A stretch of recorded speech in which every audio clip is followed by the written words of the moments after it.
Maybe. Not one item, it was listed on last 23/5/22. So maybe it may come up for admission, RFA matter. 7th October. Right. May I please, Your Lordship? I beg to mention item number 20. In regard, I am appearing on behalf of S. Chakraborty. He had some personal difficulties. Finally, the matter may be adjourned for today. Have you informed the other side? Yes, Lordship. What is your name? A. Banerjee. Heard Mr. A. Banerjee, appearing for Mr. S. Chakraborty, the learned counsel for respondent number 1, who prays for an adjournment on the ground of personal difficulty of the conducting counsel for the respondent. He submits that he has informed learned counsel for the appellant regarding his prayer for adjournment, who does not have any objection to the same. Hence, the prayer is allowed. Place this matter after 2 weeks on a date to be fixed by registry. May I please be Lordship? I beg to mention three matters, Lordship. Two has not been listed since 2024 and one is for correction of order in the orders column, Lordship. 3rd of August. Okay. Obliged, Lordship. May I please, Lordship? I beg to mention item number 14, the bail application, my lord. In earlier occasion, we have taken time to bring some records before the honorable court. But due to flat condition, no one has come from Saradha district to swear the affidavit. That's why 15 days time may be. Ms. P. I am appearing for the informant, respondent number 2. I have some objection, short date may be given because I can understand flood situation. Like they have taken ample time to file the affidavit. You are opposing bail, Opposing bill. but the petitioner is behind the bars. Yes, So what objection? there are some suppression of facts. There are numerous bail applications have been filed before the special judge POCSO. No, but his prayer, he will still be behind the bars, Still. even if we grant him 2 weeks time. Hello. Heard Ms. P. Bora, learned counsel for the petitioner. Also heard Mr. A. Dhar, appearing as amicus curiae for respondent number 2, as well as Mr. K. K. Das, learned counsel for this learned additional public prosecutor. Ms. P. Bora raised for some more time for bringing on record certain facts for which on earlier occasion she took time. She submits that due to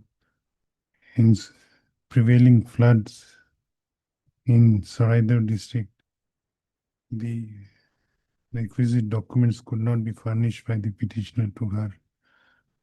As such, she seeks adjournment for 2 weeks. Though learned counsel amicus curiae has objected to the said prayer, however, considering the grounds stated by the petitioner, learned counsel for the petitioner, the prayer is allowed. Let this matter be listed after 2 weeks. A fixed date, 14th of August. May I please, Your Lordship? One RFA is to be listed tomorrow for withdrawal, my lord. Okay. Wait, please, Your Lordship. Lordship, I beg to mention item number 7. Lordship, in this matter, we are being led by Senior Advocate K. N. Chaudhary. 7. 7. So, Yes, Lordship. Lordship, he's out of station. I humbly pray if this matter may be listed on Friday, Lordship. not on Friday, next week. Heard Miss, what is your name? A. Pradhan. Heard Miss A. Pradhan, learned counsel for the appellant, who seeks an adjournment on the ground of personal difficulty of the conducting senior counsel for the appellant. Considering the ground shown, the prayer is allowed. Let this matter be 4th of August. May it please your lordship. Lordship, I beg to mention for listing of 3 RFAs, my lord, for orders. Kindly a short date may be given. 7th of August. Lordship, I have one more mention, my lord. I beg to mention one RSA, lordship. This is a part heard matter in this court, lordship. Kindly a short. RSA mentioning before this court. RSA mentioning before another court is there. Obliged. May it please your lordship, I beg to mention item number 47 for hearing. We are for the respondent and taking consent of the petitioner. Lordship may kindly adjourn the matter for 3 weeks. Heard 47. Miss D. Goswami, learned counsel for the respondent, who prays for an adjournment on the ground of personal difficulty of the conducting counsel for the respondent. She submits that she has informed learned counsel for the appellant regarding her prayer for adjournment, who does not have any objection to the same. Hence, the prayer is allowed. Let this matter be listed after 3 weeks on a date to be fixed by registry. Obliged. Please, Lordship. I'm praying for some accommodation in item number 48, Your Lordship.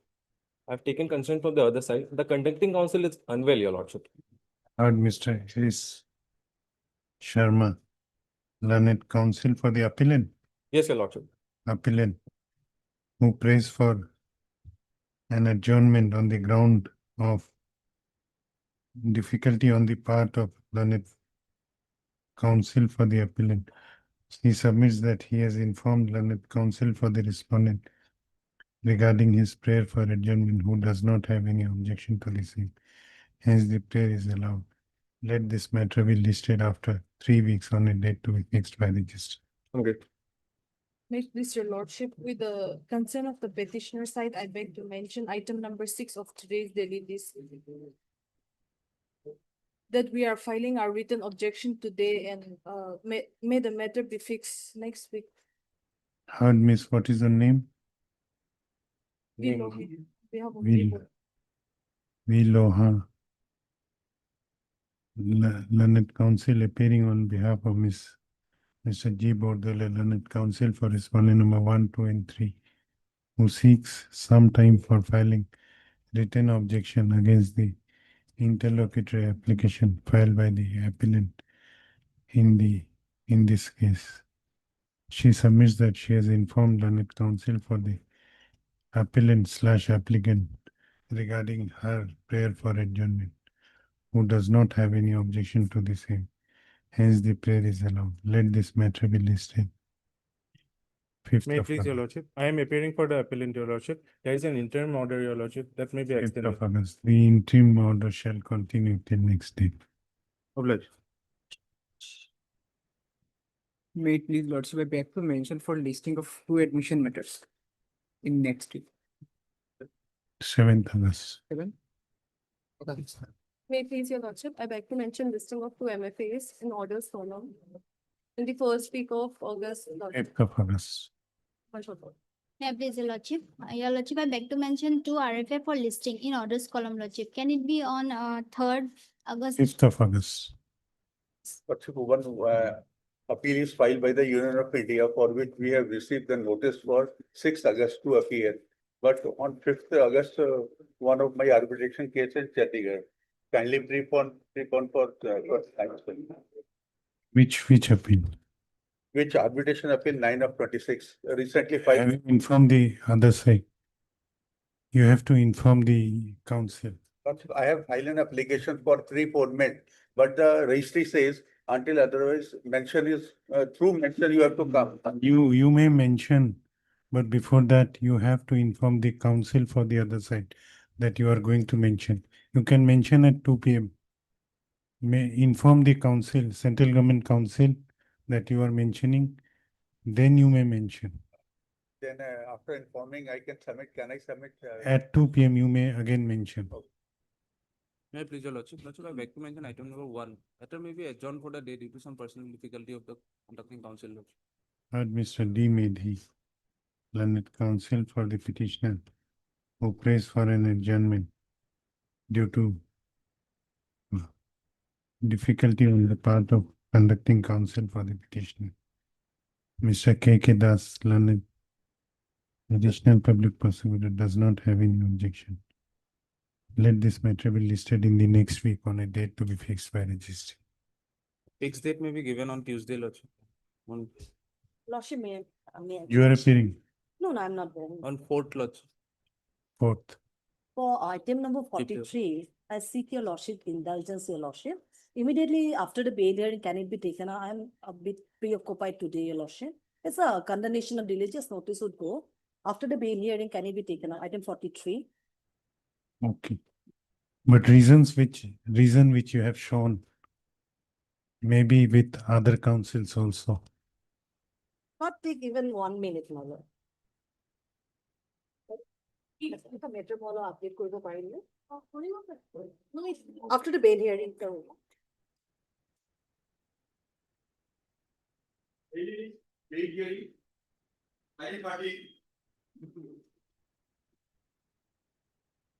May I please, your lordship? Yes. In this is a proper case, Lordship. In this case, regarding service report, we have taken instruction, Lordship, from our office. That from our office, it has went to the police station, Lordship, on 21/5/2026. But we have not received any report, Lordship. No, you take information over telephone. You take telephonic information whether. So, Lordship, otherwise, Lordship, amicus curiae may be appointed because it is quite a big time, Lordship, 21/5.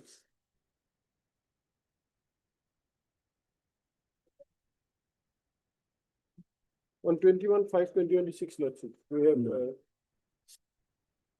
as Lordship wish, Lordship. We are fixing it day after tomorrow. You take information. Otherwise, we will heard Miss M.R. Devi, the learned counsel for the petitioner.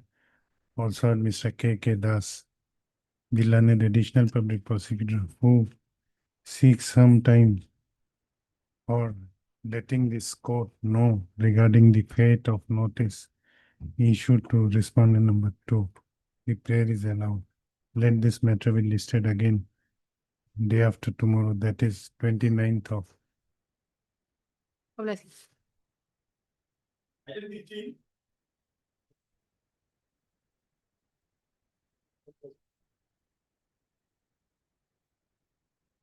Please, your lordship, this is the second bail application, your lordship. Initially, the first bail application was dismissed on default, your lordship. So notice was issued, but it has been received or not. But one thing I have to want to reflect here, Lordship.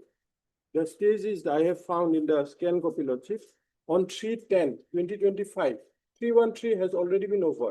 That is the examination of the accused. Okay. So it may be on the argument stage or like that, Lordship. No, your lordship, the re-examination was allowed.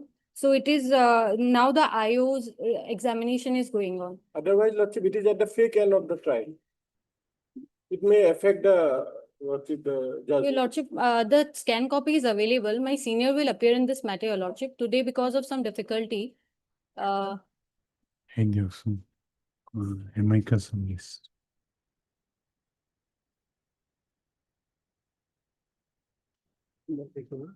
Have you taken steps for issuance of notice on respondent number 2? You have not taken, Miss Jain, Step. you have not taken steps for issuance of. take fresh steps, your lordship. Heard Miss S. Jain, learned counsel for the petitioner. Also heard Mr. K. Basho, learned, sorry. K.K. Das, learned additional public prosecutor.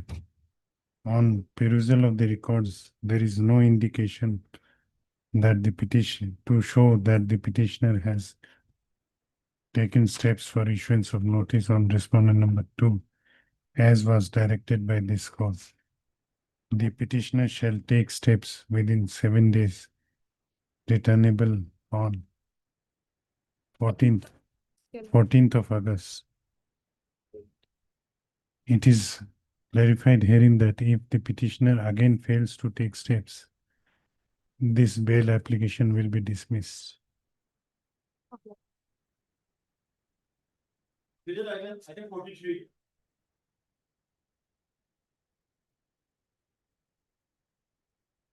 Lordship, there's an interlocutory application delay of 192 days. Because of administrative reshuffle, your lordship, newly appointed standing counsel were appointed on 24/10/2025. So there's a delay, your lordship, for 192 days. Lordship may go at this stage, my lord. Will issue notice. My lord. Heard Miss B. Bhuyan. B. Bhuyan, learned senior counsel assisted by Ms. R. Sal. Salon, learned counsel for the applicant. This application under section 5 of the Limitation Act 1963 has been filed by the applicant praying for honoring the delay of 197 days in preferring the connected regular first appeal. Let the notice be issued to the respondent. The applicants shall take steps for issuance of notice to the respondents by speed post as well as by usual mode within 7 days from the date of this order, returnable on 31st of August. Lordship, may I pray for an indulgence, my lord? What happened here, Lordship, they have preferred an execution case. If your Lordship goes to the appeal, your Lordship, no document has been executed. Case for Lordship, for certain recovery of certain amount, 2,70,16,244. And they have preferred an execution case, my lord. When is the next day? When? Next date is 12/8. So, Lordship, Before 12/8, 10th. 10th. Where you have filed, yes, I Yeah. for stay, your Lordship. I also notice, Yes. issue notice, 10th. My lord. Number no. I had issue notice issue করব না লাগে. Lordship, but the filing number is given. No, we cannot issue notice now. That some In- courts do that, my lord. No. Interim relief, if you are getting any interim relief, it will be in this I only. Lordship, yes, in the stay application. The conditional delay unless, Lordship, it may come up on 10th, my lord. I'll take steps on by speed post as well as paper. Obliged, Then this matter will be listed on 10th of August. deeply obliged.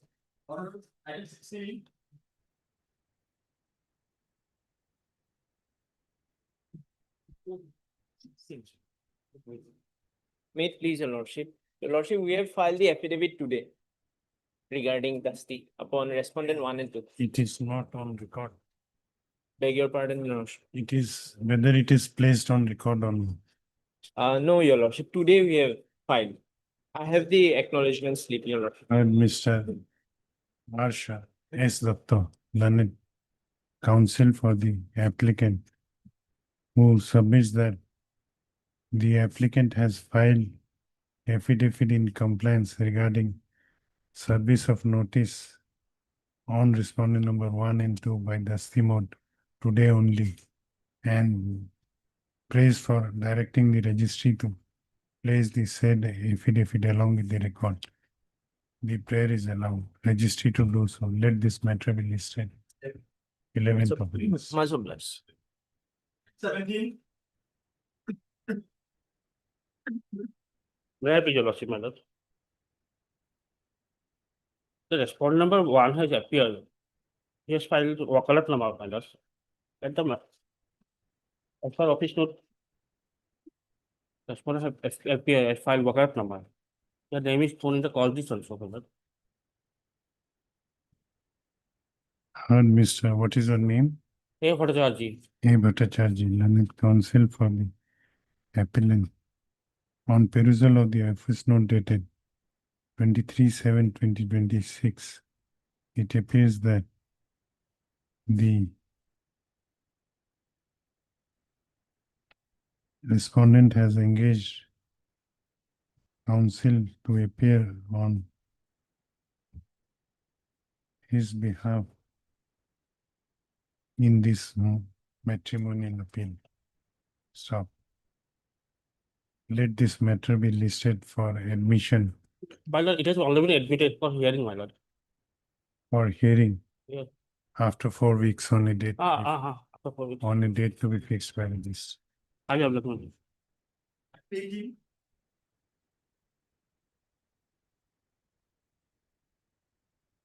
Please, my lord.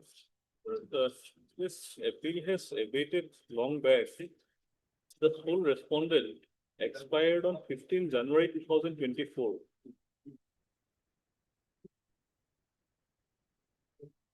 Is there anything on record to show that? Anything record of mean lordship actually, the execution case was pending. Therein we had Mention. yes, we have substituted ourselves. In execution execution filed case. by us, execution case. So So this is your in this knowledge. appeal, there is no substitution. In this appeal, My lord, we have received that information, my lord. We need to file, my lord, petition, my lord. For that, my lord, they may be directed to supply the names of the the names are already there in execution. execution case, my lord, already stayed by this court, my lord. No, no. That was illegally substituted. Because that case was already stayed. That cannot be. That because of some mistake, my lord, that application was moved. Thereafter, after application, my lord, it has been remanded back again, my To lord. provide they are bound to only inform the Yes, my lord. fact of death, nothing beyond that. My lord, They cannot be directed to produce. You actually, may request them to. my lord. No, that's all right, Lordship. If necessary, we'll give, but Yes. otherwise in execution case, in record it is there. They know the. Heard Mr. S. Dutta, My lord. learned counsel for the appellant. Also heard Mr. M.H. M.K. Chaudhary, learned counsel for the respondent, who submits that this appeal has already been abated as the sole respondent has expired on 15/4/2024. 15/1/2024. The learned counsel for the appellant has prayed for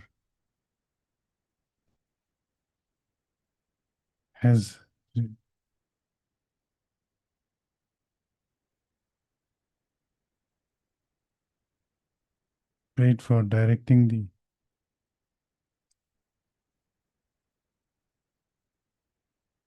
has requested learned counsel for the respondent to furnish the names and addresses of the legal heirs of sole respondent, which learned counsel readily agrees. Learned counsel for the respondent readily agrees. Learned counsel for the appellant also seeks some time to take appropriate steps for substituting legal heirs of sole respondent in this appeal.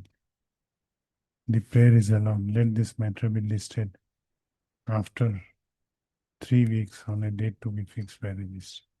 You furnish him the Hello, sir.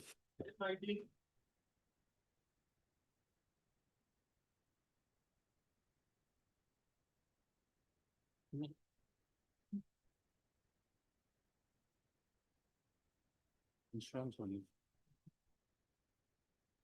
Next, Yes. my lord, student number 1, the service is completed. Yeah, also. Service has not completed. There is an IF for my lord condemnation of delay, Respondent number 1, 265 days. respondent number 1's name has been struck off. Pasaram Sunwal and Deepika Sunwal. Yes, I responded number. Ms. Goswami, you are appearing for Respondent number 5, Lordship. 5. The insurance company.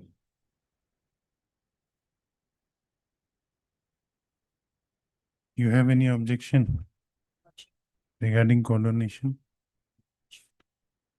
Heard Mr.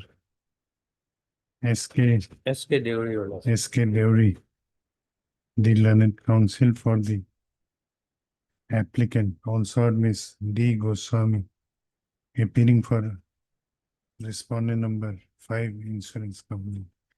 It appears that by order dated 27/5/2024, the name of respondent number 1 has been struck off from this interlocutory application, and the notice is issued to respondent number 2, 3, and 4 were held to be duly served. However, apart from respondent number 5, none has appeared for the other respondents. Hence, this interlocutory application is proceeded ex parte against the said respondents. This application under section 5 of the Limitation Act has been filed by the applicant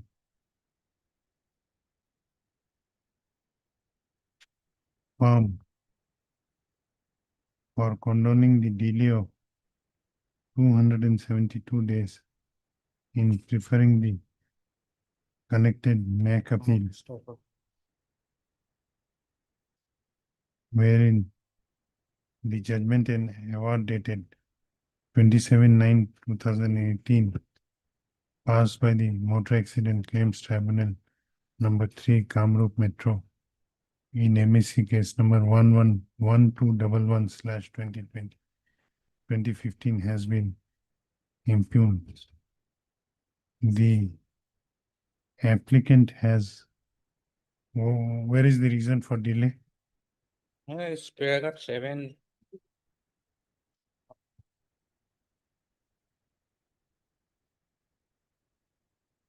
Applicant has stated the reasons for delay in preferring the connected appeal in paragraph number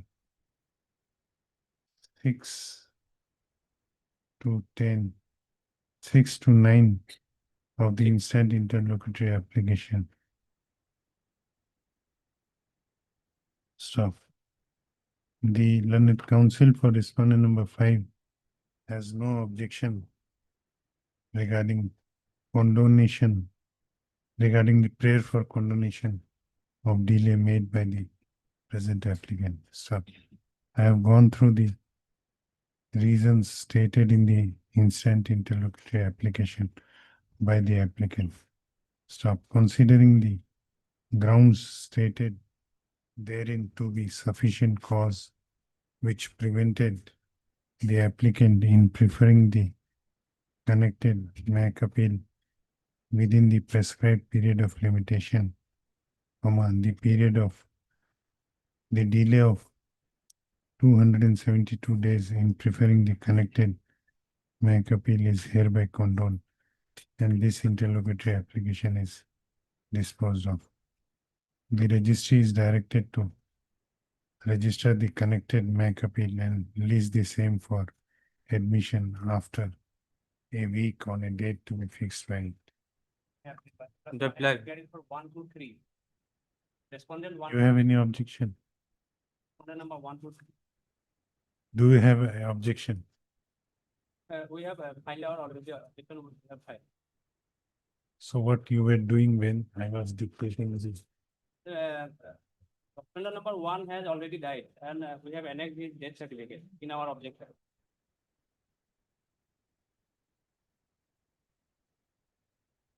You are objecting? Yes. Objection 73 days delays. Explanation must be satisfactory logic. Reasoning काट दियो.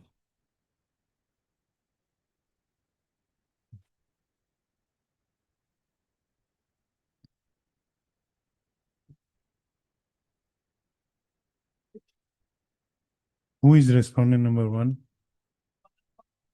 Father of the deceased. He has already died.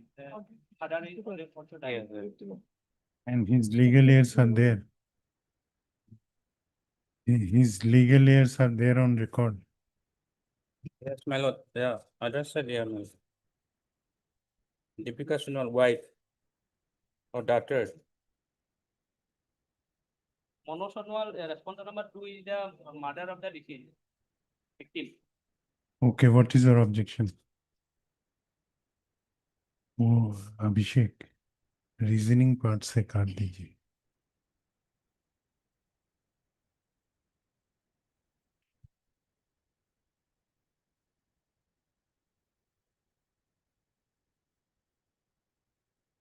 उसके बाद सब काट दीजिए. Yes. Open.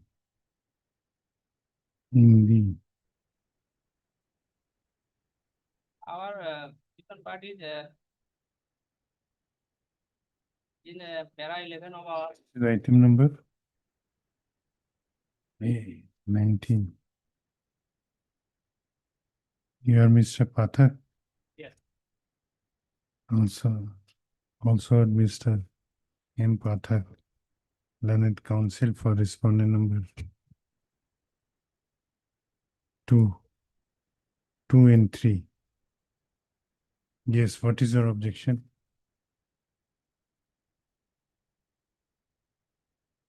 Our objection is that para 11 of our objection. Para 11. Simple objection logic.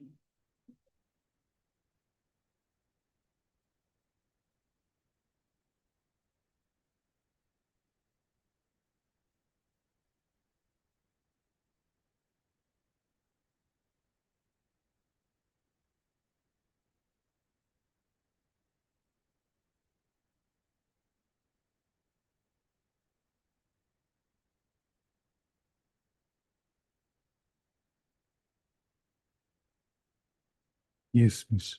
Yes, my lord, it was, my lord, that council, my lord, A. Doctor who has filed this application is no more. After filing 2-3 years, he expired. And engaged counsel. There is delay because of so many reasons, my lord. That's why, my lord, whole matter may be hard on merit and delay may be condemned. My senior was there at that time. Amlan Doctor. Where before the Yes. before the motor accident claims tribunal. Yes, my lord, but he is no more now. So He expired because of ill health. no, how it caused delay in filing of Delay, the course, my lord, he could not inform by the council okay. because of that. And they also admitted that the objection is the delay knowledge on the part of conducting counsel regarding delivery of this. Mr. M. Pathak has objected to Mr. M. Pathak, the learned counsel for respondent number 2 and 3 has objected to the prayer for condoning the delay of 272 days and has submitted that the delay has not been sufficiently explained by the applicants in their interlocutory application. He submits that the negligence on the part of the conducting counsel for the applicant in not informing the date of judgment is apparent from the application itself. I have considered the submissions made by learned counsel for both sides and have gone through the materials available on record.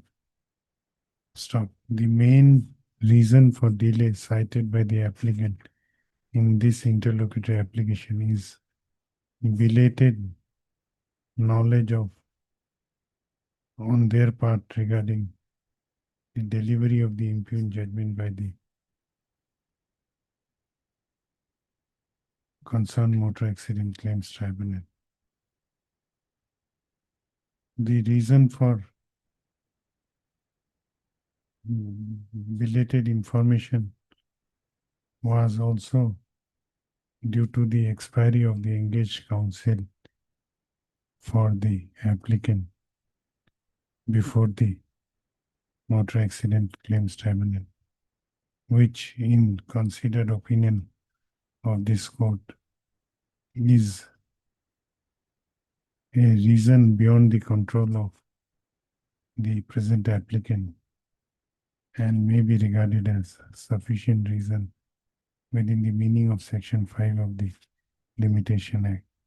As such, this interlocutory application is allowed and the delay of 272 days is hereby condoned.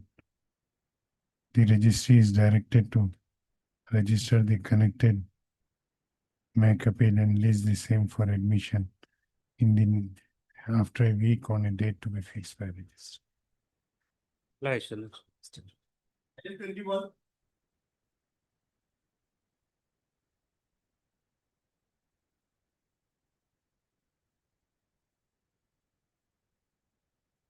May I please, my lord? This I has been filed for stay of the judgment and decree passed in title suit number 3/2021. Appeal has been admitted, my lord. Appeal has been admitted by the order dated 4/2/2026.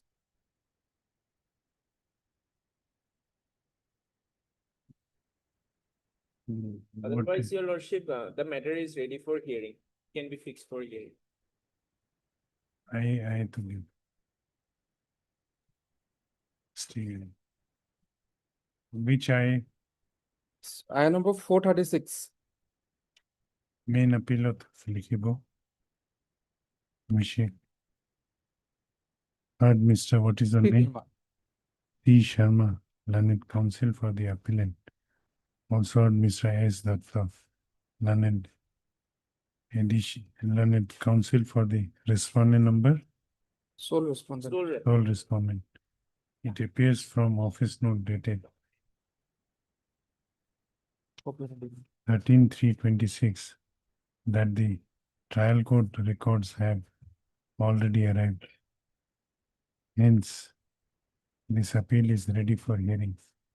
Accordingly, let this matter be listed for hearing after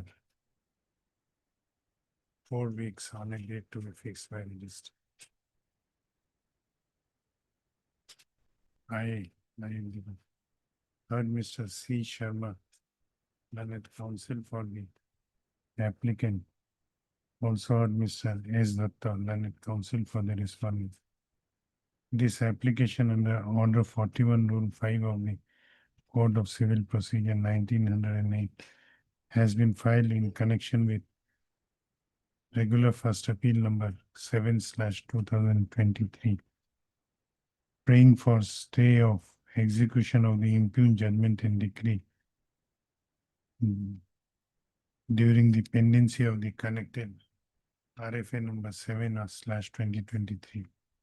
Learned counsel for the applicant submits that the connected appeal has already been admitted and is fixed for final hearing, and as such, during the pendency of the said appeal, the execution of the impugned judgment is required to be stayed. Otherwise, the appeal may become infructuous. Any objection? Your lordship, I will have objection. And also the IA copy we haven't received. Oh, I will furnish a copy today. when? Today itself. Then when I will pass orders? Lordship, actually the execution case is fixed on 29th of this month. And You want me to stay now or after? yes, my lord, because otherwise. And after staying, you will furnish copy to him. Today I will furnish the copy. As What he has purpose it stated. will serve? But lordship, the decree will already been Then executed. why have you not furnished the copy in advance? Can be Actually, fixed. we have already taken steps regarding that also, lordship. My colleague has already now stated that we have taken steps for the IA also. You furnish him a copy now. I will furnish the copy in the meantime, lordship, because the next date of the execution case is fixed on 29th of this, and it was fixed for report. If it is not stayed, my lord, then the sale deed will be executed, as the counterclaim was for specific performance of contract. Stop. It appears that the applicant has not furnished the copy of the instant interlocutory application to the learned counsel for the sole respondent. He is directed to do so during the course of the day. Let this matter be listed again day after tomorrow for Deeply obliged. hearing on.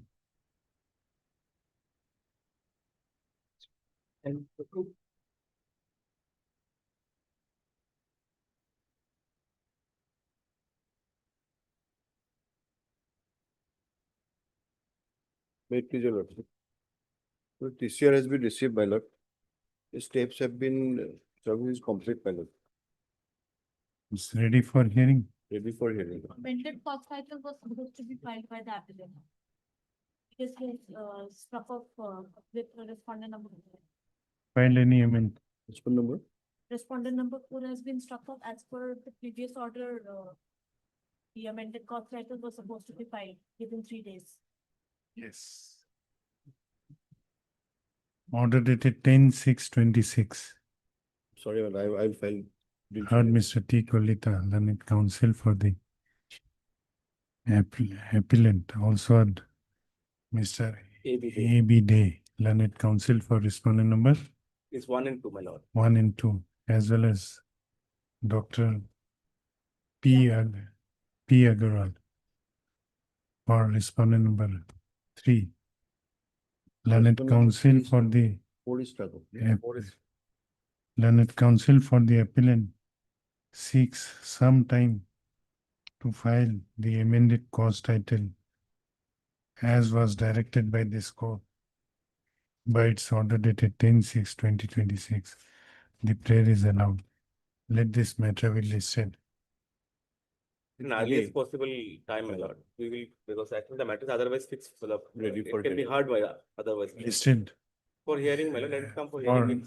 Next week for, I mean, it will No, be fixed for listed hearing, for but in the hearing meantime, I'll file the. after Exactly. 4 weeks on a date to be fixed by registry. The date may be indicated, my lord. Only prayer is this, my lord.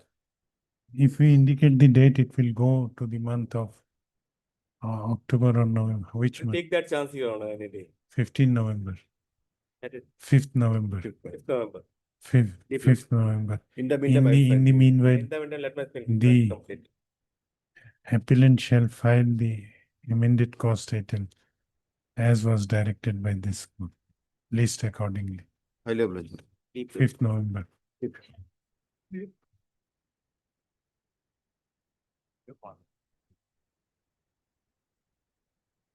May it please your lordship. Your lordship, respondent 1 has been struck off. So far as respondent 2 and 3 is concerned, they are being represented.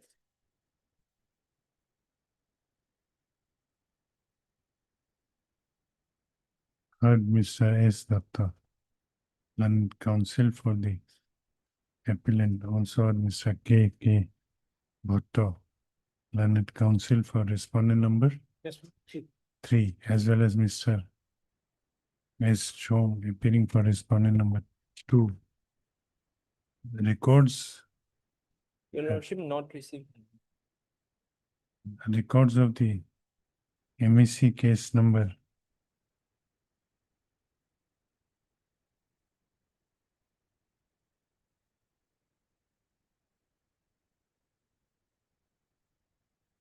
P76/2021 have not yet been received from Motor Accident Claims Tribunal, Barpeta. Issue reminder for the same, registry to issue reminder. Let this matter be listed again after 4 weeks, after receipt of the records. Much more.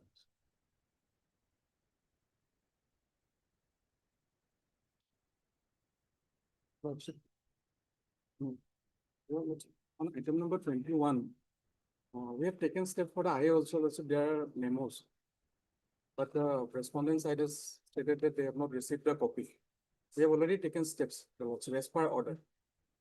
There is the memo. Item number 21 in the IA. That may be the case, your lordship, but we did not receive a copy. Day after tomorrow. Item 24. May it please your lordship. Your lordship, so far as respondent 1, 2, 3 is concerned, they are being represented. And respondent 4 and 5 has been struck off. Heard Mr. S. Datta, learned counsel for the appellant, also heard Mr. What is her name? R. Ghosh on behalf of C. Sharma. R. Ghosh, appearing on behalf of Mr. C. Sharma. C. Sharma, learned counsel for respondent number 1, right. 1, 2, and 3. The records of concern Received, your lordship. MAC case has been received. Hence, this appeal is ready for hearing. List this matter for hearing after 4 weeks on a date to be fixed by this. Much.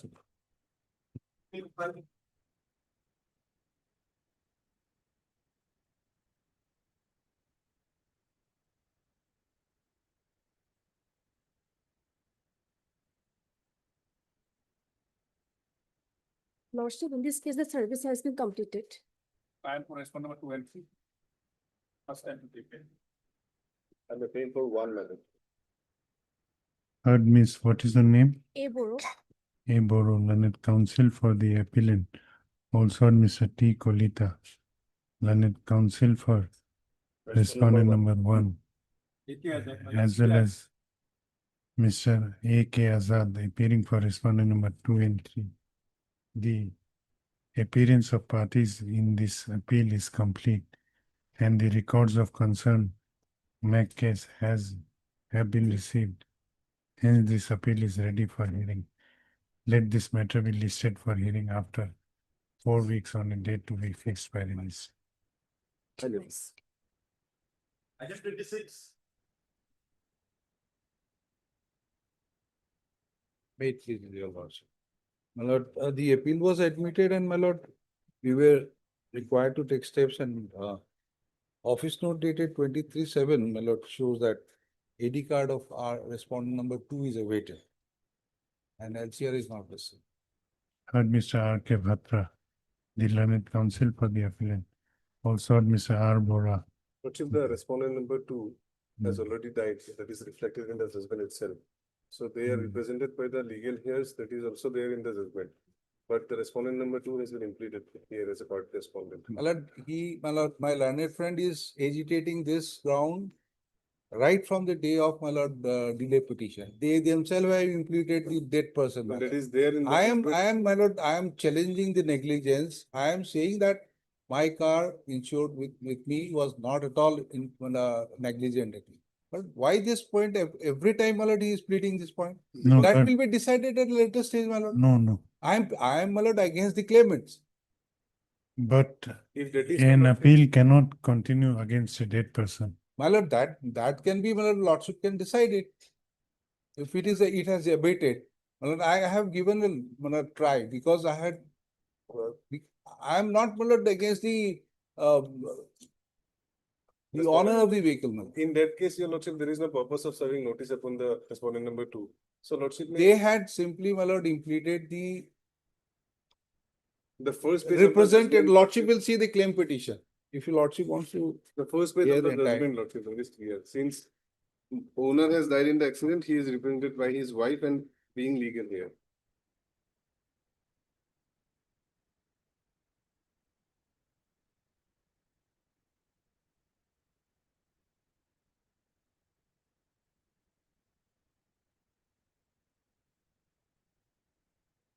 If there is no claim against the respondent number 2 who has already been died, so there is no purpose of serving any notice, and your lordship may fix it for hearing.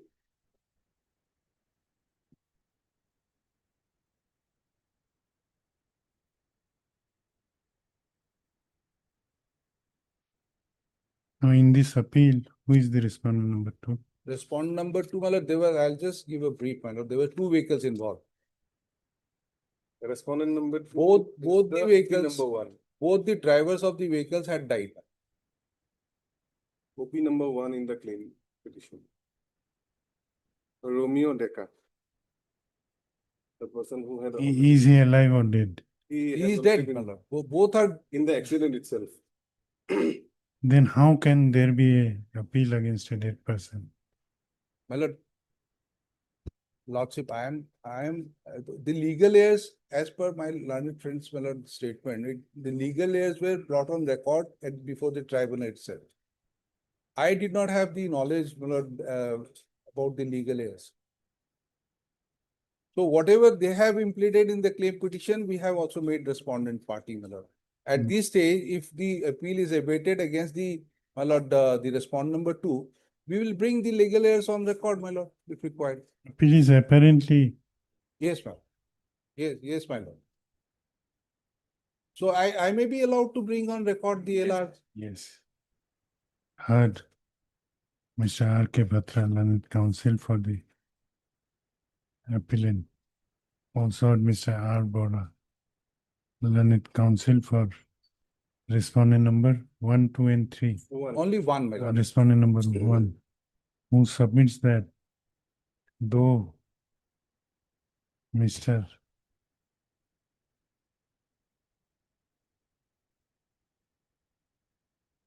Romeo Deca has been made as respondent number 2 in this appeal.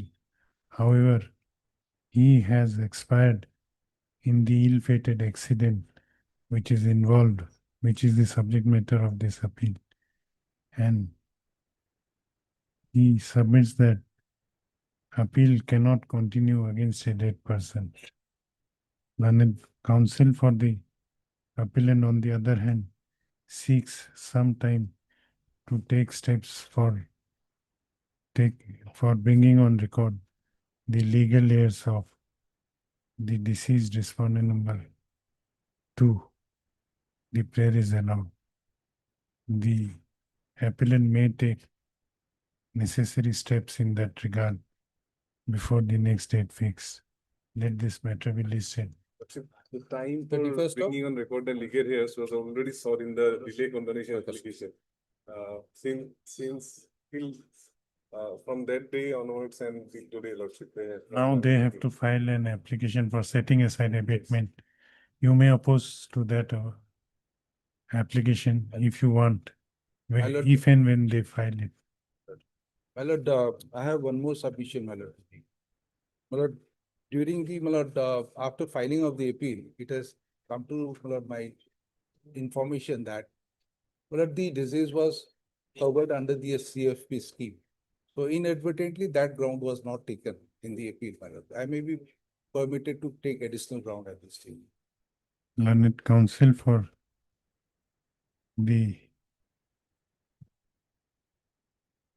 appellant also prays for filing an amended memo of appeal for taking some additional ground which has come to the notice of the appellant later on. The prayer is allowed. The appellant may file an additional amended memo of appeal on or before the next date fix. Let this matter be listed on 31st of August. 31st of August. Obliged. Lordship, may I pray for a direction to the appellants to serve a complete copy of the memo of appeal? Yes, Because yes, I'll give They it. have already. After you. After the amendment. After the amendment. I'll- Let them file amended Yes. petition. Yes, ma'am. Obliged. Obliged. Item 27.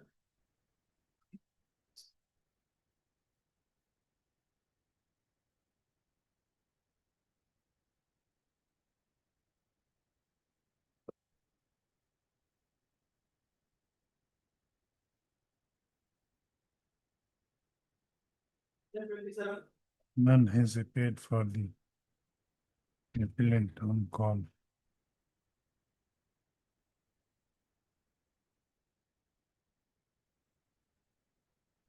Release this matter after a week on a date to be fixed by registry. Please,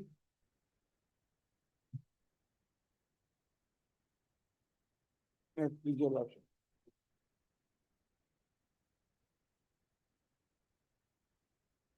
Office note indicates this, service report is still awaiting, my lord. Heard Mr. S.C. Vishwas, the learned counsel for the appellant.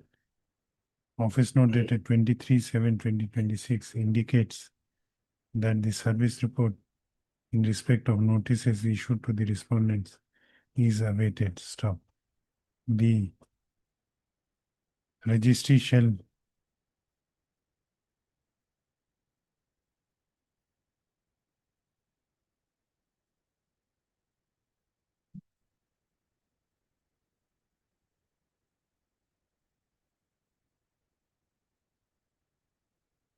no.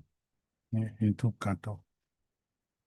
Office note says that notices issued to respondent number 1 and 2 have been duly served by the process server. How many respondents are there?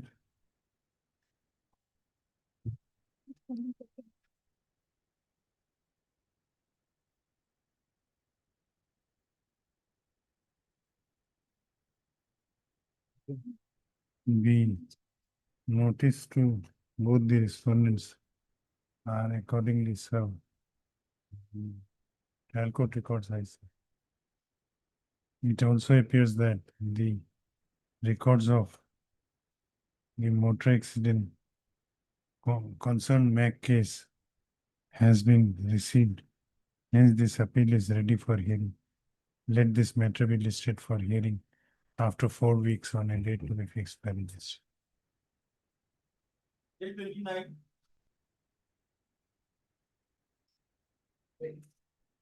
Please, your lordship, as per office note dated 23/7, answer notice of respondent number 1 and 3 has been received back, and your lordship, the postal record shows that the notice is duly delivered to respondent number 2. So what will you do? 1 and 3. So 1 and 3 may be. Take fresh steps. Yes. Heard Ms. P. Fukon, learned counsel for the appellant. On perusal of the office note dated 23/7/2026, it appears that notice issued to respondent number 2 has been duly served on the on him. Stop. Whereas notices issued to respondent number 1 and 3 have been received back. It has been mentioned that respondent number 3 has expired. As such, the appellant may take appropriate steps with regard to respondent number 3 and also take fresh steps for issuance of notice on respondent number 1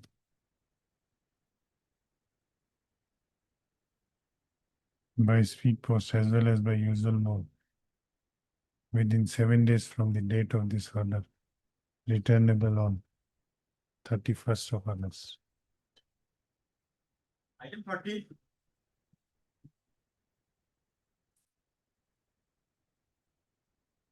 May it please lordship, hearing this case, lordship, respondent number 3 entered appearance. So far as respondent number 1 is concerned, notice has been duly served. And 2 is the driver. In fact, lordship, respondent number 1 is the wife of respondent number 2. So service on respondent number Now, 2 has been 2 is the wife of as who is regards the husband of respondent number 1. We have challenged quantum only here, lordship. 2 is driver. Mr. M. Talukdar, learned counsel for the appellant. Also Ms. D. Goswami, learned counsel for respondent number 3.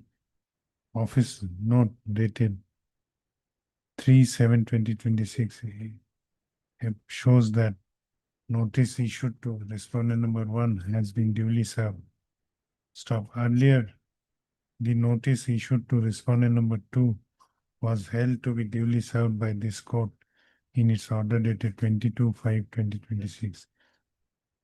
Therefore, the service of notice on all respondents is complete. The records of the concerned MAC case number 148/2021 have been received by the registry of this court. Hence, this appeal is ready for hearing. Let this matter be listed for hearing after 6 weeks on a date to be fixed by registry. Next. Item 31.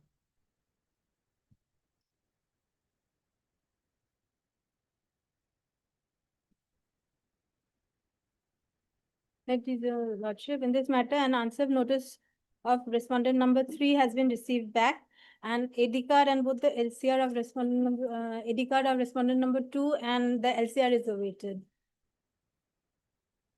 You are appealing for? And the respondent number 1, like.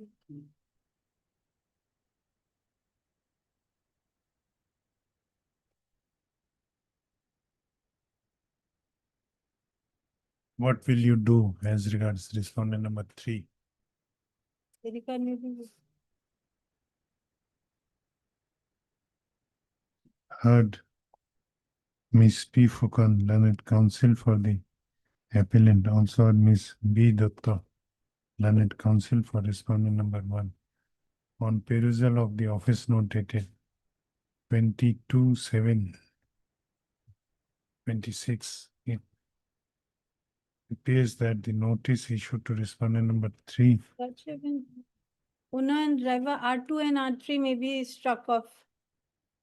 As we have we have nothing against them, only against the claimant.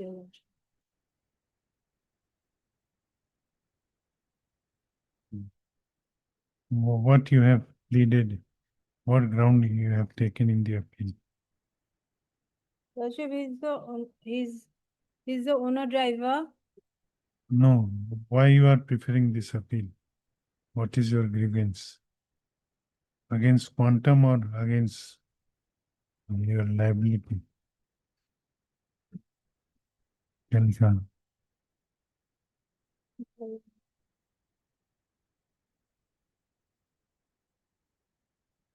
Has returned with a postal endorsement with an inverted comma, incomplete address, whereas notice issued to respondent number 2 has not yet returned.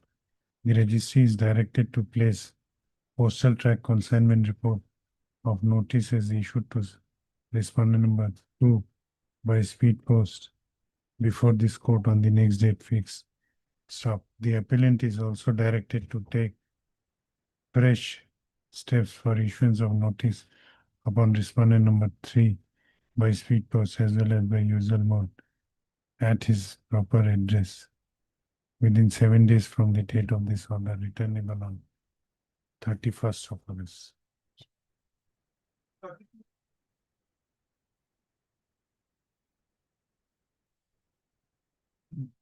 Make the lottery. The service of the respondent or sole respondent lordship duly served lordship as per processor report as per office note. Sole respondent. Only one. Who is the respondent? 23/7/26 is the office note lordship, and as well as the processor report is also their lordship. Who are you? I am for the lordship, the owner lordship of the vehicles, And respondent is the claimant. claimant lordship. The appeal is already admitted lordship. Record I say.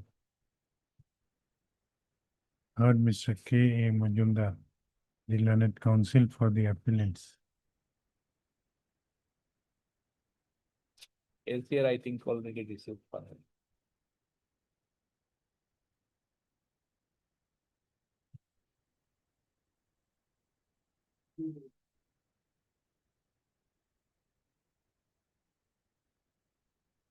The office note dated 23/7/2026 shows that the notice issued to respondent number 1 by usual mode has been duly served by the process server.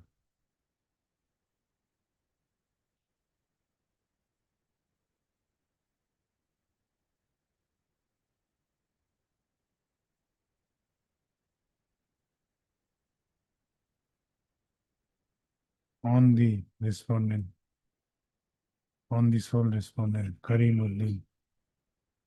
And stop, the process server, while serving the notice on the sole respondent, has obtained the signatures of the sole respondent on the notice, on the copy of notice which was served on him and has annexed along with his service report. In view of above, the notice issued to respondent is held to be duly served. The records of MAC case number 288/20 have been received, and hence this appeal is ready for hearing.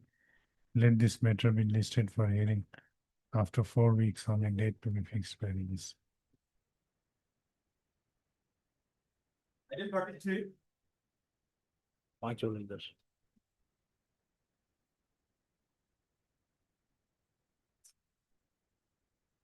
I'm appearing for the respondent number 4, Lordship. So, Lordship, I am praying on behalf of and MS RD Muzindar. She's on legs. So fast over for the time being. What is the Lordship, we may allow to file an objection petition regarding this IA, Lordship. heard Mr. M. Talukdar appearing for Ms. R.D. Majumdar, learned counsel for the appellant. Also heard Mr. A.B. Day, learned counsel for I respond number 1 and 1 and 2, as well as Miss 1, 2, and 3, as well as Mr. M.H. Loskar, NH. N.H. Loskar, the learned counsel for respondent number 4, who seeks some time to file a written objection against the instant interlocutory application. The prayer is allowed. Let this matter be listed 28th of August. 44.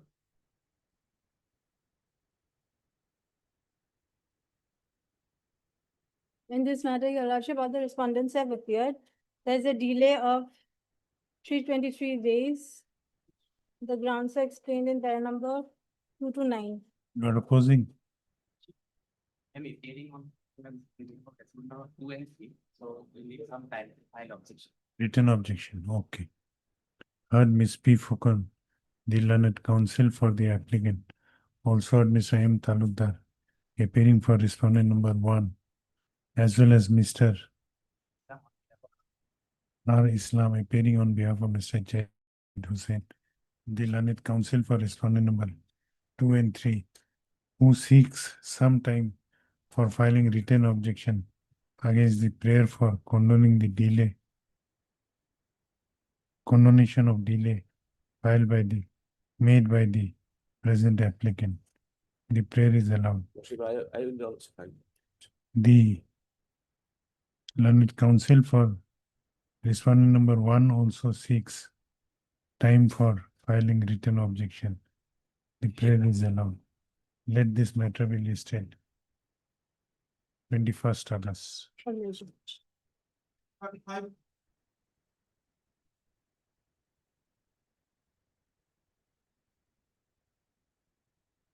We passed over for the time. This is 1 and 2. Huh? Appearing for 1 and 2. 1 and 2. Yes. MS RD Muzindar is on legs. Lordship. You are opposing. What is this matter? Condonation of delay. Lordship. Condition of delay. You are opposing. No. How much delay is there? 177 days delay. Lordship.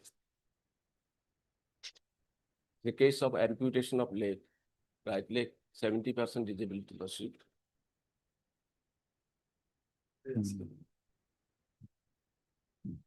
Who is 3? 3 is insurance company. Lordship. MS RD Muzindar appear. No, R.D. Majumdar is for the applicant. No, Lordship. Respondent number 3. I am for the applicant. Okay. She would be objecting. Correct. Okay, let us take it up after some time. Let her come. 6.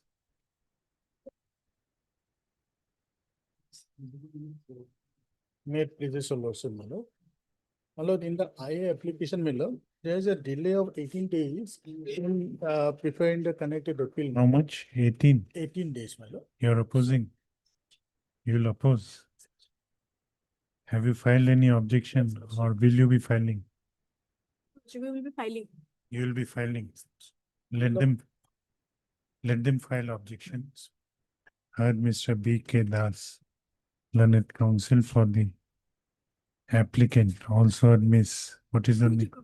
P. Chakravarti, appearing for the respondent, who seeks some time to file written objection against the application for condonation of delay filed by the applicant. The prayer is allowed. Let this matter be listed. 21st of August. I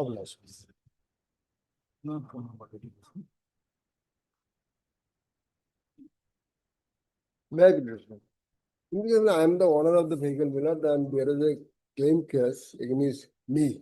And that was the award was given against me, So I have filed an appeal, and there is a delay of 134 days. This notice may go on Heard Mr. A. Rashid, learned counsel for the applicant. This interlocutory application has been filed by the applicant, praying for condonation of delay of 113 days in preferring the connected MAC appeal. Snuff. Issue notice to the respondents.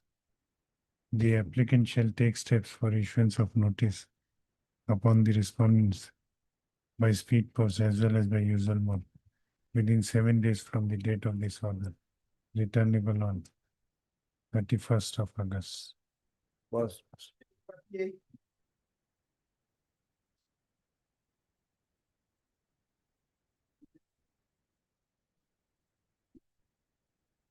So here in this case, Lordship, last time they took time for filing objection. Let her come. Miss Majumdar is there. Lordship. Let her come. Item 49.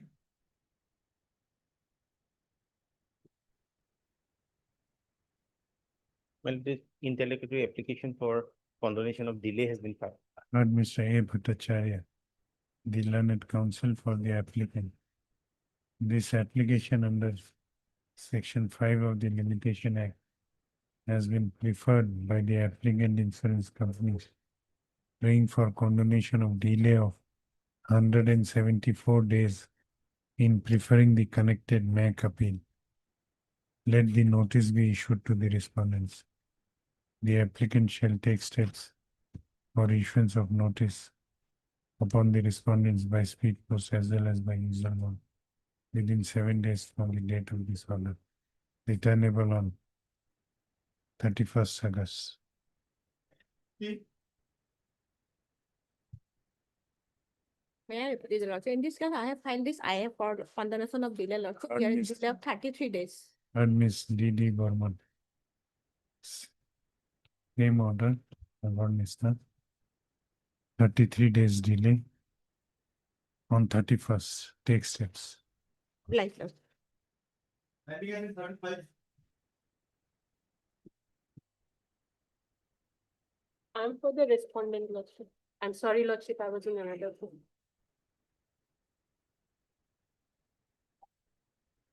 Yes, are you opposing? Lordship, I'm opposing, but I think it will be because we are always in the wrong side of the Your insurance company. insurance company. We are always on the delay part. The explanation is not there. That's the fact.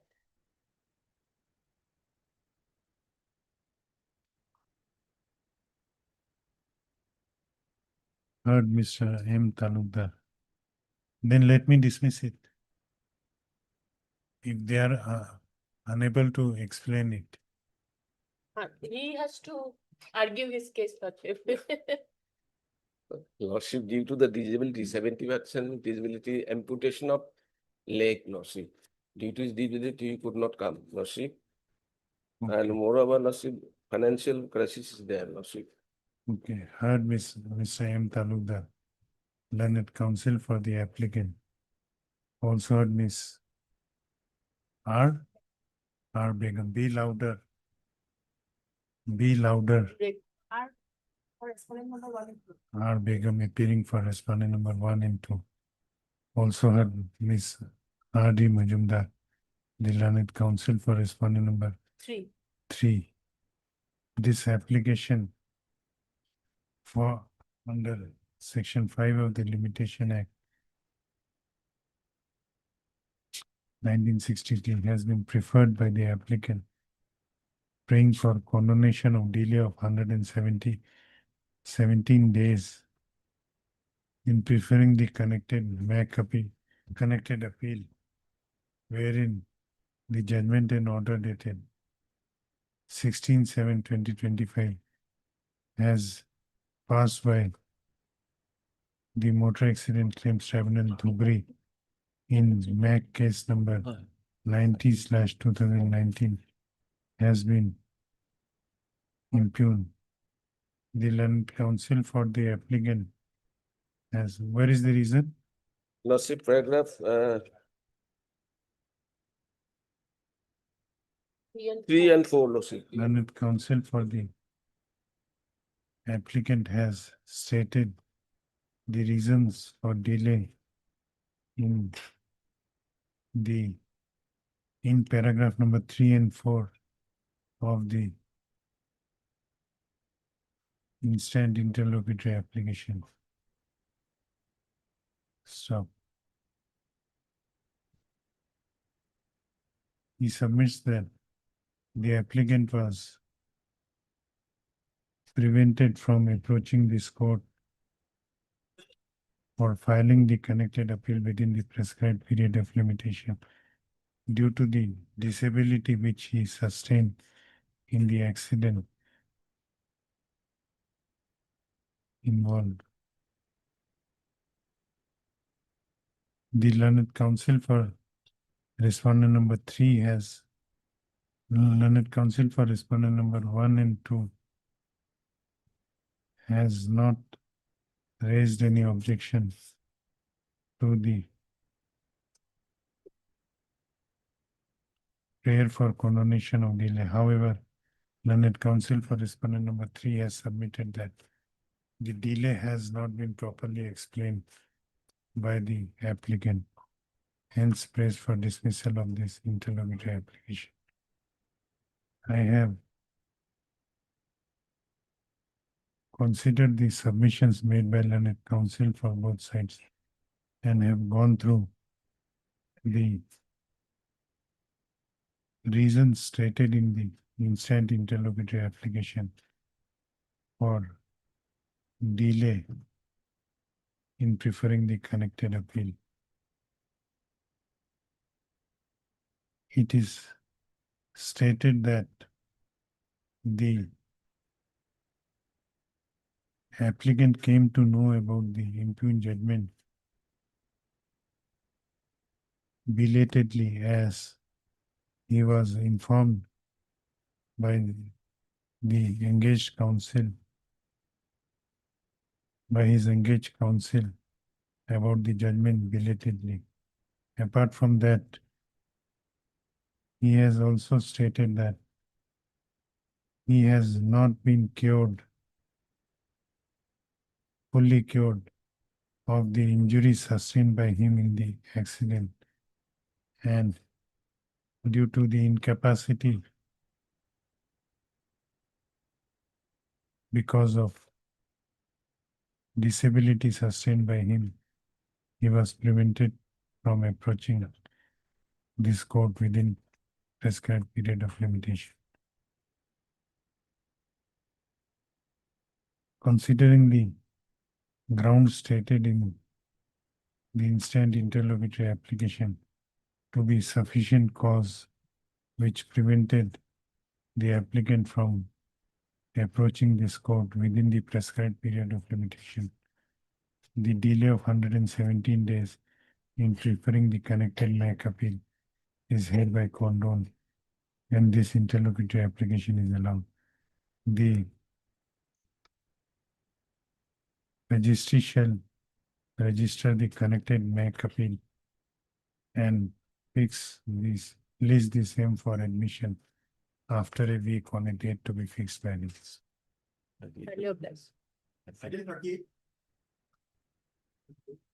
Lordship, here the office note says on 23/7/26 that we have not filed the objection, but Lordship, we have filed the objection on 24/7/26. So Lordship, registry may be directed to tag our objection. Heard Miss M. Talukdar, heard Mr. M. Talukdar, the learned counsel for the applicant. Also heard Miss Adi Majumdar, the learned counsel for the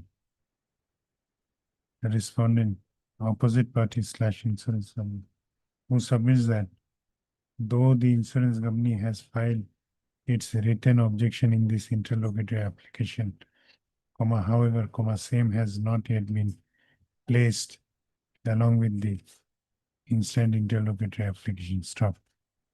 She therefore submits that the registry may be directed to place the written objection filed by the insurance company along with the report, along with this interlocutory application on the next date fixed. The prayer is allowed. Registry to do so. Please this matter again. On Friday, Lordship. Lordship, appeal also order is to be given, Lordship, because in appeal, step by usual and speed post taken. But Lordship, they are waiting for AD and we have taken step by registered speed post, Lordship. So registry will put the postal. 12th of August. I 12th of August. In appeal, heard. In appeal, you are the appellant. Yes, Lordship. Heard Miss Adi Majumdar, the learned counsel for the appellant. Also heard Mr. M. Talukdar, appearing for respondent number 1 to 4. 1 2 and 1 to 4.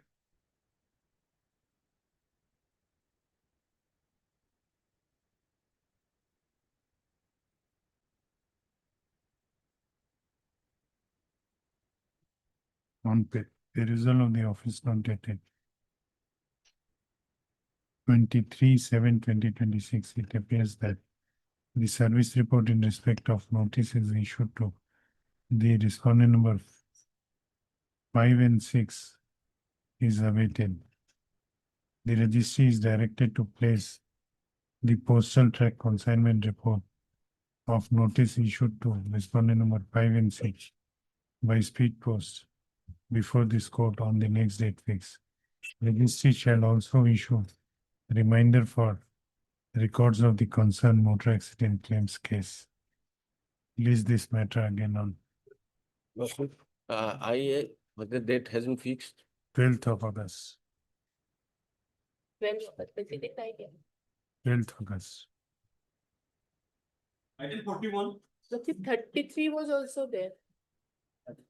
33. Move presence to 6. Move presence to declaration. Time will fill any. 33 show the presence of Ms. Adi Majumdar. I'm for the applicant. No, somebody else appeared on. Yes. One is. No. 33. We have already passed orders. Oh, Mr. Talukdar appeared on your behalf. okay. If you have fine, obliged. Item 41.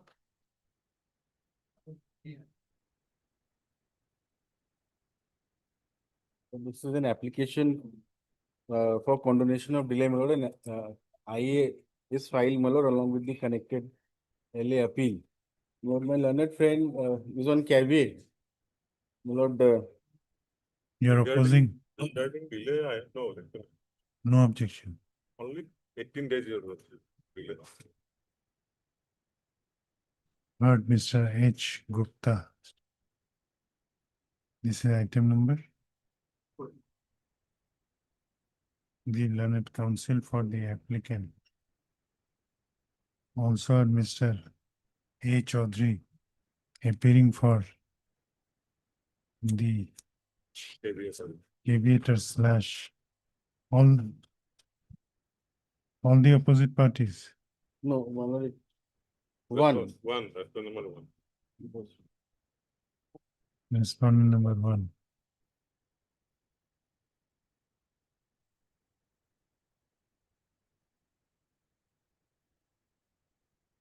Who is appearing for other respondents? The state would be there, but deputy commissioner. You are appearing. 41.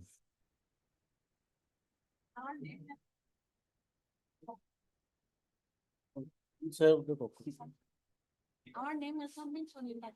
Also are Ms. D.D. Burman, Learned Counsel, Learned Government Counsel, appearing for respondent number 2. You furnish a copy. No, today I'll finish. Then Extra copies. we have to take it up on some other day. No, they will. Objection aseeni ke? How she will say without going through. 28 days. 28 days. Also Ms. D.D. Burman, Learned Senior Additional Government Counsel, appearing for the respondent number 2.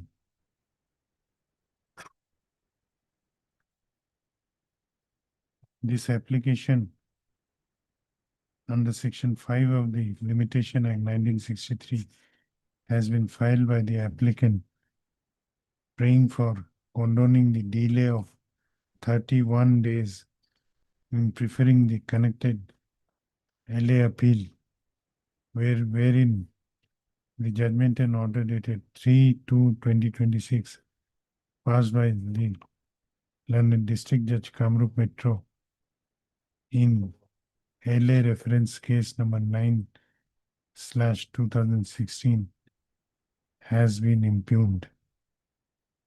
Learned Counsel for the applicant has submitted that the applicant has stated the reasons for delay in filing the connected appeal in paragraph number Malad, 3 and 4, Malad.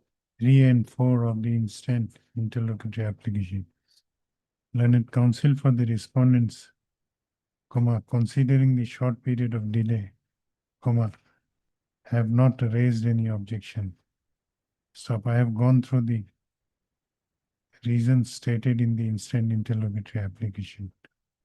Considering the same to be sufficient cause which prevented the applicant in preferring the connected land acquisition appeal within prescribed period of limitation, the delay of 31 days in preferring the same is hereby condoned and this interlocutory application is allowed. Registry is directed to register the connected land acquisition appeal and list the same for admission after a week on a date to be fixed by name of Miss D.D. Burman, Learned Additional Senior Government Advocate, be reflected as engaged counsel for respondent number 2 in the cause list henceforth, list accordingly.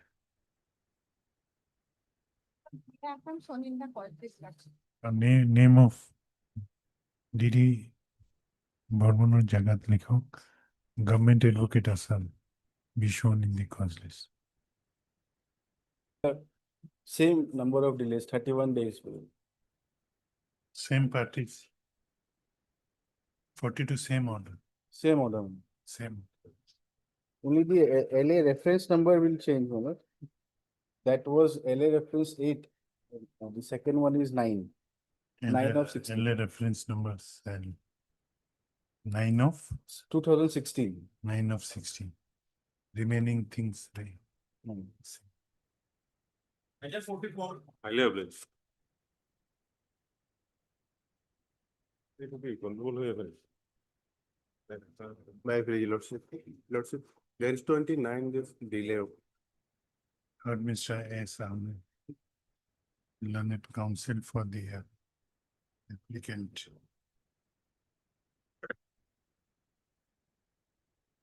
This interlocutory application has been filed under Section 5 of the Limitation Act praying for condonation of delay of 29 days in preferring the connected MAC appeal. Issue notice to the respondents. The applicant shall take steps for issuance of notice upon the respondents by speed post as well as by usual mode within 7 days from the date of this order, returnable on 31st August. 31st August. Omita, in IA, instead of where, everywhere it should be opposite parties. Yes. Obliged. Please, your Lordship. Lordship, I is for condoning the delay of 2 days, Lordship. Delay may be condoned by waiving the notice of the registry may be directed to register the appeal, Lordship. 2 days. Yes, Lordship. But notice has to go. Same order. 2 days notice. 2 days delay. Same date, 31st August. Authorized, Lordship.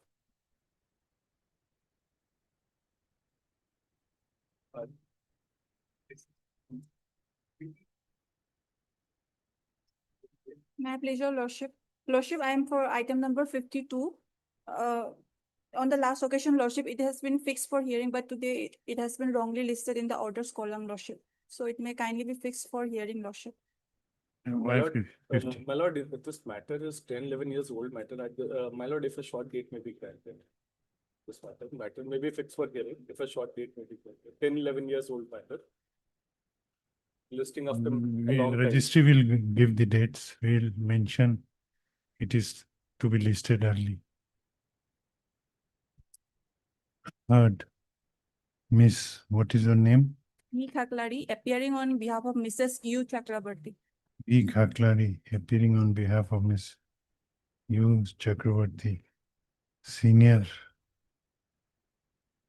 Railway Council, appearing for appellant. Also, Mr. D. Rathi, Learned Council for the, this is 52, huh? Separate orders. It appears that this appeal is ready for hearing. And this is an old pending matter of 2015. Hence, registry is directed to fix this matter on an early date after 2 weeks to be fixed by it. And grateful, my lord. It's much older. Deeply obliged, lordship. 51. 51.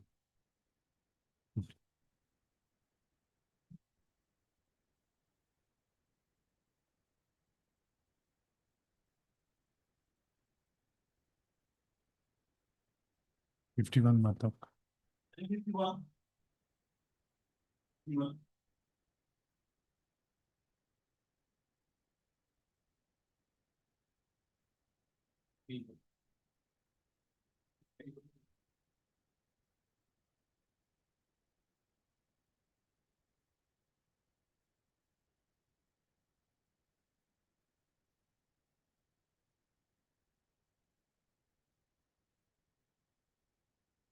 List this matter after 2 weeks along with MFA number 19/2016.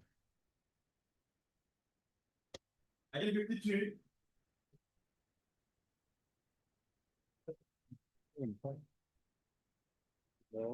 I please your lordship?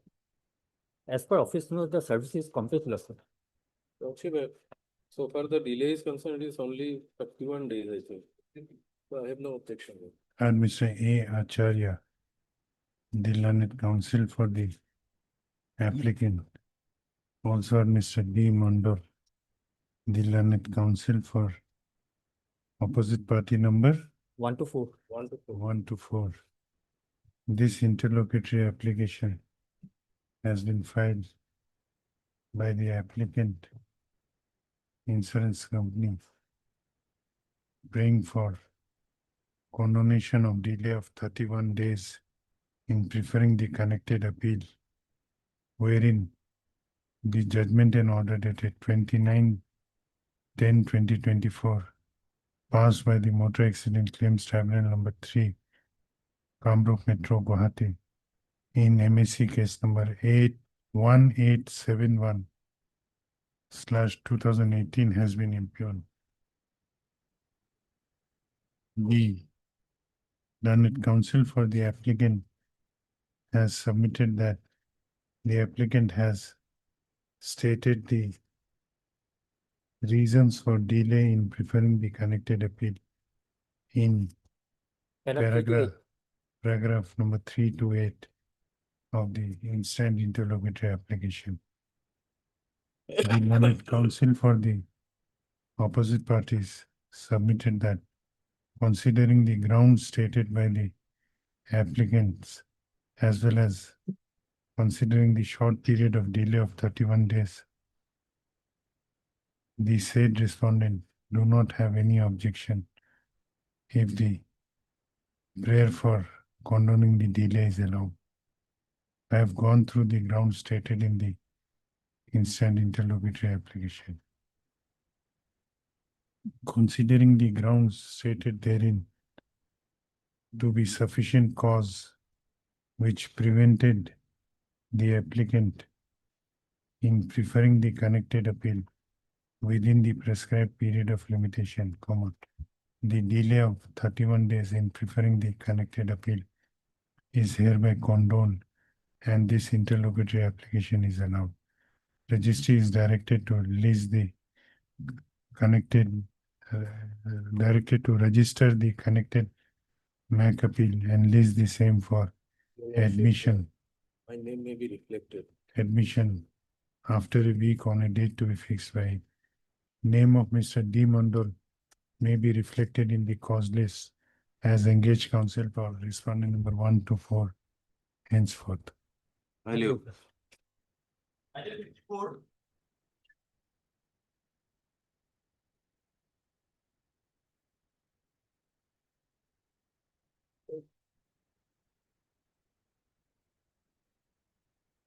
Yes, Mr. Bhatto is not there.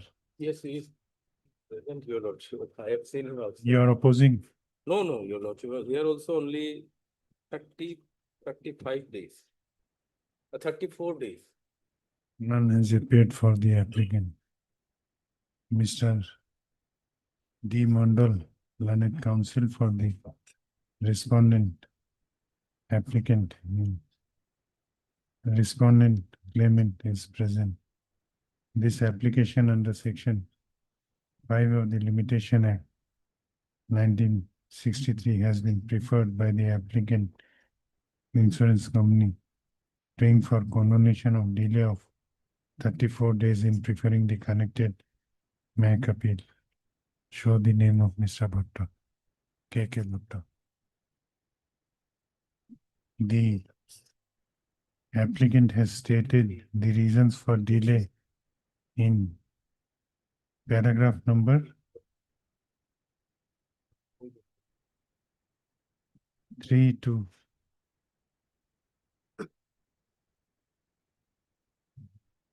5 of the instant interlocutory application. Mr. D. Mandal, learned counsel for the opposite party, submits that considering the grounds stated as well as short period of delay, the claimants do not have any objection. The claimant does not have any objection if the delay is condoned. I have considered the submissions made by learned counsel for both sides and have gone through the grounds stated in the instant interlocutory application. So considering the same said grounds to be sufficient cause which prevented the applicant in preferring the connected MAC appeal within prescribed period of limitation, the period of the delay of 34 days in preferring the connected appeal is hereby condoned and this interlocutory application is allowed. The registry is directed to register the connected MAC appeal and list the same for admission after a week on a date to be fixed by it.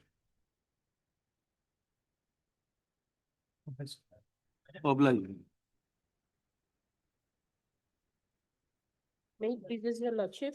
Lordship, as per office note dated 24/7/26, SR on R2 could not be served at notice received later and no AD and usual notice received, lordship, but we have taken step by speed post.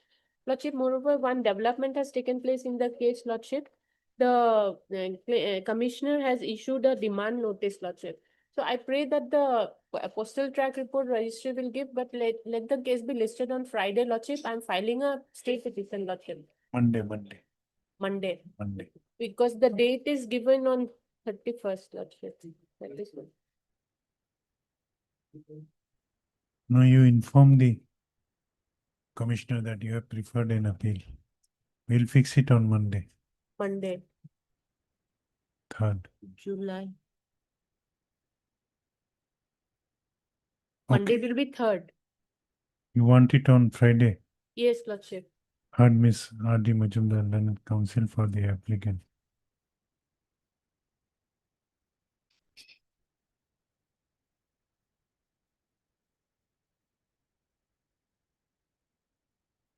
On perusal of the office note dated 24/7/2026, it appears that the notices issued to respondents. How many respondents? 2, lordship. Respondents have not been served. Not yet been served, as service report of notices issued to them by speed post is awaited.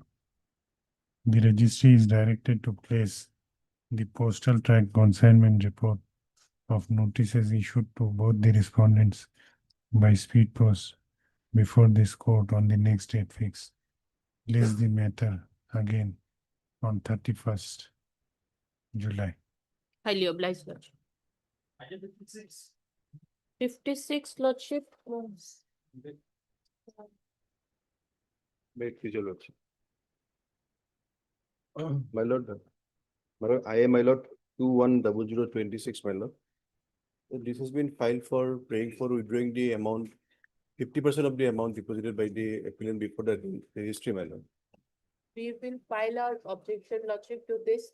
And in the meantime, lordship, in the appeal, service is complete because both 3 and 4, respondent 3 and 4 have refused to take.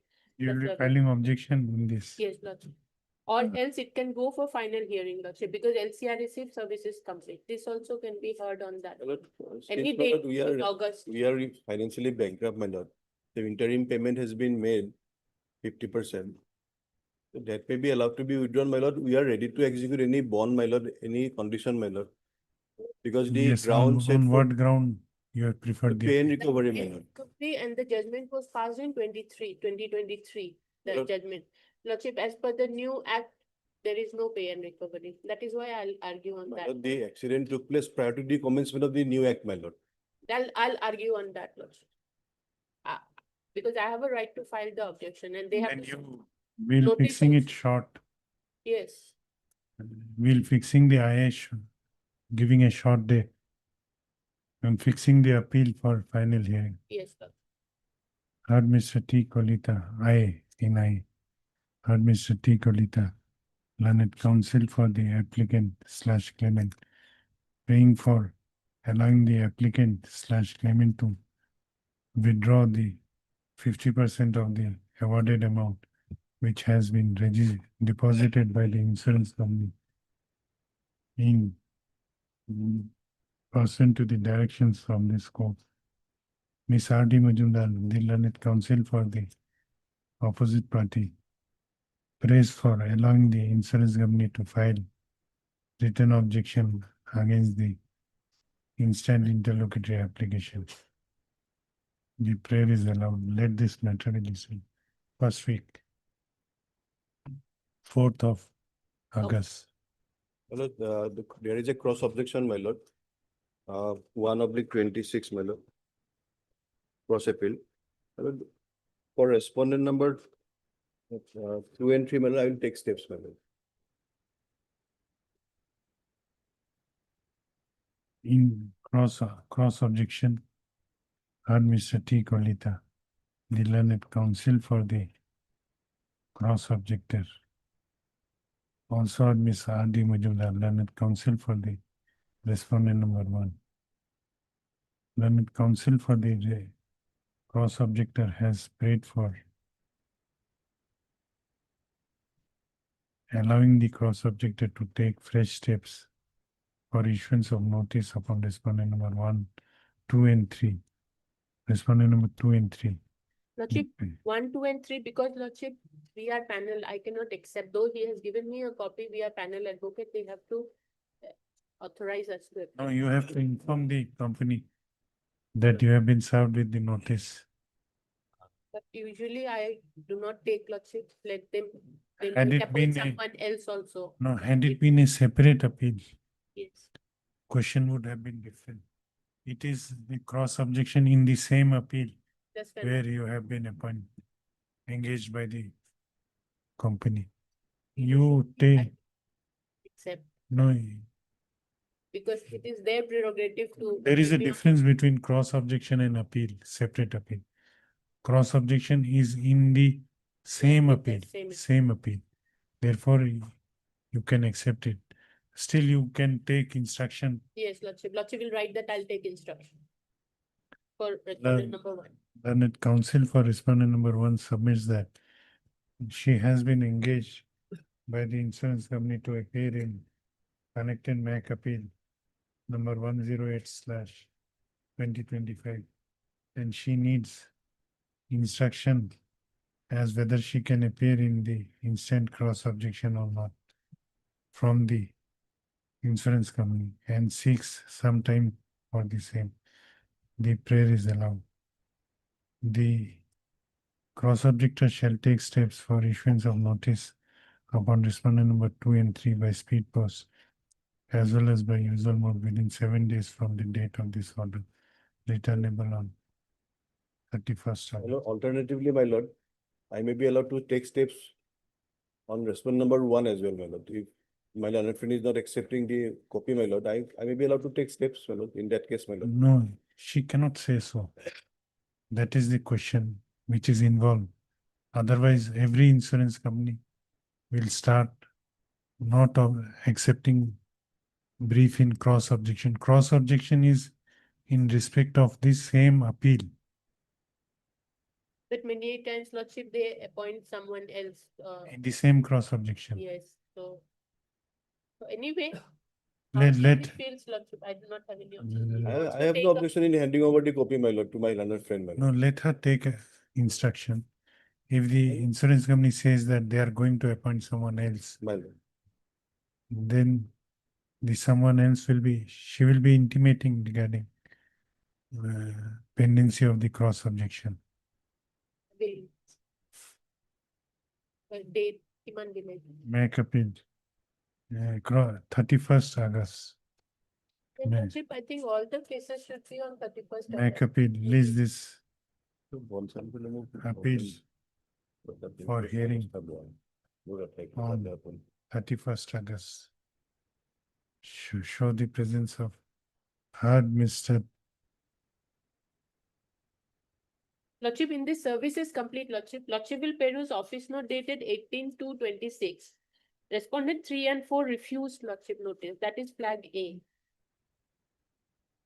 And office note 14/7/26 LCR is. This is ready for hearing. Heard Miss R.D. Majumdar, learned counsel for the appellant.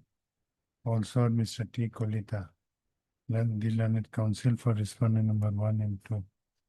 On perusal of office note dated 18/2/26. 18/2/2026, it appears that the notice Respondent number 3 and issued 4. to respondent number 3 and 4 have returned with a postal remark within inverted comma refused Stop. In view of the refusal to accept the notice by respondent number 3 and 4, same is held to be duly served on the said respondents.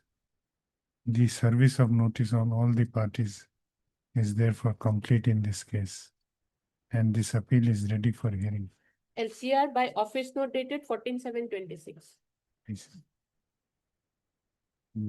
This appeal is ready for hearing. Accordingly, list this appeal for hearing on 31/8/2026. But the IA would be listed on 4th of August. 4th of August. The registry will create confusion, Lordship. Let us see. We have Okay. very specifically directed. Then Highly appreciated. Yes, sir. May I please, Lord? Lordship, in item 53, that part is not written that my name may be shown while listing the connected. item 53. Name of Mr. D. Mondal. 53 applicable. Be reflected in the cause list as engaged counsel for responding. It's 54. In 53, it is recorded. 54. Name of Mr. D. Mondal may be reflected in the cause list as engaged counsel for respondent / claimant henceforth. Yes, sir. Lordship, we have filed this application under order 41 rule 3 because we made some mistake, typographical mistake in our memo of appeal, Lordship. The appeal was admitted, but the mistake was with regard to paragraph A and B, Lordship. I have also annexed the new memo of appeal with my IA, Lordship. What is out of it? Because the order was, judgment was not passed for pay and recovery. We mentioned that it is pay and recovery, Lordship. That is the difference. We want a pay and recovery.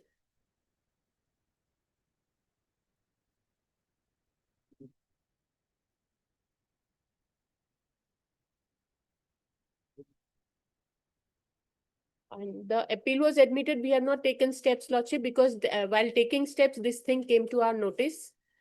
So, Lordship, the appeal can be again admitted if this petition is allowed.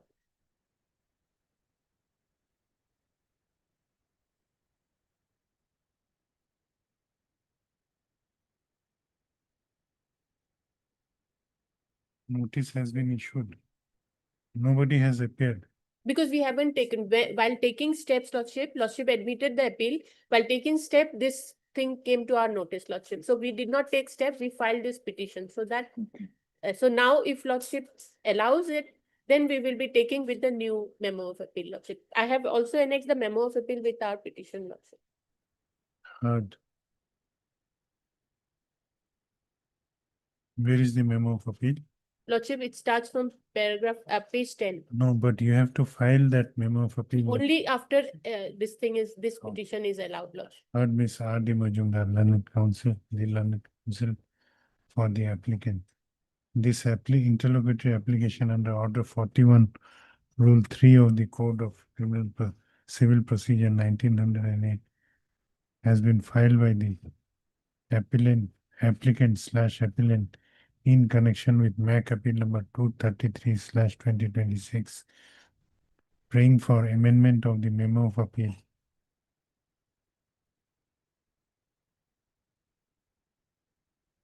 By rectifying the grounds taken in that appeal.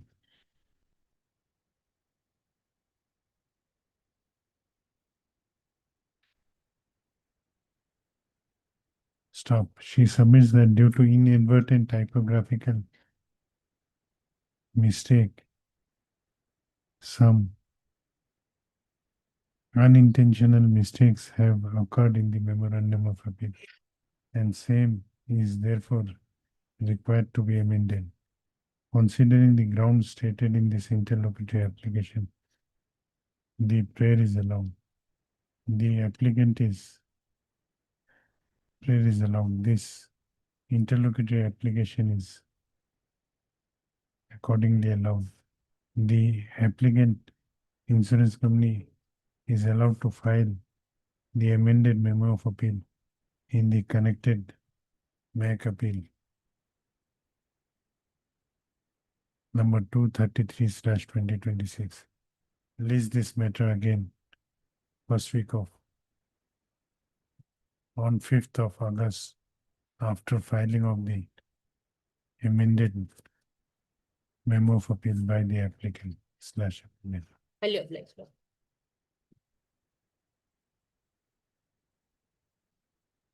That is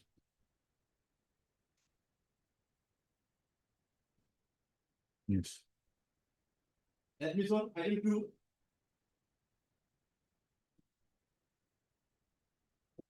You go. This appeal has been referred by us challenging the quantum of the award on the ground that the deceased was a government employee and is not entitled for any award under the head of loss or dependency. Heard Mr. S. Sharma, learned counsel for the appellant. Also heard Mr. D. Mondal, learned counsel appearing for respondent number 1 and 2, 1 and 2 the claimants. slash claimant. This appeal under section 173 of the Motor Vehicles Act 1988 has been preferred by the appellant insurance company, impugning the judgment and award dated 5/8/2024 passed by the Motor Accident Claims Tribunal number 1 Kamrup Metro in MAC case number 1982/2017, whereby the present appellant was directed to pay a compensation amount of rupees 42,43,888 to the respondent claimants, along with an interest at the rate of 9% per annum. The appellant is basically agreed with the quantum of compensation awarded to the claimants.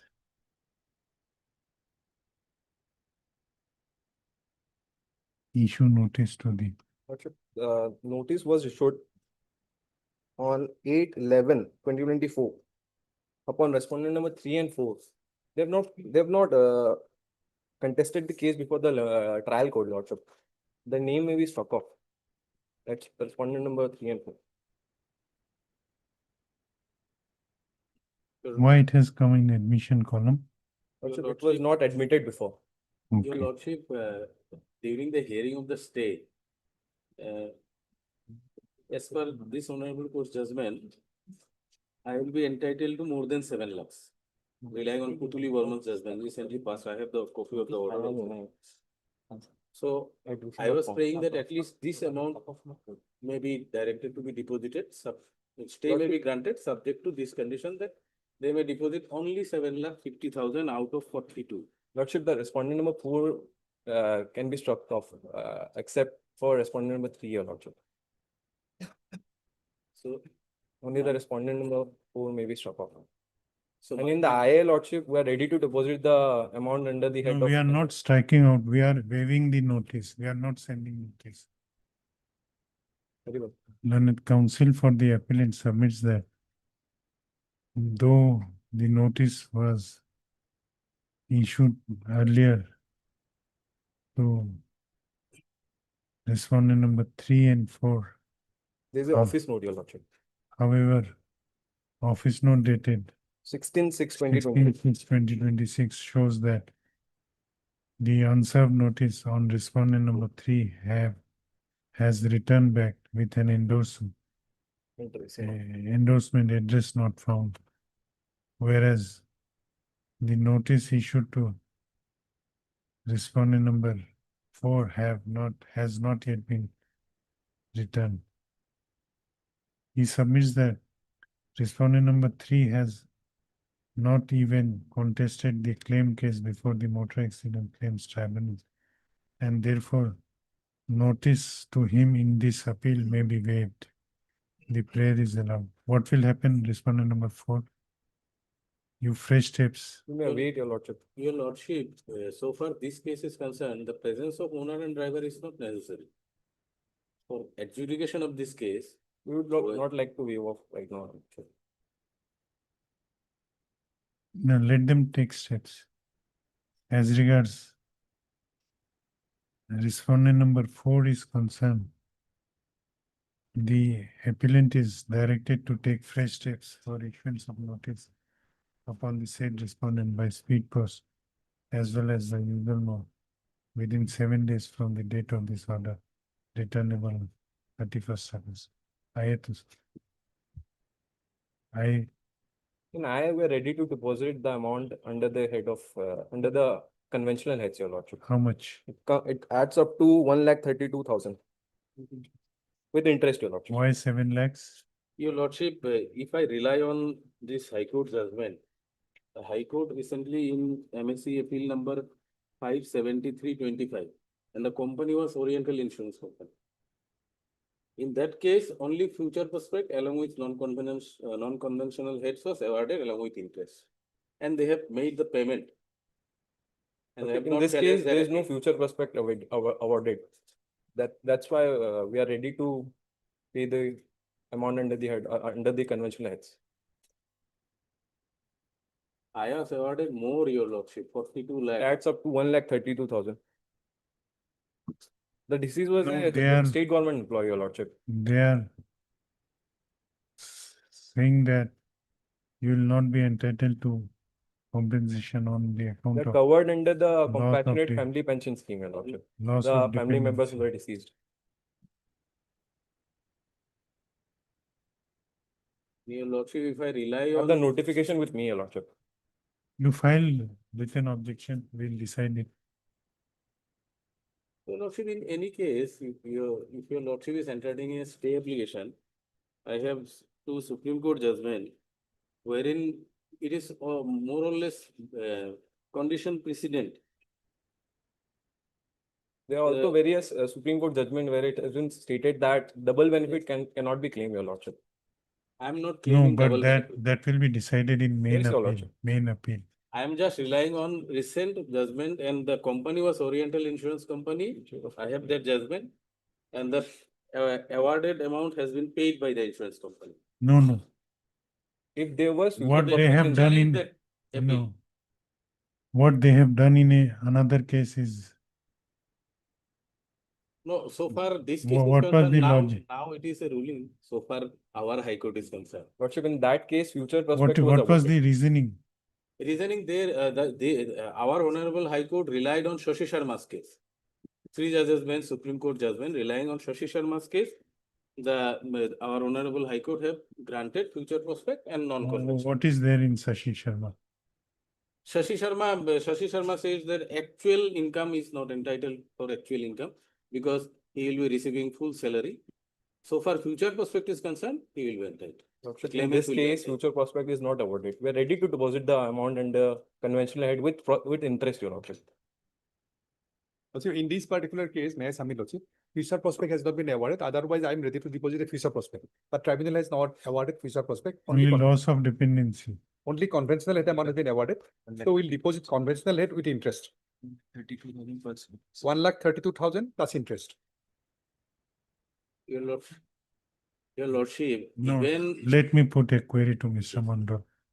In this case, 41,11,000 has been assessed as loss of dependency, yes, which their plea is that you are not entitled. yes, Then remains the non-conventional head. no, against conventional heads.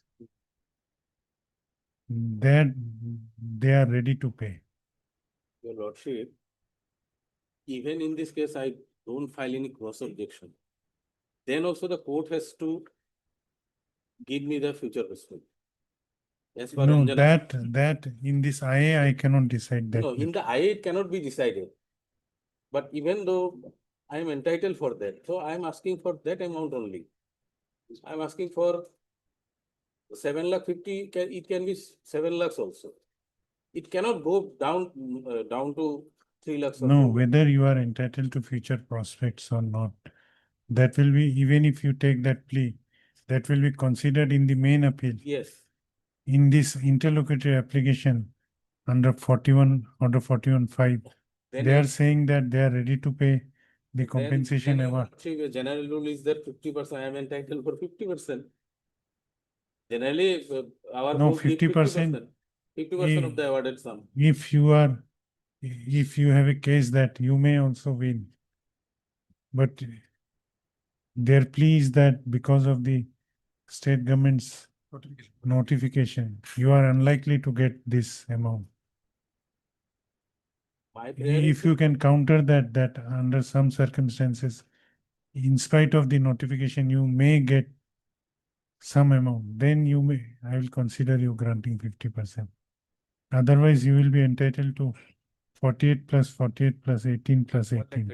1 lakh How much? 1,32,000 with This, interest. this you will be getting. If you are conceding, I will dispose of the. I leave it to your lordship. Heard. Mr. S. Sharma, the learned counsel for the, in IA, the learned counsel for the applicant.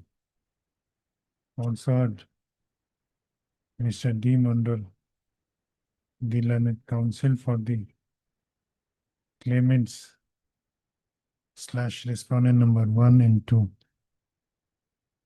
This interlocutory application under Order 41, Rule 5 of the Code of Civil Procedure has been filed by the Oriental Insurance Company Limited in connection with MAC Appeal number 577/2024, praying for stay of execution of the impugned judgment and award dated 5/8/2024, passed by the Motor Accident Claims Tribunal number 1, Kamrup Metro, in MAC case number 1982/2017.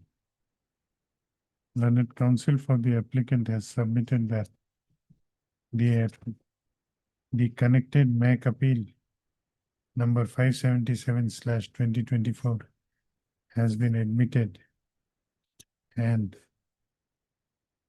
hence the impugned judgment and award is required to be stayed during pendency of the connected MAC appeal.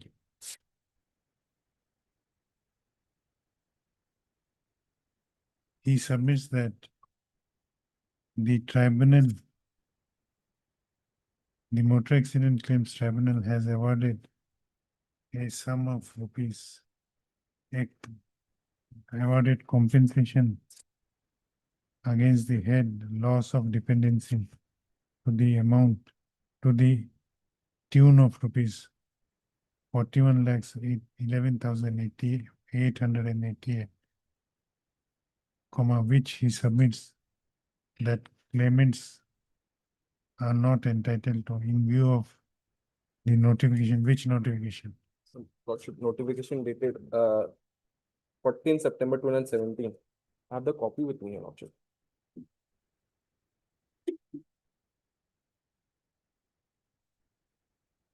In view of the notification dated Clause 5.3, Your Lordship.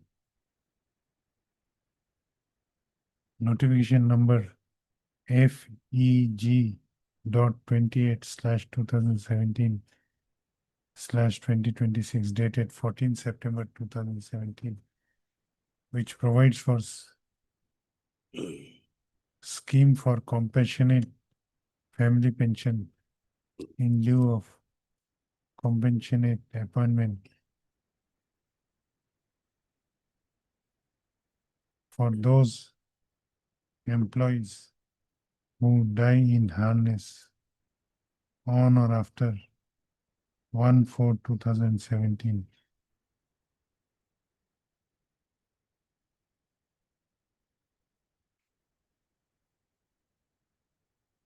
On or learned counsel for the applicant submits that since the deceased was a government, state government employee, the present claimant slash respondent, who are the dependents of the deceased, are entitled to get benefit of the scheme for compassionate family pension. As such, they would not suffer any loss of dependency, and therefore, they are not entitled to compensation on account of loss of dependency. He further submits that the insurance company is, however, agreeable to deposit the compensation awarded on account of Under the conventional head. against conventional heads, which comes to rupees 1,32,000 with interest. along with the interest which accrues thereon. Learned counsel for the claimant respondent, on the other hand, referring to a judgment of the coordinate bench of this court in the case of Oriental Insurance Company versus Putuli Burman, within bracket, judgment dated 24/3/2026 in MAC appeal number 573 slash 2025 has submitted that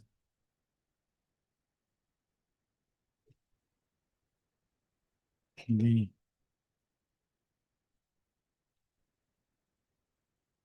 respondent slash claimant would be entitled to get compensation against loss of future prospects, which would come to how much?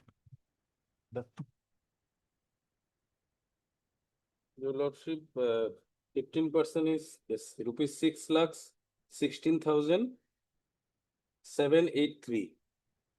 Which is come to about 6 lakhs, rupees 6,16,000. 783. 783. And the applicant may be directed to deposit the same as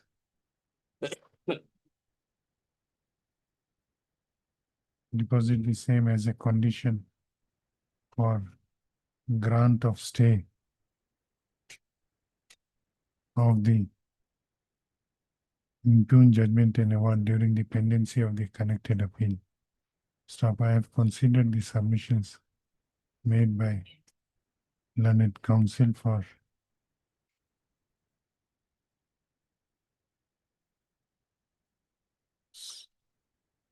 both sides.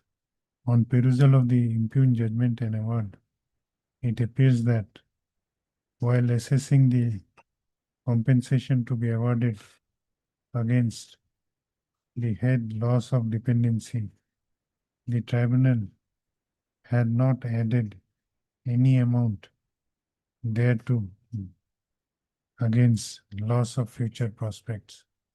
Hence, the plea raised by the learned counsel for the claimant slash respondent cannot be acceded to at this stage, though same may be considered at the time of final hearing of the connected appeal. So, as such, this court is of considered opinion that ends of justice would be served if the execution of the impugned judgment and award is stayed during the pendency of the connected appeal, subject to deposit of the amount which was assessed by the tribunal against conventional heads, that is rupees 1,32,000 along with interest. Stop. The instant interlocutory application is therefore allowed. The execution of the impugned judgment and award is hereby stayed, subject to deposit of an amount of rupees 1,32,000 by the applicant insurance company before the Your Lordship. registry, 1,32,000 along with interest. along with interest by the applicant insurance company before the registry of this court within a period of 4 weeks from the date of this order. If the said amount is deposited, same shall be dispersed Claimant number 1. to the claimant number 1 by the registry after proper verification. This interlocutory application is accordingly disposed of. Grateful. Highly obliged. Item 3.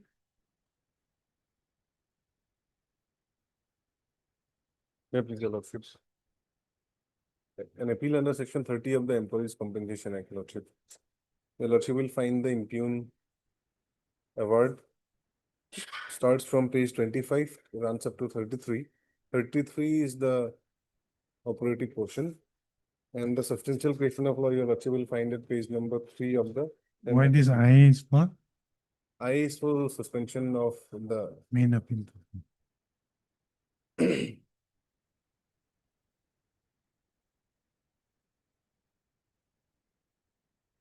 Where is the substantial question of? page number 3 of the memo of appeal.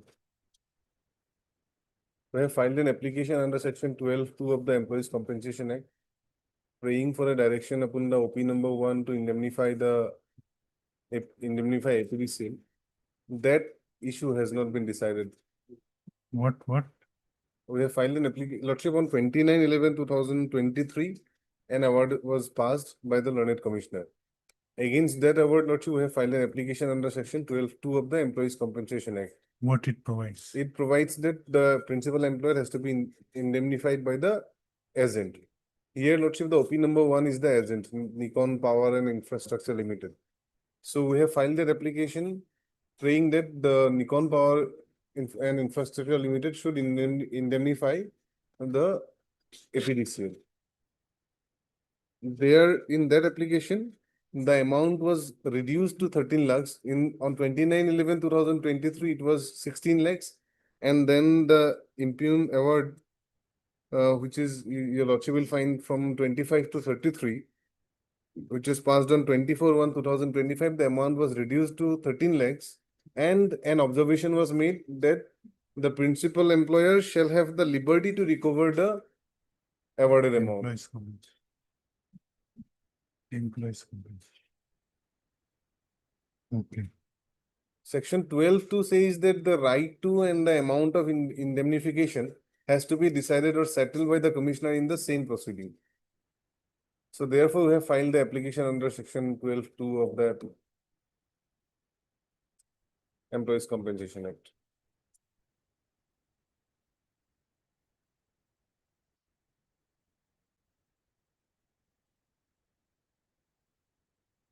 We read 12(2). Lordship? 12(2), you have Employees Compensation Act. Yes. Read 12 clause 2.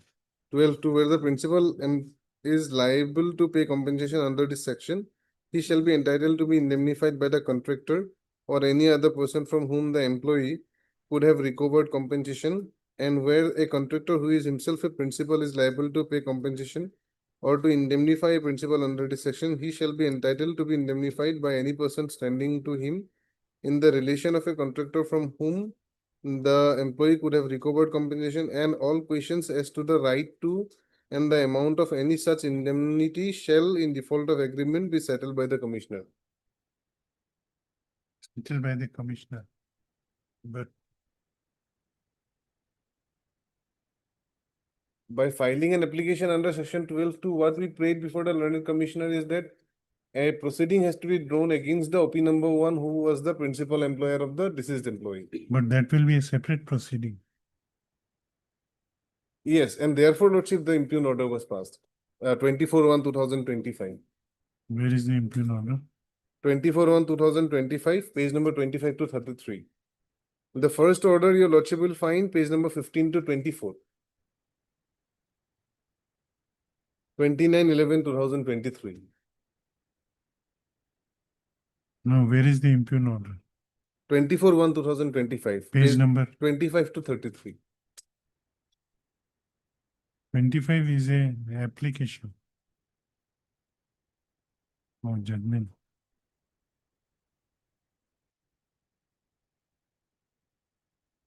The last paragraph at page 33, your lordship will find that OP number 2, that is APDCL, shall have full liberty to recover / indemnify the total compensation amount already paid by them from the OP number 1. So the proceeding has to be drawn. That is what our contention before the learned commissioner.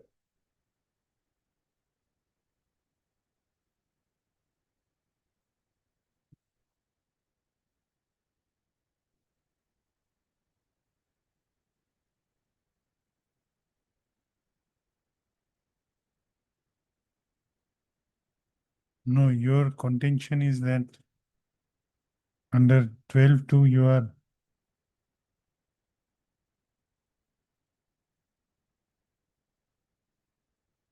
you are entitled to indemnify the award from the OP number 1. OP number 1. And for that That purpose, was allowed. that was allowed, but only with an observation that we have the liberty to recover it.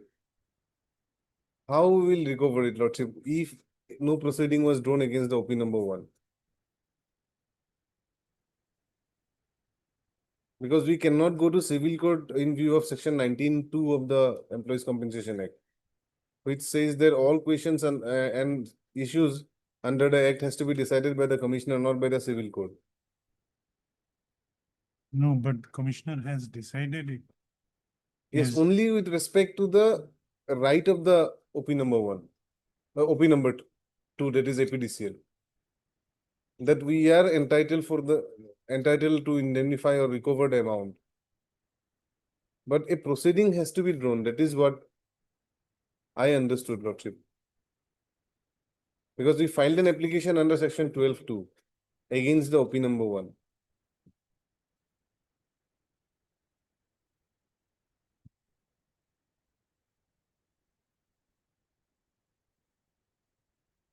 And therefore, the substantial question of law arises in my respectful submission, question number 3.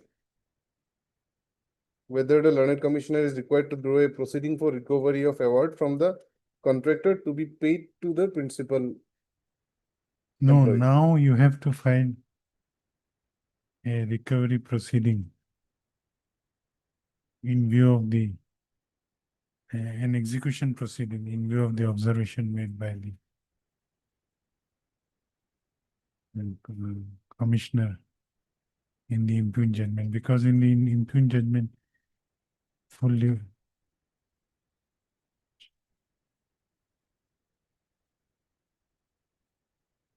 does it mean that by indicating that OP number 2 shall have full liberty, it is indicating that a separate proceeding has to be drawn? Because, lordship,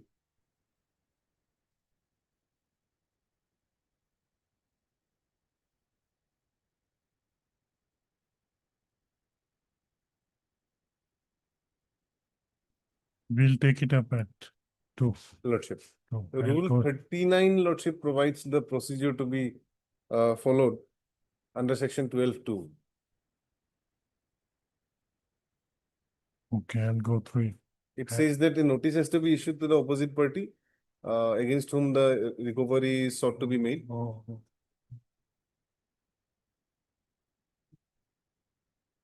So that is not done here, okay.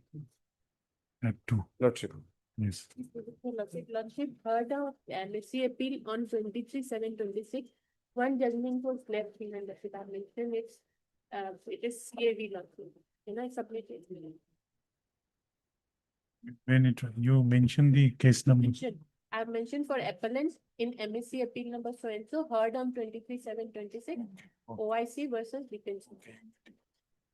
Or else your lordship may fix it on Friday. I will try to find out more, lordship. Yes, okay. on Friday. Third, Mr. A.R. Bora, learned counsel for the appellant. Only. Let this matter be listed again on 31st July, Lordship, can it be on 30, Lordship? 30 July. Lordship. Much obliged.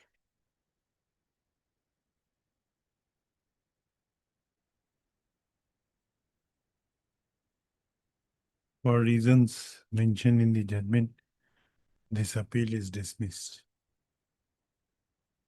Well,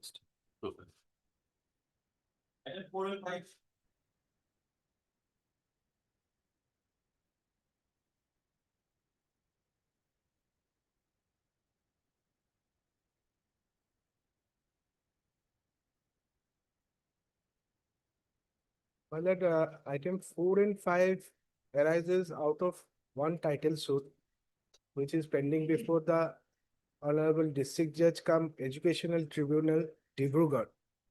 And there are two miscases which are wherein some interim orders were passed.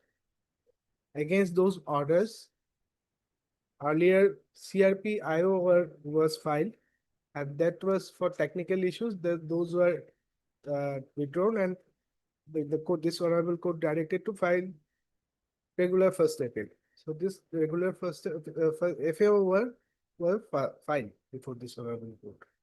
Now, the only issue is that whether the suit, these injunction, these applications, miscellaneous applications are maintainable before the Honorable District Judge cum Educational Tribunal, because of the fact that the appellant school is a minority educational institution within the meaning of the Act, that is the National Commission for Minority Educational Institution Act. She's Lordship, for respondent number 2, Lordship. Education for Education Department. I have made them respondent number 2. If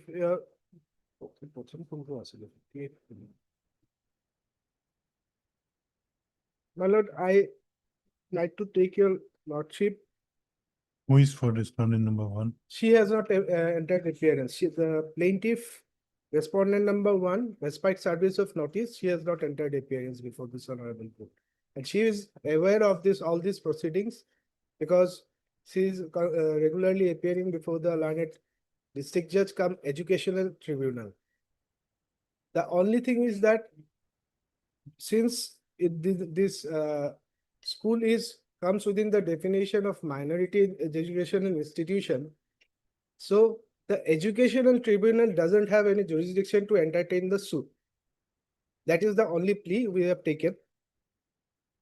Your lordship is taking FAO 58. You are ready? Lordship, for my first submission is Lordship, Education Department does not have any role in this matter because it is for minority education institution, Lordship, and we do not have any control over these institutions, Lordship. It is the school management committee. That is our plea. And that is the plea of the petitioner. That is our plea. That is our. Okay, what is your point? Yes. My lord, the lordship is aware because of a full bench judgment. The lordship is taking FAO for 58. Yes. Page 120.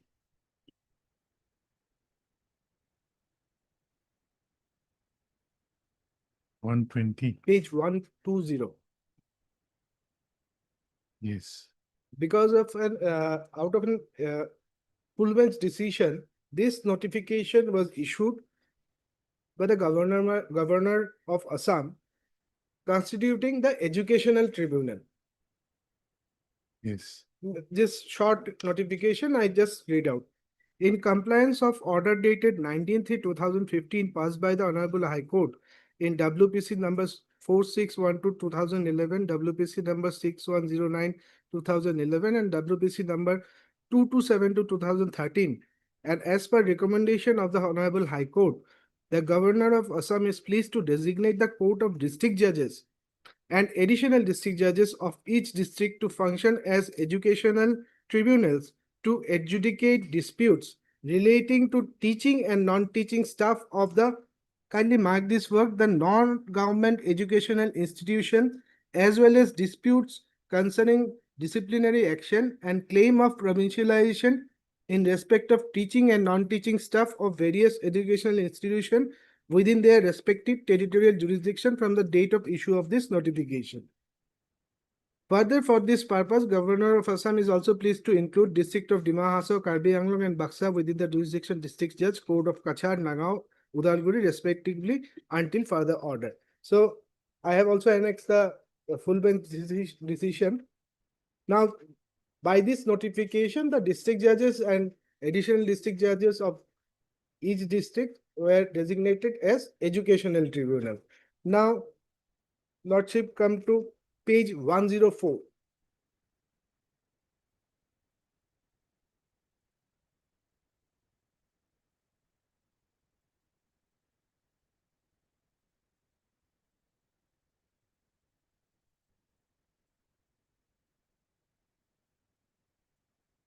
Yes. This is the certificate issued by the National Commission for Minority Educational Institutions, certifying that the plaintiff school, the appellant school comes within the definition of minority education. May I just read? This is to certify that by the order dated 21st day of March 2012, passed by the National Commission for Minority Educational Institutions, New Delhi, in case number 797 of 2011, Montfort School, Post Box 5, Chabua, PO, Dibrugarh, Assam, and others versus Joint Secretary, Education Department, Elementary, Government of Assam. The following schools run by the Institute of the Brothers of St. Gabriel Society, province of Northeast India, have been declared as minority educational institutions covered under section 2G of the National Commission for Minority Educational Institution Act 2004.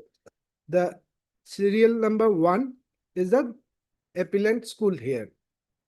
Now, I'll take your lordship to the educational manual. The act, that is Assam Non-Government Educational Institution Regulation and Management Act, page 573.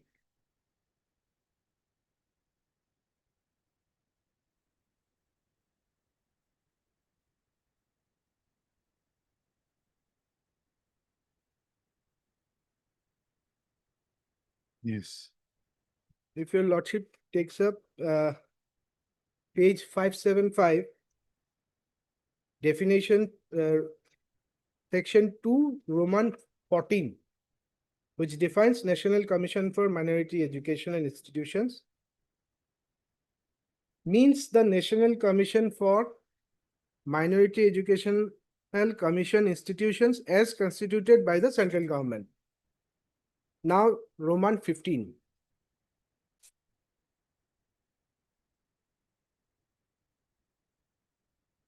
Yes.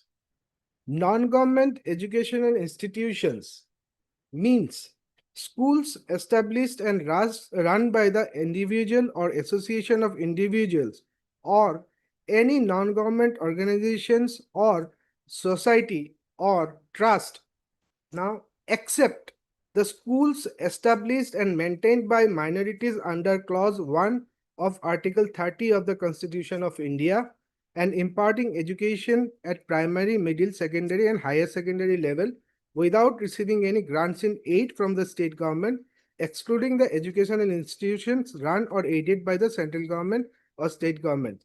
The word institutions, wherever it occurs in the act, shall be construed accordingly. So, the minority educational institutions are excluded from the definition of non-government educational institutions.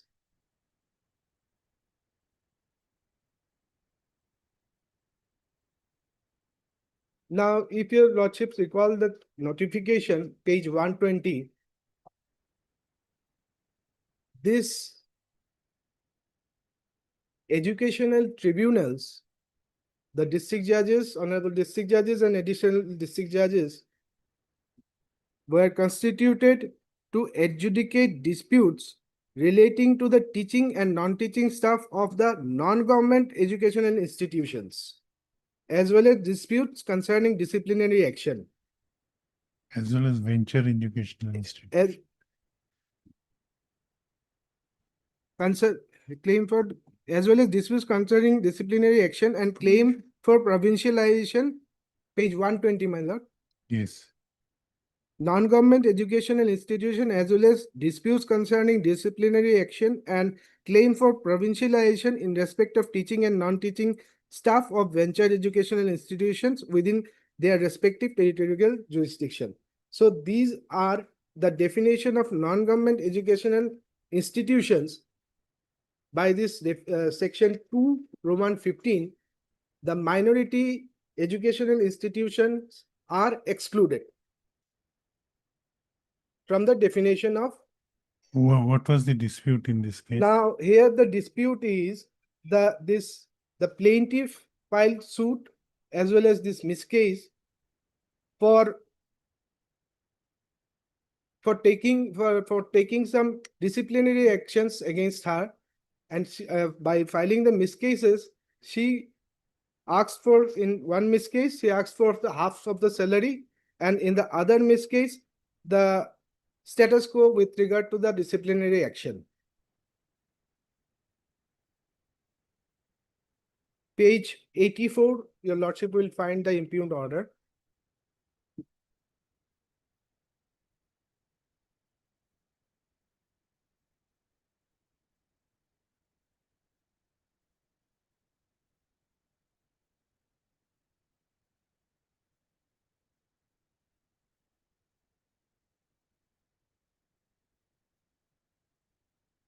Earlier, she preferred to read petitions before this honorable court assailing the disciplinary action taken by the school.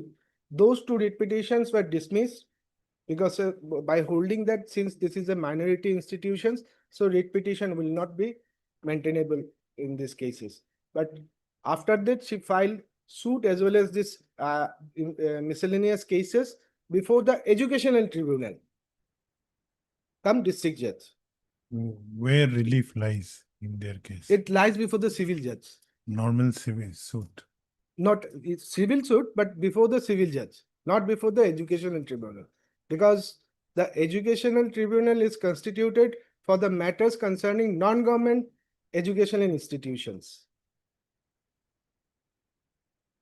And whether the school also does not fall within the definition of venture institution? No, this is because of this certificate I have shown your lordship. This is a purely declared as a minority educational institution.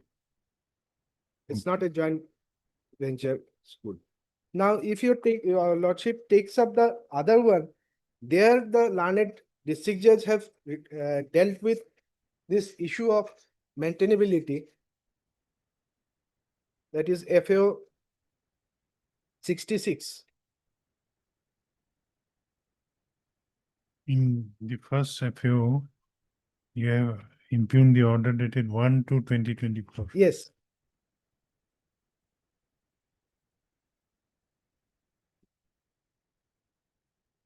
Where status quo was granted. Yes. Okay. Status quo was granted. In the second FAO? My lord? Yes, in the second matter. In the second matter, your lordship will, that is very clear from the order of the district judge. In the same title suit, page 60 is the order. Yes. Lordship, I'll take your lordship to page 61. Second last paragraph. Yes. The Honorable Gauhati High Court in its order dated 2011-2023 in WPC 3111-2022 made it clear that the petitioner shall be at liberty to appropriate any other appropriate forum, if so advised, and the dismissal of writ petition shall not be constituted to be also a dismissal on merit of the claim of the petitioner. Accordingly, the other writ petition by writ petition number 3756/2022 was also dismissed, as the same being against the order of suspension of a similar nature. Hence, he filed the case and prayed for passing ex parte ad interim temporary injunction directing the office to pay half. Heard the learned counsel for the petitioner and perused the documents carefully. I find that the Honorable Gauhati High Court had dismissed the writ petitions on technical ground and gave liberty to the petitioner to approach any other appropriate forum. Accordingly, the petitioner has filed this petition as by notification number ELC WPC 227213403194 dated 3/12/2015.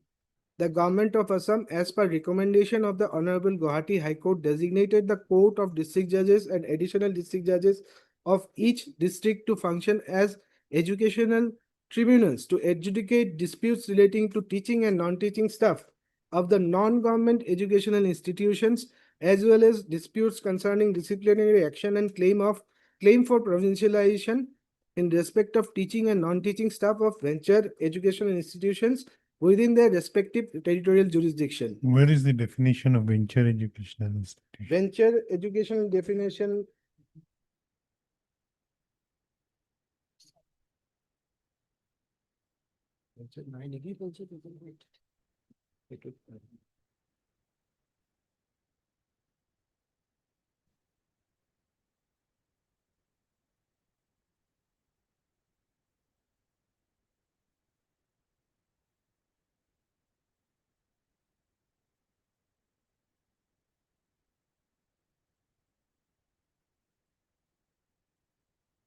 The trial court also held that this is a non-government educational institute.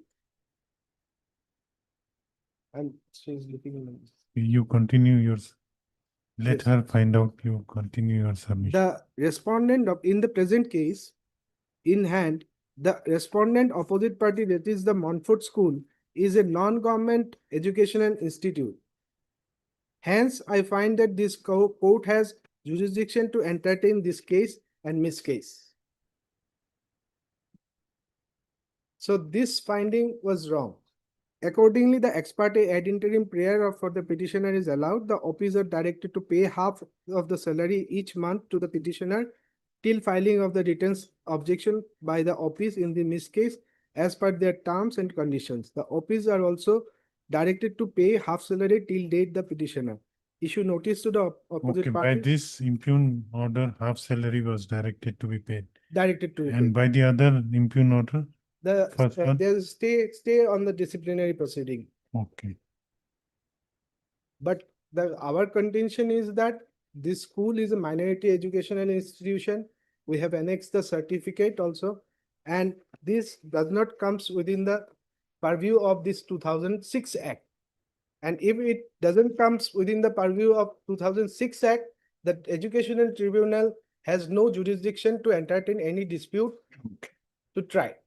Okay, what is ventures? Lordship, venture education, Lordship, has this education number? Yes. Lordship, page number 650, venture high school means a high school including a high madrasa imparting education up to class 10 and established by the people of the locality. Yes, read. 650, Lordship, 650, Lordship.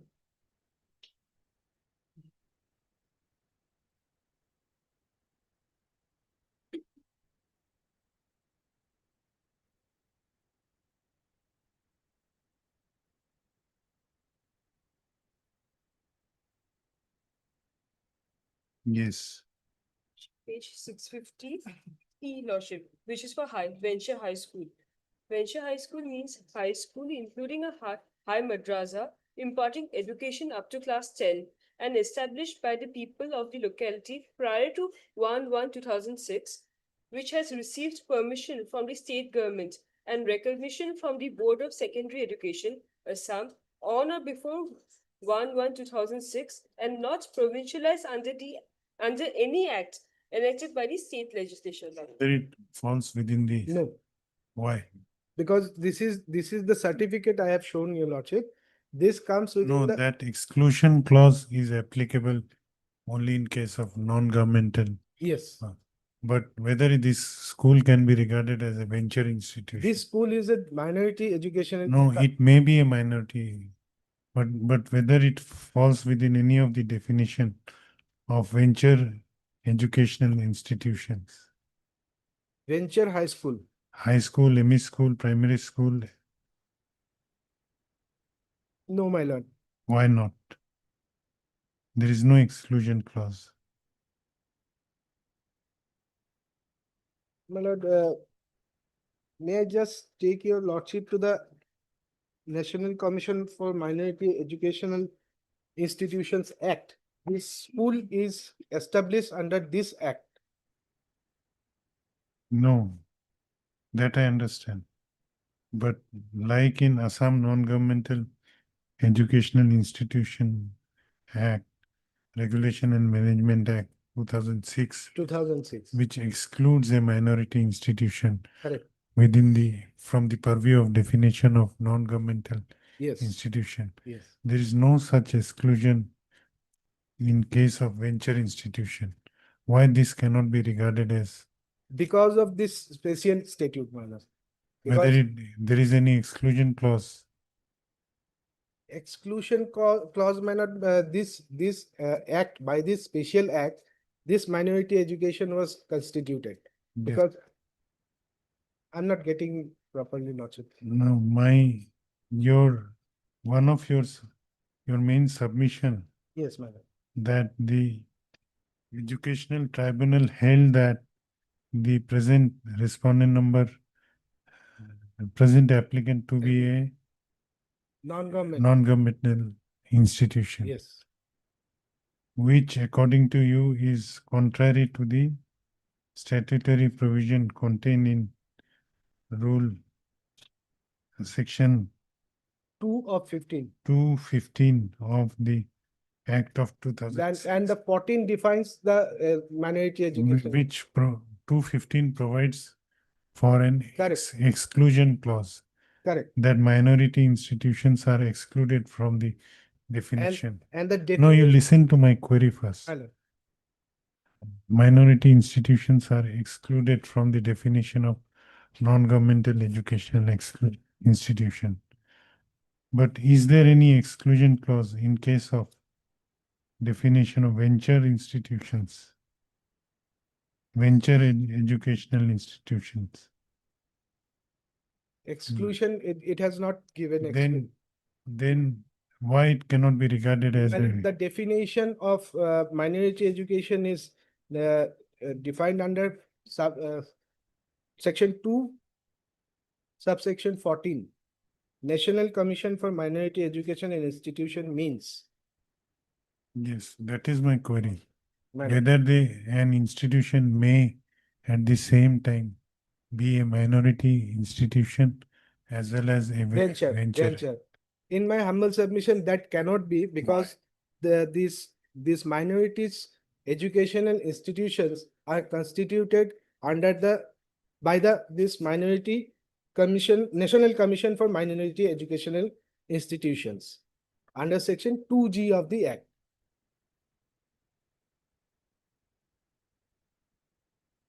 If your lordship takes up the Act of 2004,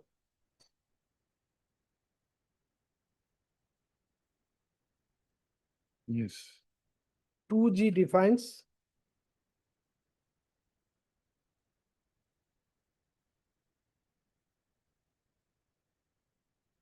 yes. 2G defines the minority educational institutions.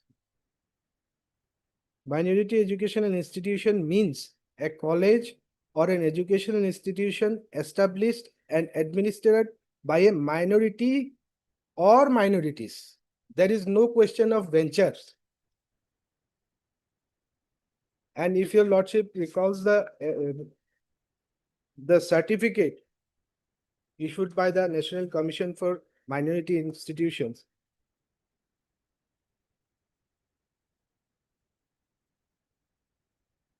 this is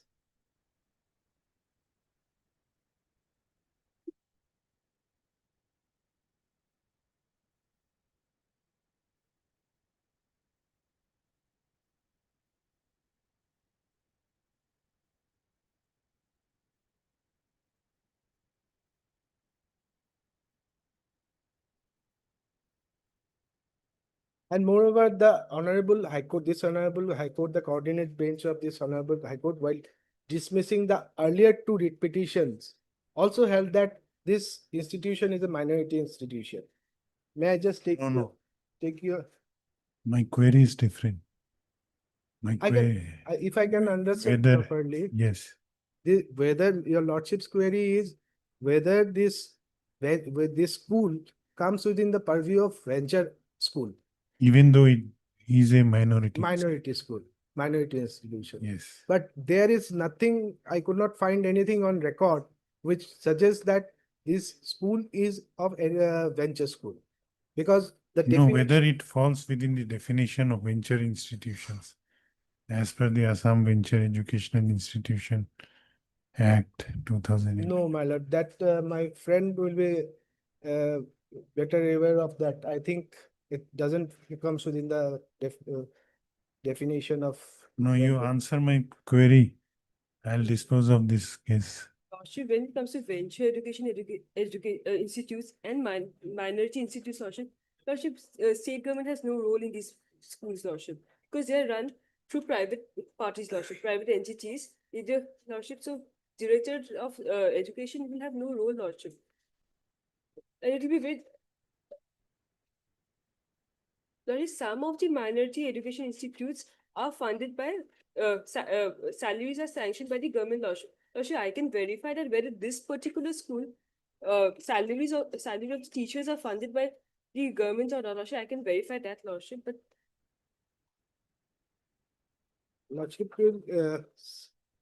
can see the order passed by the in the earlier two writ petitions. Page 63. Mr. Dhar, my query is, you answered this query today or on some other day, that whether the appellant school falls within the definition of venture educational institution as defined in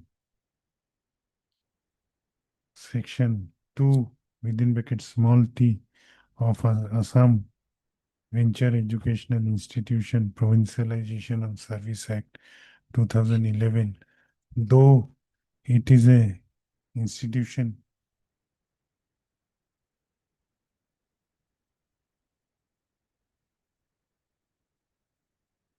though it is a minority educational institution within the meaning of section 131, section 2G of the National Commission for Minority Educational Act 2004. As well as Article 30, sub 1 of the Constitution of India. This you have to answer. That has been reflected in earlier orders also.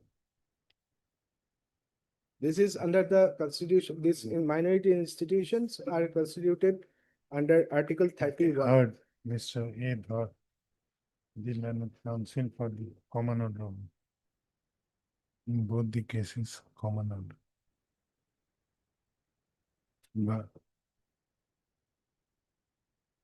heard, Mr. A. Dhar, the Learned Council for the Appellant.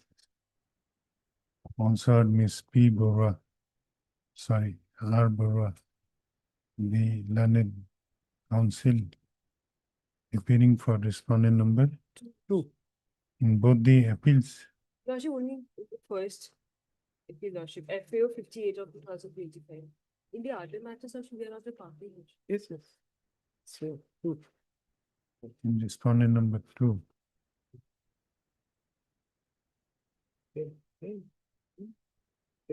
Same title, sir.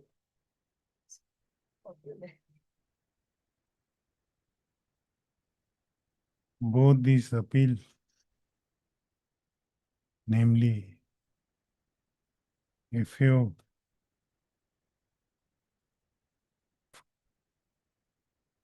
58 of 2025 and FAO 66 of 2025 are taken up together as these appeal arises out of different cases arising out of same. What is the title suit number? Title suit number 1 of 2024. Same title suit. That is 1 of 2022. 24. 2024, pending before the Educational Tribunal, Dibrugarh. Learned counsel for the appellant has raised a question of maintainability of both these appeals, as well as question of maintainability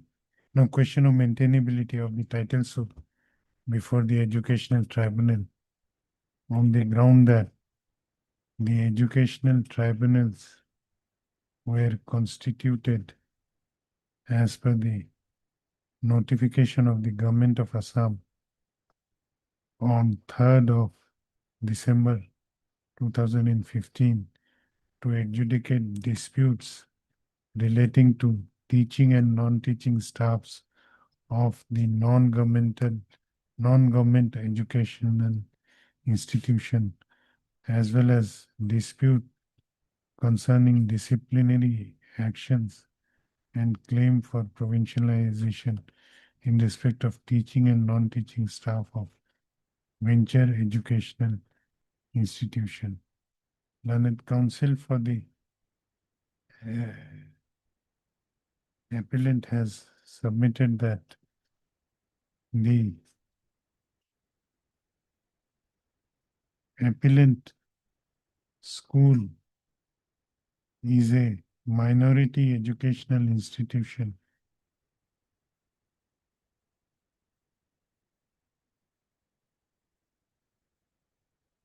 and has been declared so under section 2 within bracket small g of the National Commission for Minority Educational Institution Act 2004.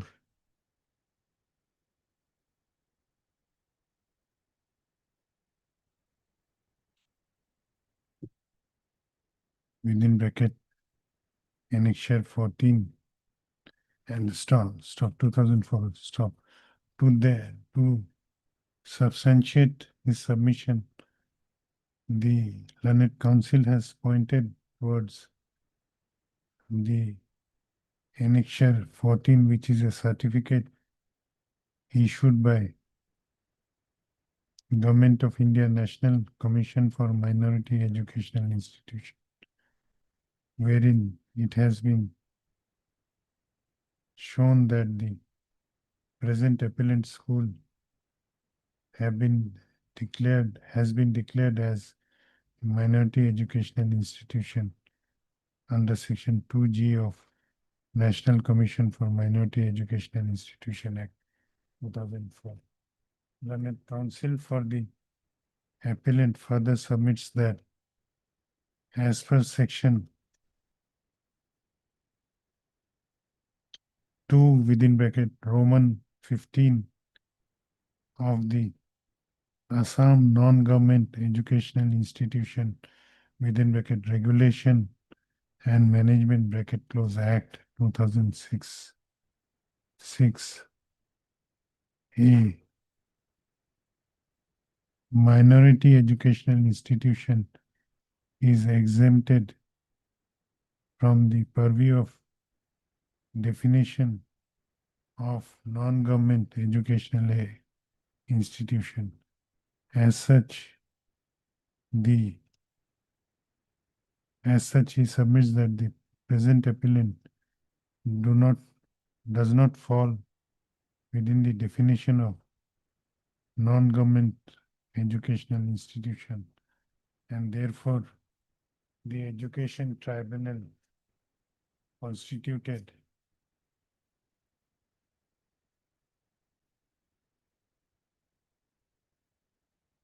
as per the notification dated 3rd December 2015 does not have any jurisdiction to decide the dispute involved in this case.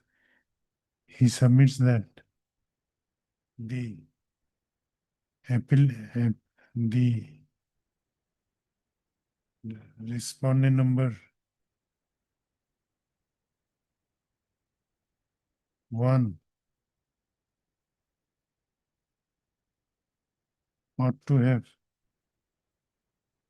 approached regular civil court of lowest denomination for redressal of her grievance. And the educational tribunal, Dibrugarh, does not have any jurisdiction to adjudicate the dispute. And as such, the appellant has prayed for setting aside the impugn order. Stop. Stop. On this, a query was posed by this court as to whether the appellant institute, appellant school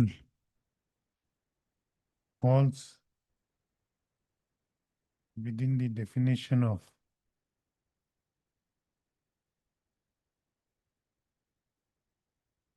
venture educational institutions as defined in section 2 within bracket small t of the venture educational institutions within bracket provincialization of services bracket close act 2011.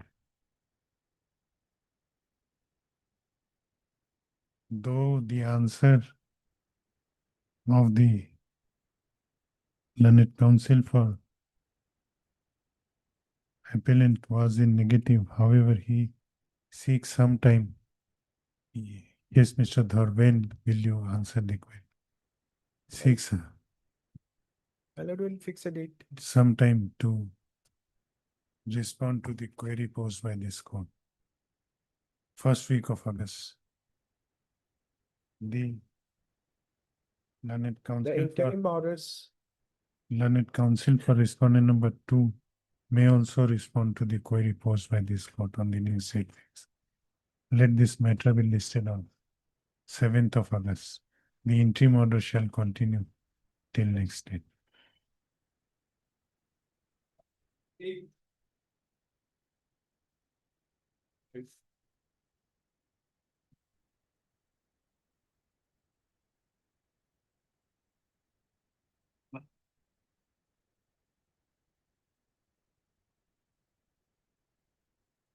Yes.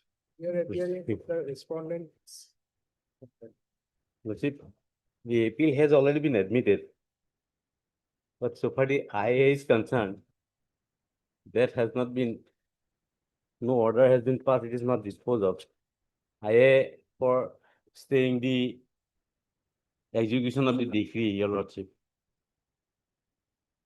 So they have already filed an execution case. That is title execution number 20 of the 26. So the appeal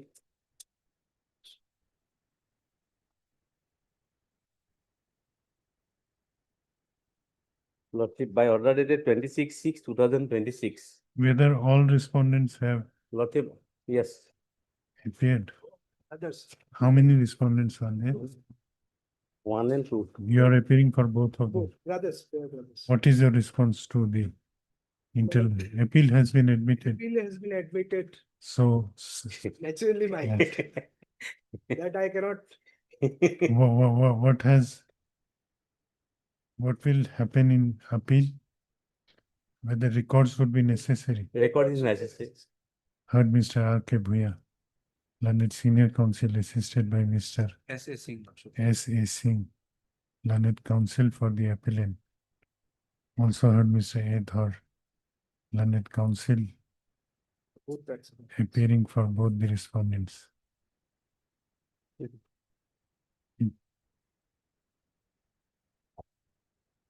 On last occasion, that is on 26/6/2026, the appeal was admitted by this court. Stop. It appears on perusal of office note dated 17/7/2026 that notice that the records of the trial court were called for. However, same has not yet been received. The registry shall issue reminder for the same and list this appeal after receipt of the trial court records on 14th of August. So IA is concerned. Third, Mr. R.K. Bhuya, the learned senior counsel, assisted by what? Assessing lordship. Assessing learned counsel for the applicant. Also, Mr. Edhar, learned counsel for the opposite parties. This application under Order 41 Rule 5 of the Code of Civil Procedure has been filed by the applicant in connection with the regular first appeal number 51/2026, praying for stay of execution of the impugned judgment and decree during the pendency of the connected regular first appeal. Stop. It appears that since the connected appeal has already been admitted, the execution of impugned judgment and decree is required to be stayed. Otherwise, this appeal may become infructuous.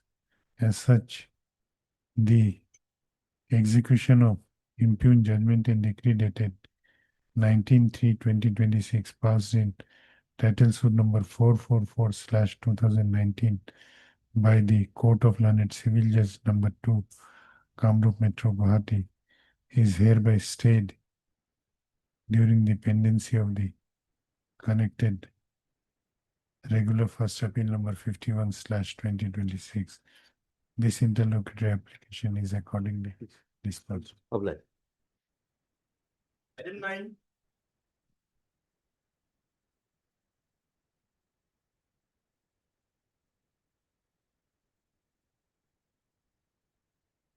May I please, Your Lordship, sir, regular first appeal, my lord. Heard Mr. N. Hawk, the learned counsel for the appellant.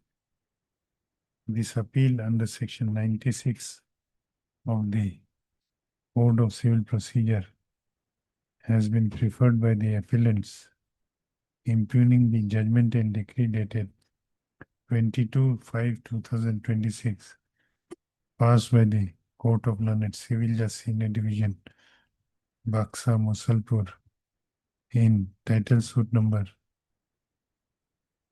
2/2019, whereby the suit referred by the present appellants as plaintiffs was dismissed. I have gone through the grounds stated in the memo of appeal. This appeal is admitted. Let the records of title suit number 2/2019 be called for from the trial court. Let also the notices be issued to the respondents. The appellant shall take steps for issuance of notice upon the respondents by speed post as well as by usual mode within 7 days from the date of this order. Obliged. Returnable on 31st of August.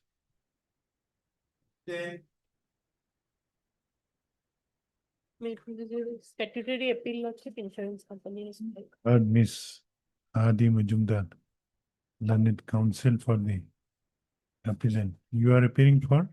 I'm for the claimant. 1, 2, and 1, 3. 2, 3. Also heard Mr. P1. P. Bora, Yes. appearing for respondent number 1, 2, and 3. As well as respondent number 4 and 5. As well as Mr. N. Bora appearing for respondent number 4 and 5. Sharma. Sorry, N. Sharma appearing for respondent number 4 and 5.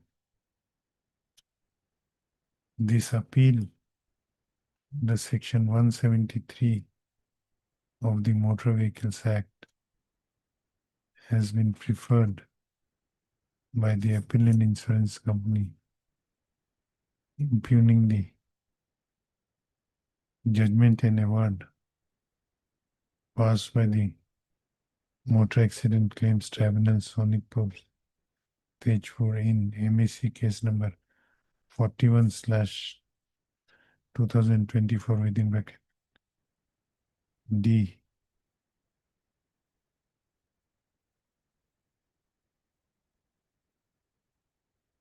Now passed by the MACT page 4 in MAC case number 40.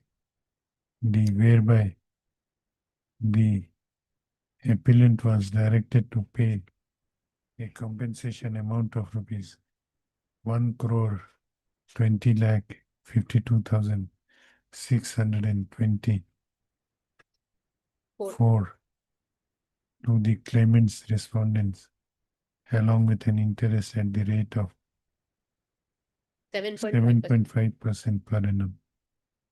I have gone through the grounds stated in the memo of appeal. What grounds you are taking? Lordship, that is not correct. You are challenging, The DL also. okay, challenging the liability or the quantum.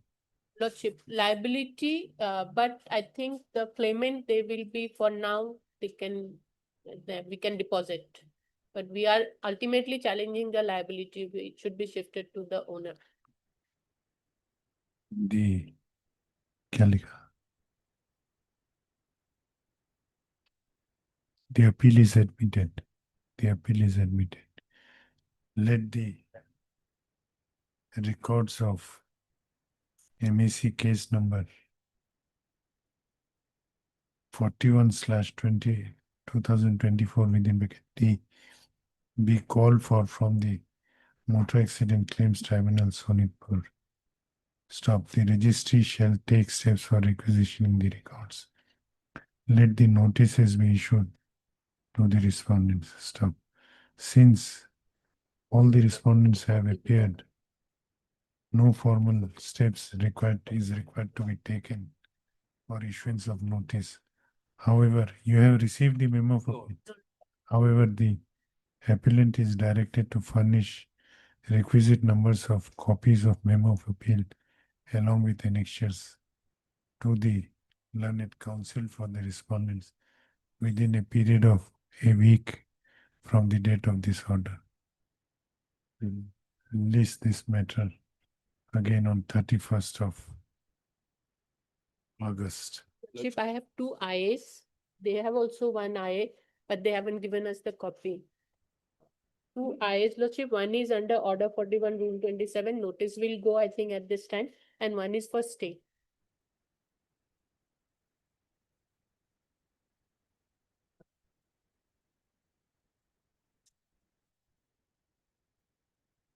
I number 1364 filed by the claimant, OP number 123. Okay. For paying to withdraw the deposited amount. Let's say. We have no. I number. Which one is the order 41 rule 26? There is a one about the IA Lordship which was disposed of, and No, that was delay. delay is already gone down, and in that order, আপনি deposit patient Deposit করেছো না করেছো নাকি? Yes. আচ্ছা, It was already deposited, Lordship. Can I just check the record, Lordship?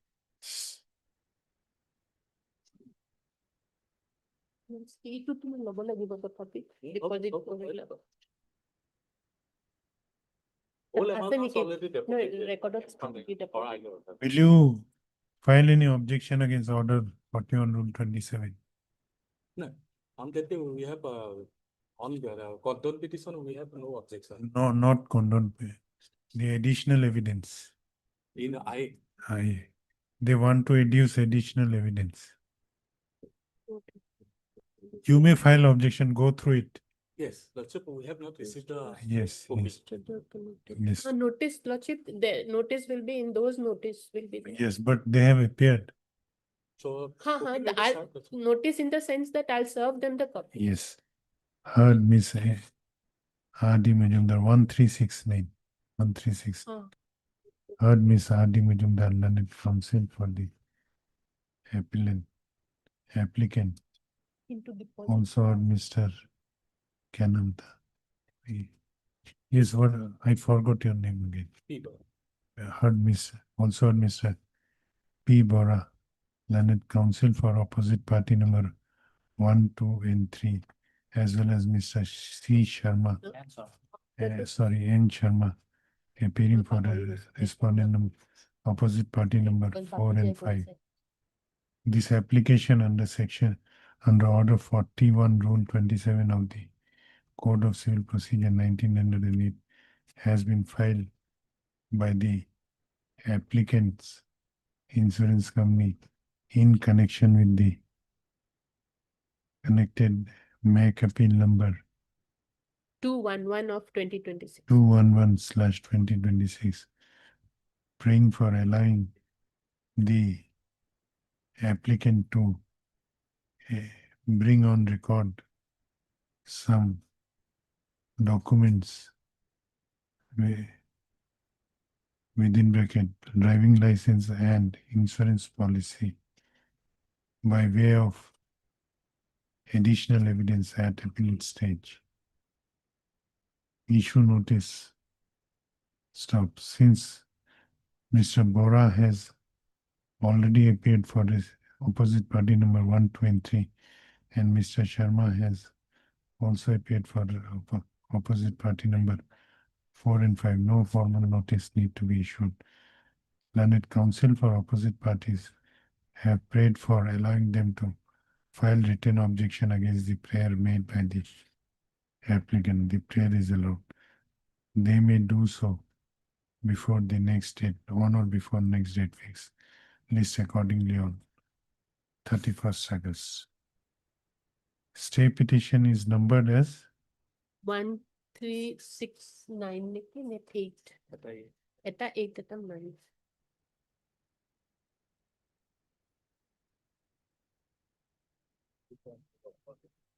Econ to yours. Econ on a copy diya na. 1368. Heard Miss R.D. Majumdar, the learned counsel for same both parties. This application, this interlocutory application has been filed by the applicant insurance company in connection with MAC appeal number 211/2026, praying for stay of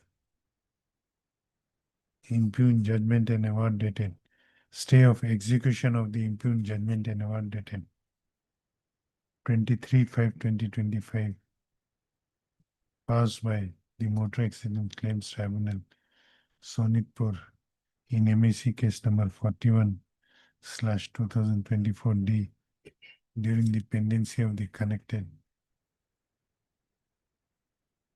MAC appeal number 211/2026.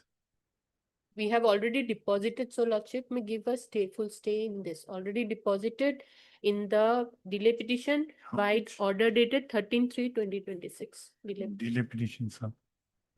But he says he has checked the MSC appeal where we have the deposit is showing. Order is there, Lordship. Order is on 13/3/26.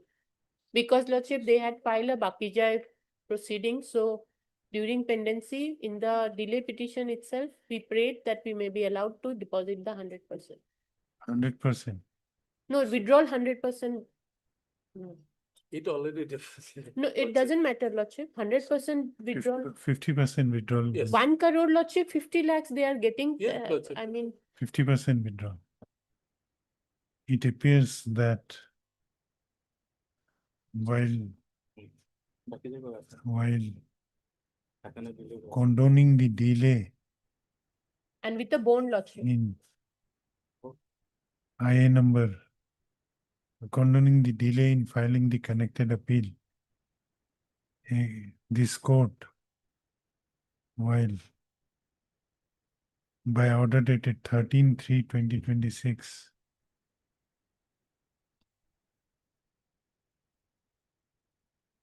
had allowed the applicant insurance company to deposit 100% of the awarded amount before the registry.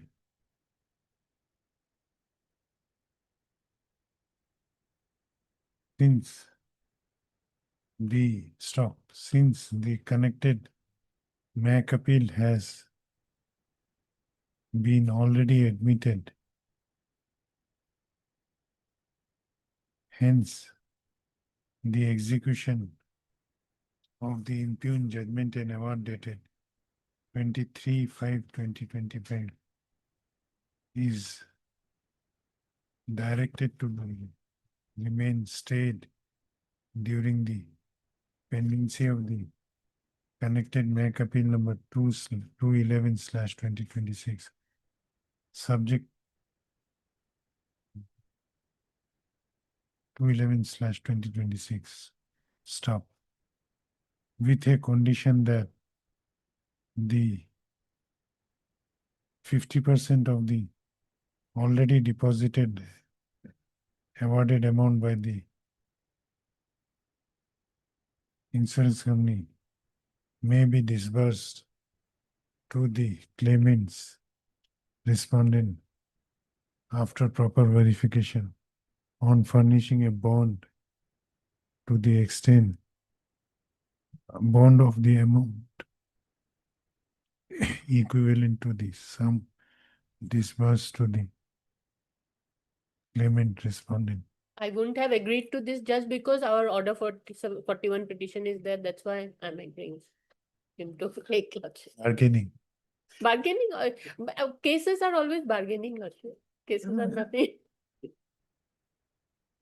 I have not mentioned your concession. No, the Lordship will not mention. I'm just expressing my mind, Lordship. Chandika. This interlocutory application is accordingly disposed of. And 1634, in view of the order passed today in I number 1368, this interlocutory application has become infructuous. In this, you have prayed for disbursal of 50% or 100%. Whole amount we have paid for. Because already. Okay, that we are not Because allowing. we have, during that time, we have filed by Pakistan, that's it. That's why there is a delay. No, in view of order passed in 1368, this I has become infructuous. 50% allowance. Hello.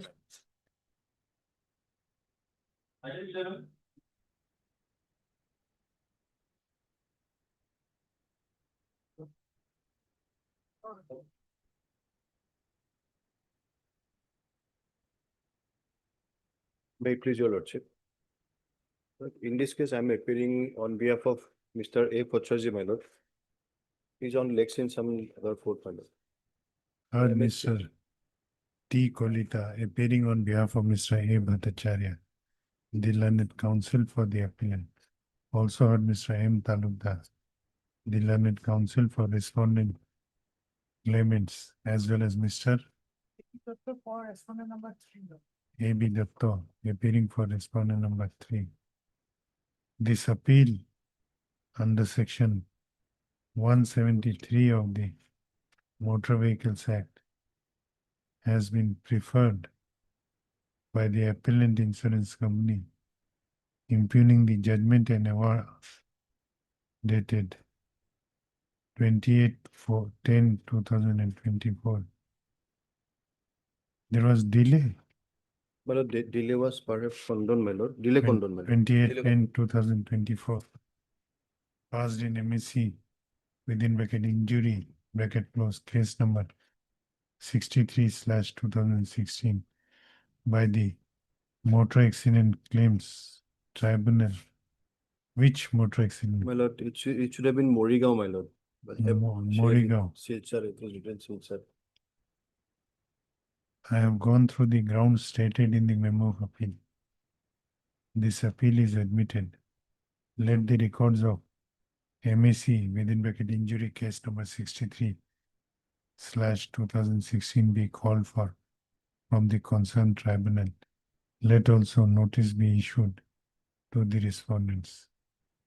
Since Mr. Talukdar is appearing for respondent number one only, and Mr. Datta is appearing for respondent number 3. Memo of appeal made published.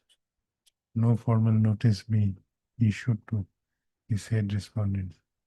As regards other respondents, note the appellant shall take steps for issuance of notice up to them by speed post as well as by usual mode within 7 days from the date of this order, returnable on 31st August.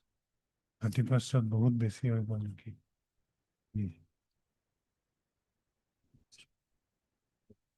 हिसाब बाकी से 31st को काटी जाए। There is an IA for stay, my lord. Notice may be issued because he is not here, my lord. I may not be in a position to. We'll take up IA on the next date fixed. My lord, 31st August. 31st August, because Mr. Bhattacharya is not there. I same issue notice.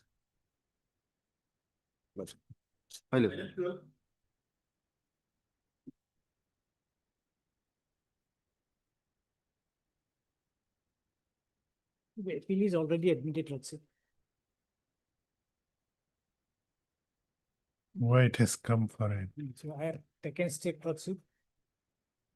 Step was not registered, let's see. You have not taken steps.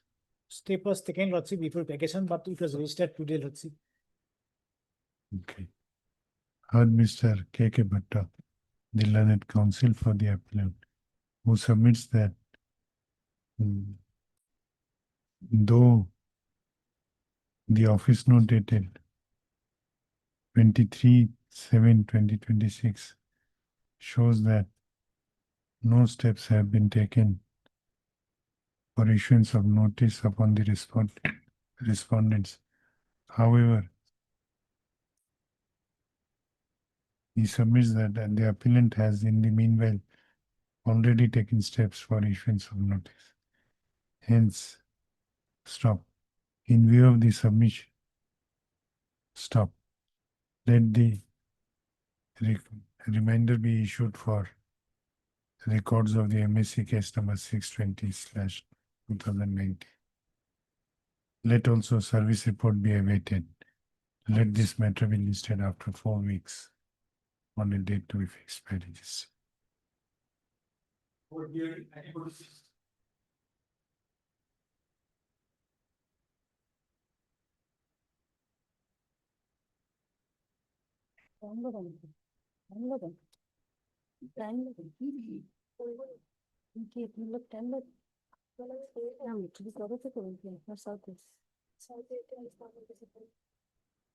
Yes.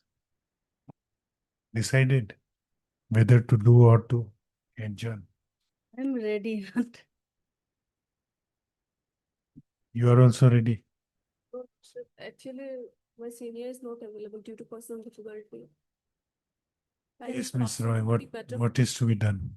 Then your lordship will fix it on Thursday, Milo, because it's an old matter, Milo, 2017 matter. Thursday will be difficult. 4th August. 4th of August. 4th August. Heard Ms. S. Roy, learned counsel for the appellant. Also heard Miss, what is the name?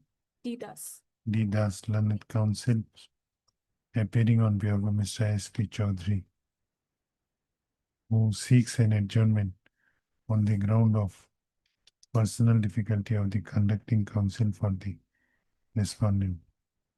Considering the ground the prayer is allowed, let this matter be listed again on 4th of August.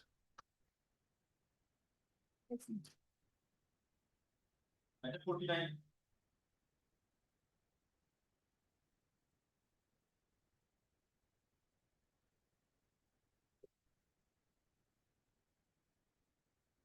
Yes.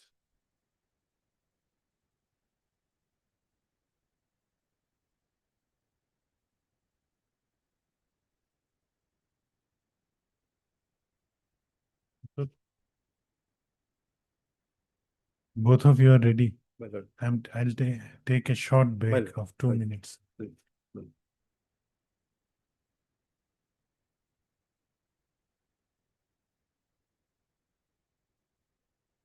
Yes, Mr.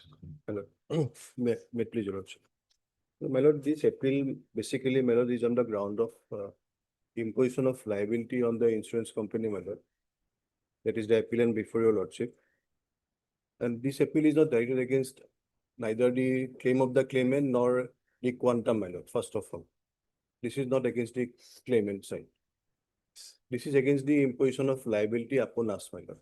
Whether owner is present, No, my you are, lord. No, my lord. He is not present. whether, what is, The service is duly served, my lord.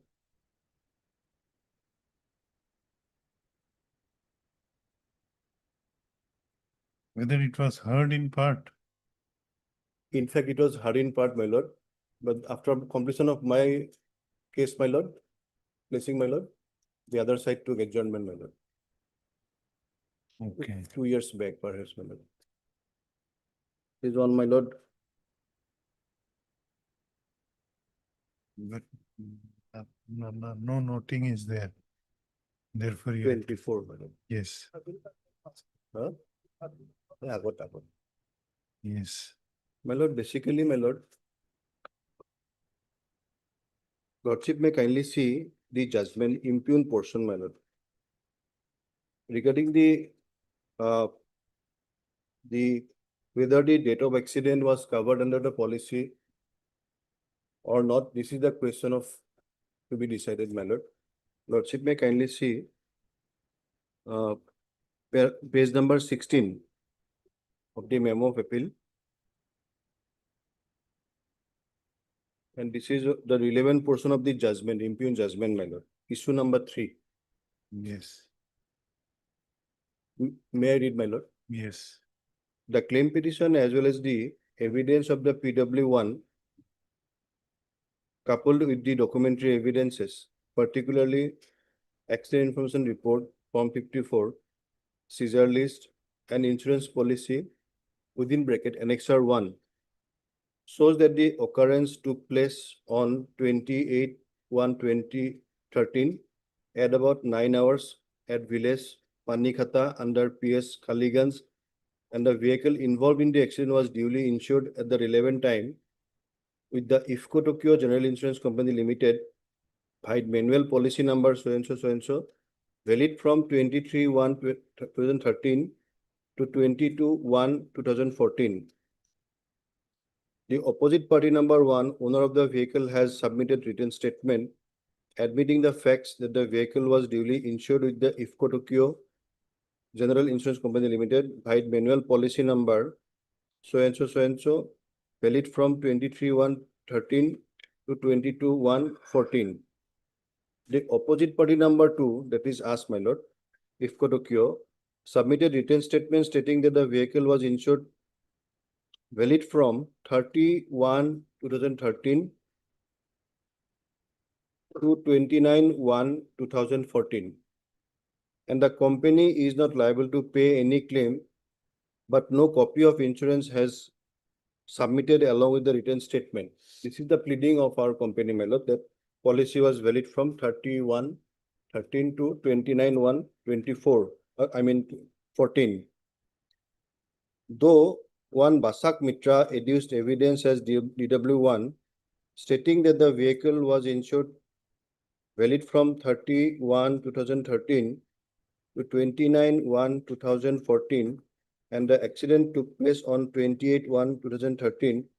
As such, the IFCO Tokyo General Insurance Company Limited is not liable to pay any compensation, but during cross-examination, he stated that he was joined the service in the year 2019 and he has no personal knowledge of the insurance and who has submitted written statement of the OP number 2. Any criminal case registered against the agent of the insurance company or any other person regarding any fake insurance, etc.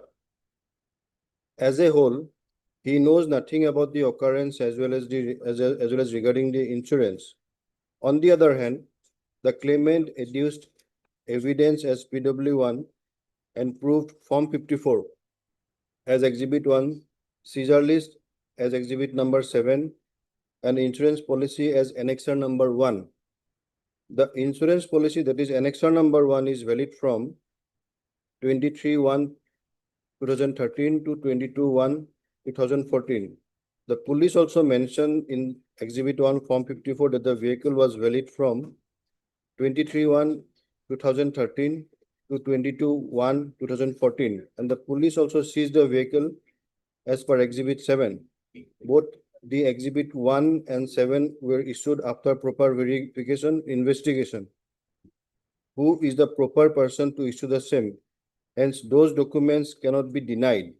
Therefore, the OP company has failed to prove that the vehicle was not insured valid from 23/1/2013 to 22/1/2014. Well, this is the finding, my lord. And on the basis of this finding, we have been given the liability to pay the compensation to the claimant side, my lord. Now, my lord, now from reading of this issue number 3, my lord, it is clear that the policy of insurance was exhibited by the company, my lord. And the learned commissioner, my lord, relying on the document annexed by the claimant side, the owner did not file the copy of insurance, my lord. Because if the policy ought to have been relied by the commissioner, my lord, learned commissioner, that had to come from the bona fide position of the insured, I mean the owner of the vehicle. Now, this document was brought before the learned commissioner by the claimant side. And on relying on that document, the judgment has been passed. Despite there been clear evidence on our part that the policy was valid, was issued after the date of accident, my lord. Now, lordship may kindly see TCR, my lord, for a moment, my lord.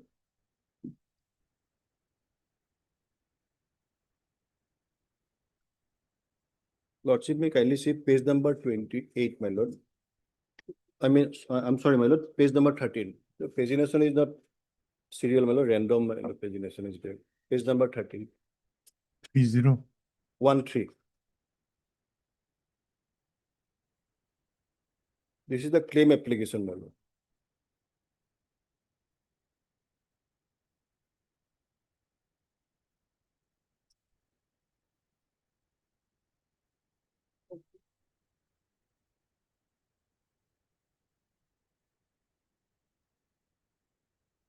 In fact, the notice, my lord, notice appended with the claim application.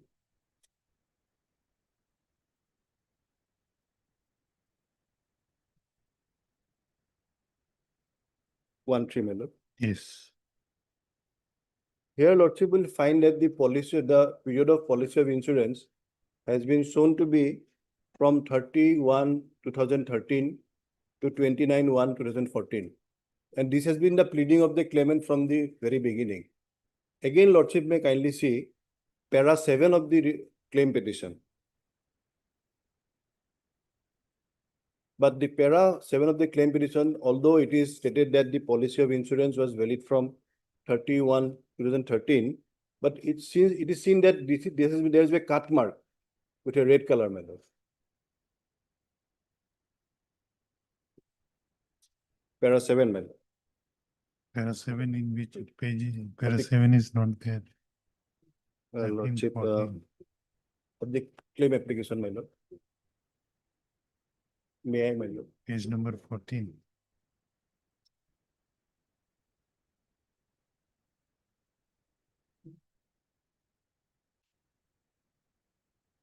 It should be para 7 if I'm not mistaken, my lord.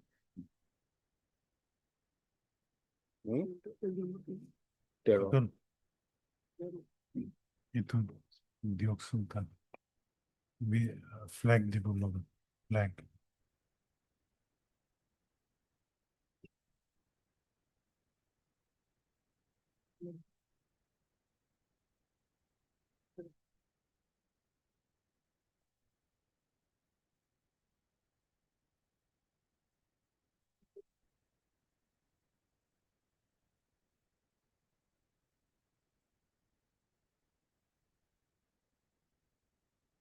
Pagination is not serial, my lord. That is why problem is there.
My lord, the relevant page would be page number 9.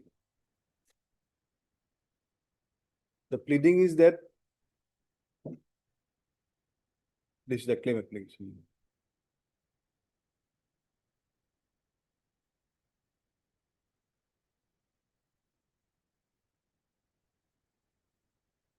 Yes. But there has been a cut mark with a red ink, my lord, on that particular sentence, my lord. Para 7. Para 7.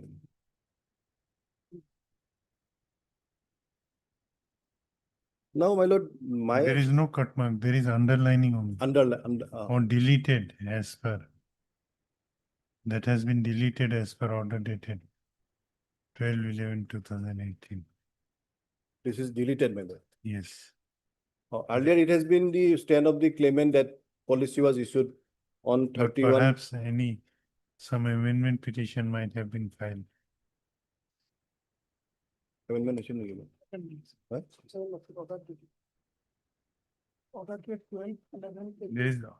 This was deleted by order of the tribunal.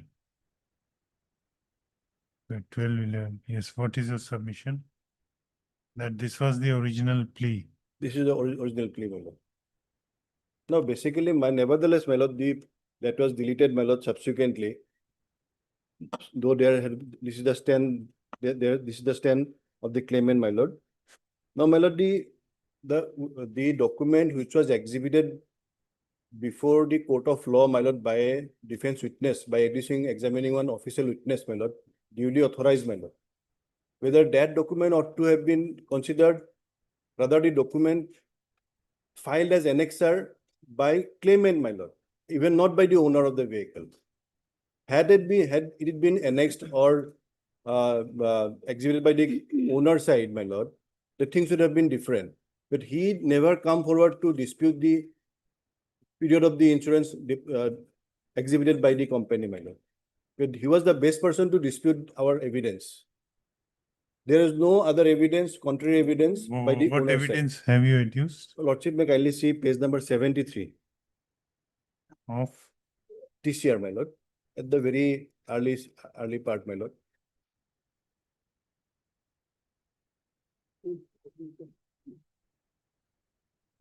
Yes. Evidence on affidavit. Yes. Hmm. This has been, my lord, the WS, in our WS also, Lordship has kindly already seen in the issue No, number but 3. whether any policy was exhibited. Yes, Exhibit B, my lord.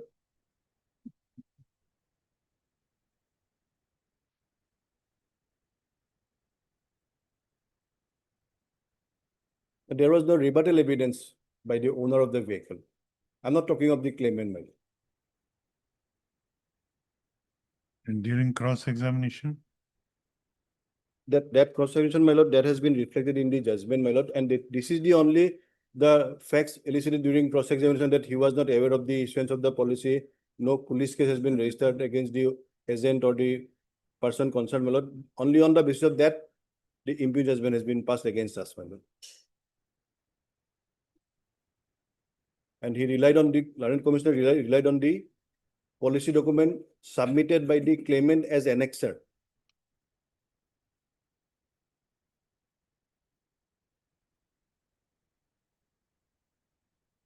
as annexure. Annexer, my lord, it would be, my lord, Annexer 1.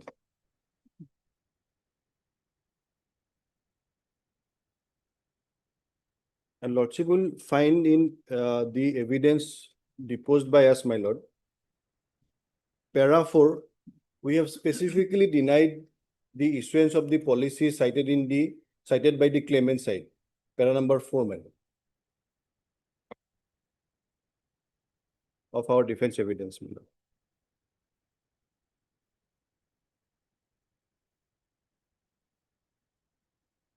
Yes.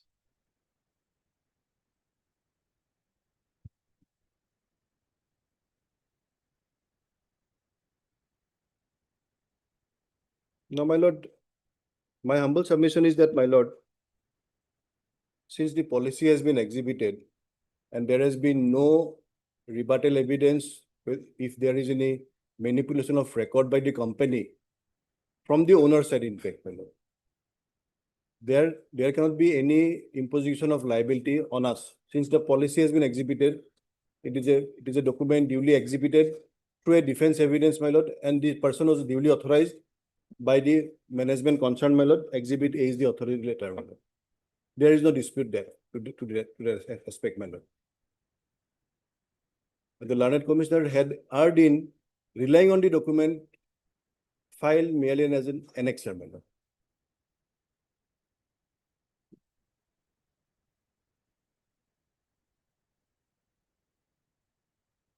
As I have already submitted before your lordship, that I have nothing against the claimant side, because their claim application was allowed, my lord. We are not disputing that aspect. Only the aspect we are concerned, my lord, the fastening of liability upon the insurance company. So on the date of accident, the vehicle was not covered. Insured, not covered, my lord. Not covered. Okay. Because after the accident only, the insurance policy was taken. As the date clearly reflects, my lord, date of commencement of risk is 31/2013. From, my lord, 12 hours 19 minutes.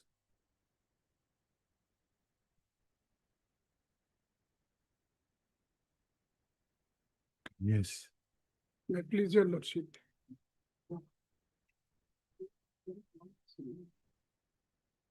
My lord, will first look at their, my lord. You are claimant or owner?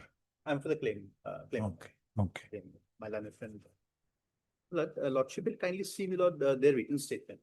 With regard to first, lordship will kindly take up their claim, my lord, or the claim petition, where the correction was shown, my lord. Yes, my lord. That was, of course, my lord, by a court order.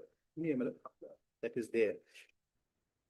That is, my lord, at page, if I'm not wrong, it's internal page 9. And the, my lord, into a claim petition.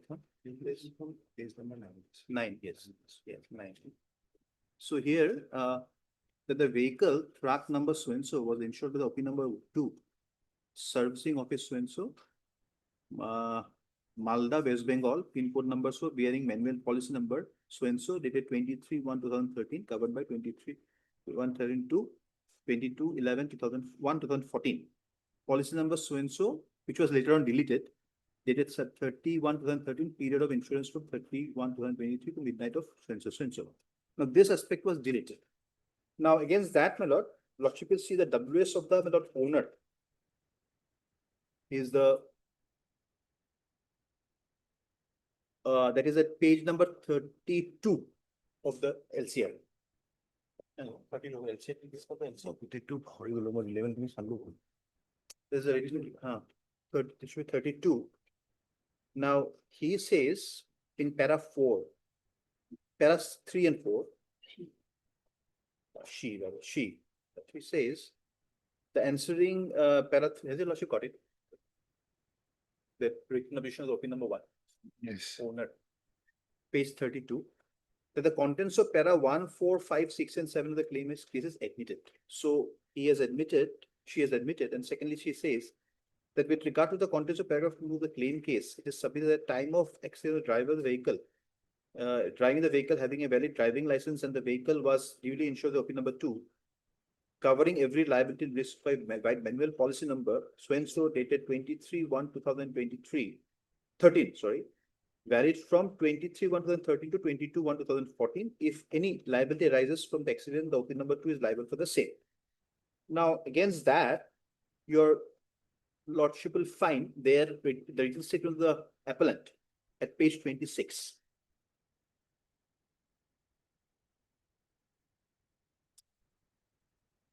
Their reply in my humble submission in para 9 is an evasive one. They say that the answering opposite party number 2 herein found disputes the contents laid in para 6 and 6, 7, and 8 of the claim petition, and the onus of proving the same are strictly lies on the complainant. Now, in para 11, the next page, or page number 25, it is stated that it is submitted that the accident is outside the policy period. The alleged vehicle bearing number so and so was not insured with the opposite insurance company. The policy was originally issued on 31/2023 to 29/1/2024. Sorry, 14. And the accident took place on 28/1/2013. Now here, there is no policy number attached. They simply say that the policy was originally issued without naming any policy number or putting the policy number. And the policy number is not a part of the written statement. This neither has been annexed. This document is neither annexed nor there is any policy number specifically mentioned in the written statement. They have also not specifically denied that this is a forged or false document, that manual covering letter. Whether annexure 1 and exhibit B carries different policy number. I'll come to that. That's one of the aspects. That is one of the aspects. Is a little.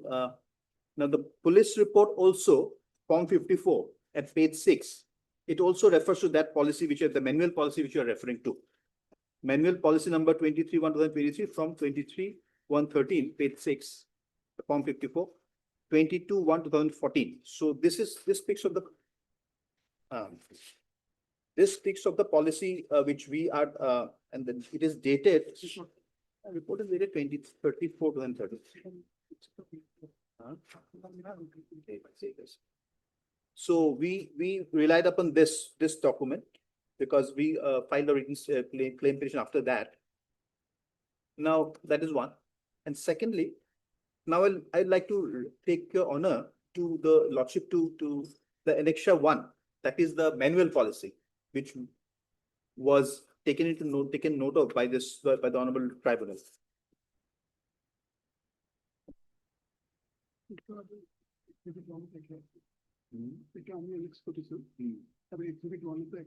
Now this says a risk covered acknowledgement of the vehicle number so and so. It's a manual policy.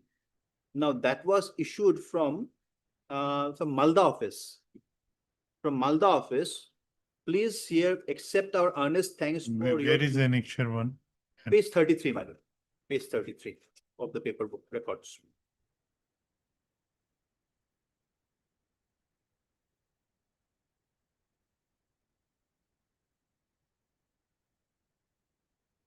It is issued by IFCO Tokyo General Insurance Company Limited. 31 Kolkata office, then it says 31H Malda. Then your lordship will find manual policy number is given at the top. Then the risk cover acknowledgement of the vehicle number so and so. Please accept our earnest thanks for choosing I think there's a short form. ITGF as your insurer. Please be informed the risk under the aforesaid policy has been duly covered by us from 23/1/2023 to 13 to 22/1/2014. Now your lordship will further find that the registration number is given, the policy number, engine number, chassis number, etc. are all given. And then there is another part where the premium chart is shown. We acknowledge having received your premium amount of so and so by cash, so and so on the aforesaid policies. And the policy, this is not very clear. Preparation shall be forwarded to you by the next 3 working days. That is what they say. Now, as against that, your lordship may kindly take up page 40, which is the policy they are relying upon, and say they are saying that this is the policy, but they have not denied or disputed. They have not said that this is a fraudulent policy issued by the Malda office. There is no such plea taken that this policy was never issued. This manual policy was never issued. And the other document that the policy which they're relying upon is at page 70. That is exhibit B.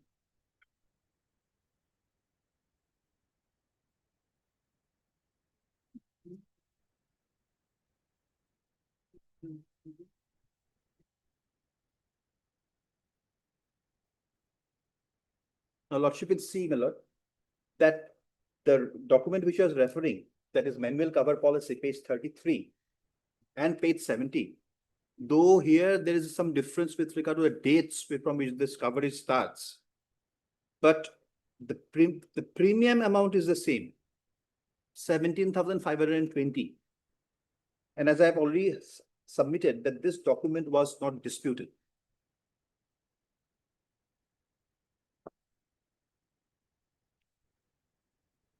Now the engine number, chassis number, etc., everything tallies. Everything tallies.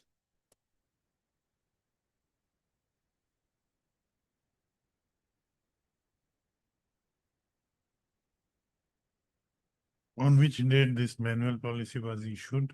This was issued. There is no indication. Fine, my lord. The bottom instrument date is 31/2013.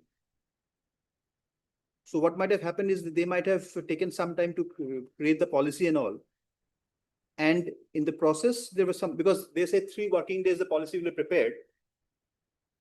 But this was actually issued on 31/2023. Where is the date? Bottom, my lord, instrument date. In annexure 1. Yes, 1. Exhibit B, page 70.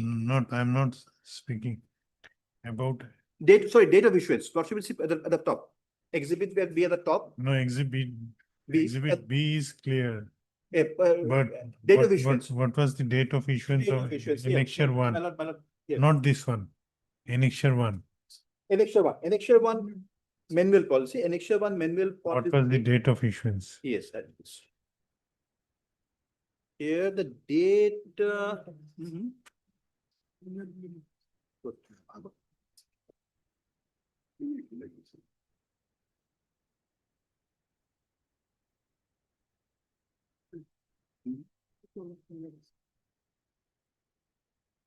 Here, page 33. Date is 23/1/13.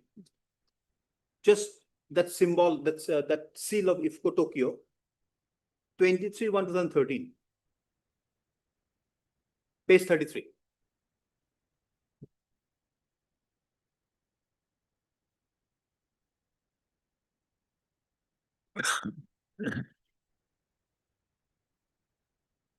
So by this, this has not been denied. By this, they've acknowledged that the policies was started from 23/1/2013. Subsequently, when they issued the policy, perhaps the policy number was not given in the written statement. It was not annexed as a document at that point of time. Nothing prevented them from bringing on record at that point of time. And in the evidence, only it was brought before the Honorable Court. Now, the owner of the vehicle has also relied upon the same manual policy of page 33. The police report is also on the same.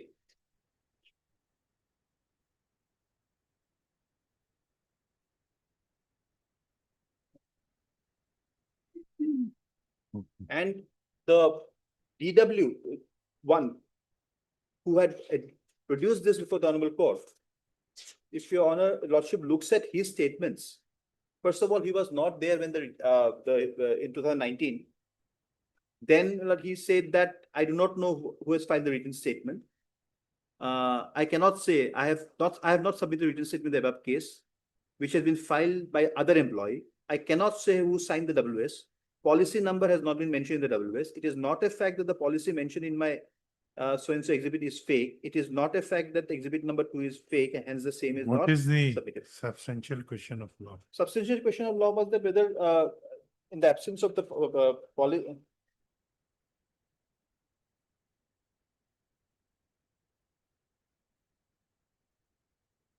It is there in the memo of appeal, my lord. No, I have gone through it. I am Aye, asking. my lord.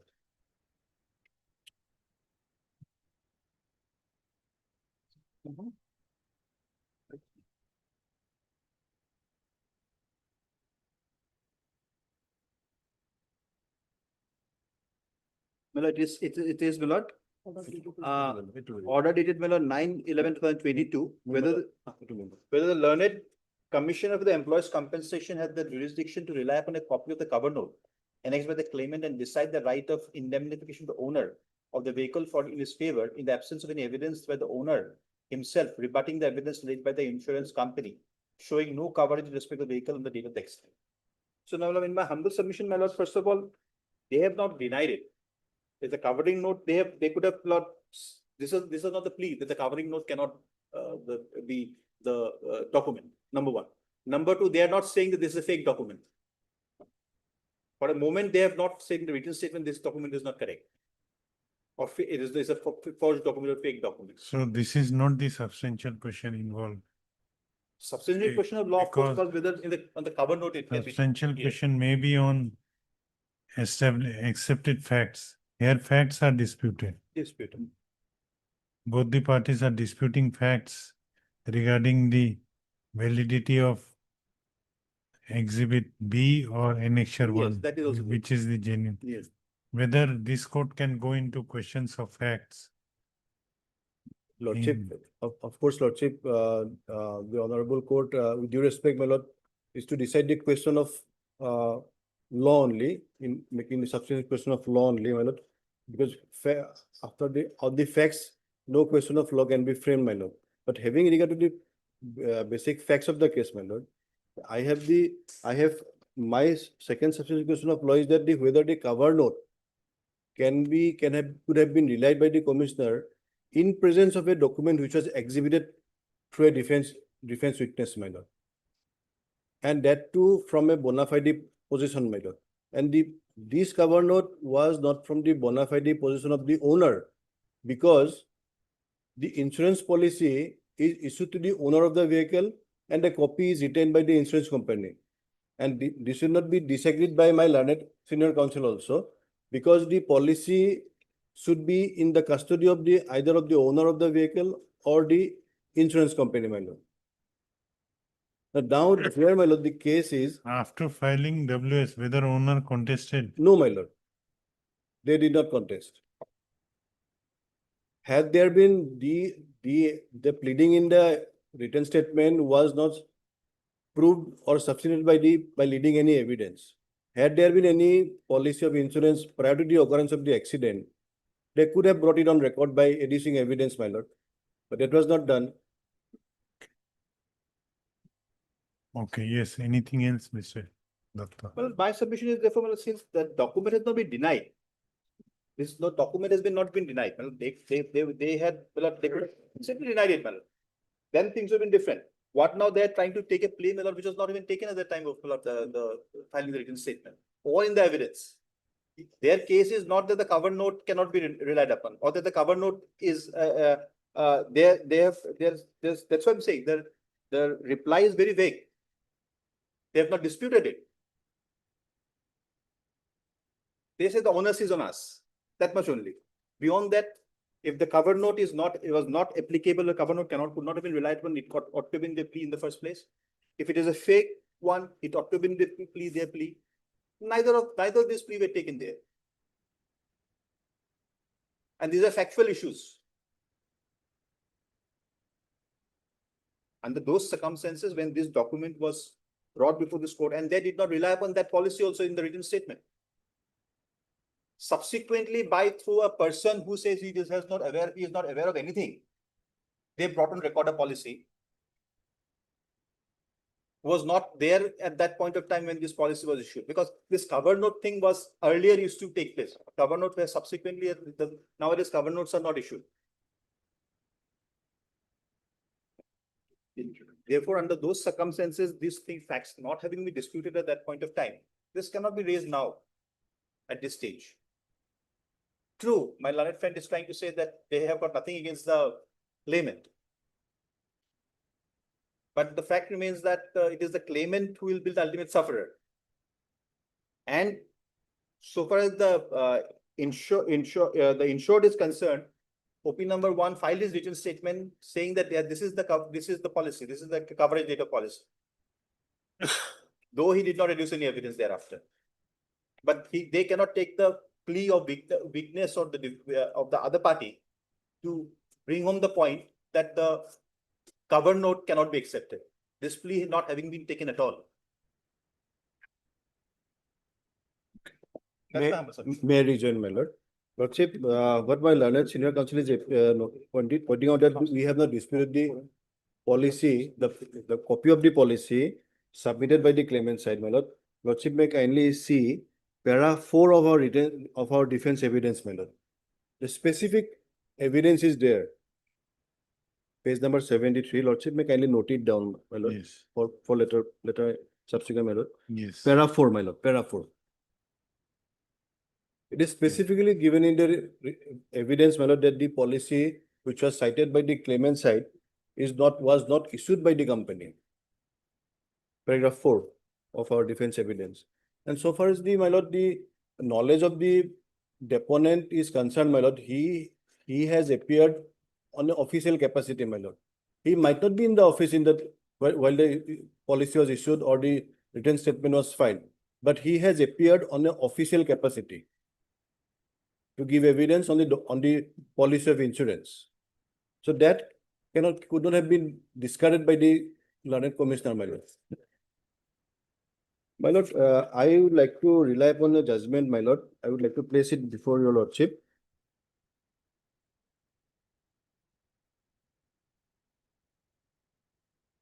And the judgment was earlier passed by our High Court, then it was challenged before the Honorable Apex Court, my lord.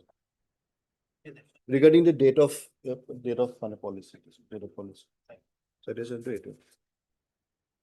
2007 S7. Which para? Hello, lordship may kindly see. 786. Lordship may kindly see para 14 onwards, my lord. There are referral of some judgments, my lord, in the instant judgment. Para 14, I will read out, my lord. This court had an occasion to examine the similar controversy in the case of New India Insurance Company Limited versus Ram Dayal. In this case, this court held that in absence of any specific time mentioned in the policy, the contract would be operative from the midnight of the day. No, Mr. Polita. The question here is different. It is not as to from which date it will be effective. Yes. It is which policy will be taken into consideration. No. Whether annexure A, annexure 1 or exhibit B. My lord, That is the question before yes, my us. lord. My lord, as a student of law, my lord, I humbly submit, my lord, if the document which was a photocopy, my lord, filed as annexer is to be relied upon, my lord, by a court of law. That may be your That- submission. This is a question of my lord. That question may be decided, my lord. Because this is a document, the photocopy, my lord, this is not admissible in evidence, my lord. And that document, we could not have disputed that document also during the cross-examination, my lord, because this was not marked as an exhibit, my lord. Because the PW1, the claimant being the PW1, had filed this policy along with the evidence on affidavit. And we could not have disputed that document, my lord, because this was not marked as an exhibit. Okay. This is my humble submission. I just got one submission that they cannot go beyond their pleadings. That's my submission. Mr. T. Kolita. The learned. Mr. T. Kolita, the learned counsel for the appellant. Also Mr. M. Dotton, the learned senior counsel, assisted by Mr. M. Rahman, the learned counsel for the appellant. This appeal under section 30 of the Employees Compensation Act 1923 has been preferred by the appellant, namely IFCO Tokyo General Insurance Company Limited, impugning the judgment and award dated 26/7/2022, passed by the learned Commissioner, Employees Compensation Dhubri in EC case number. Case number 28/2013. The facts, next para. The facts relevant for consideration of the instant appeal, in brief, are that the present respondent slash claimant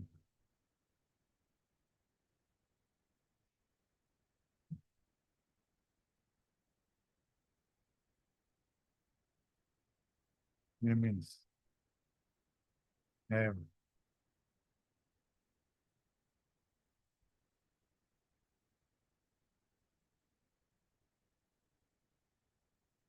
filed a claim petition before the employees compensation, before the Commissioner Employees Compensation Dhubri, under the provision of Employees Compensation Act 1923, seeking compensation on account of death of their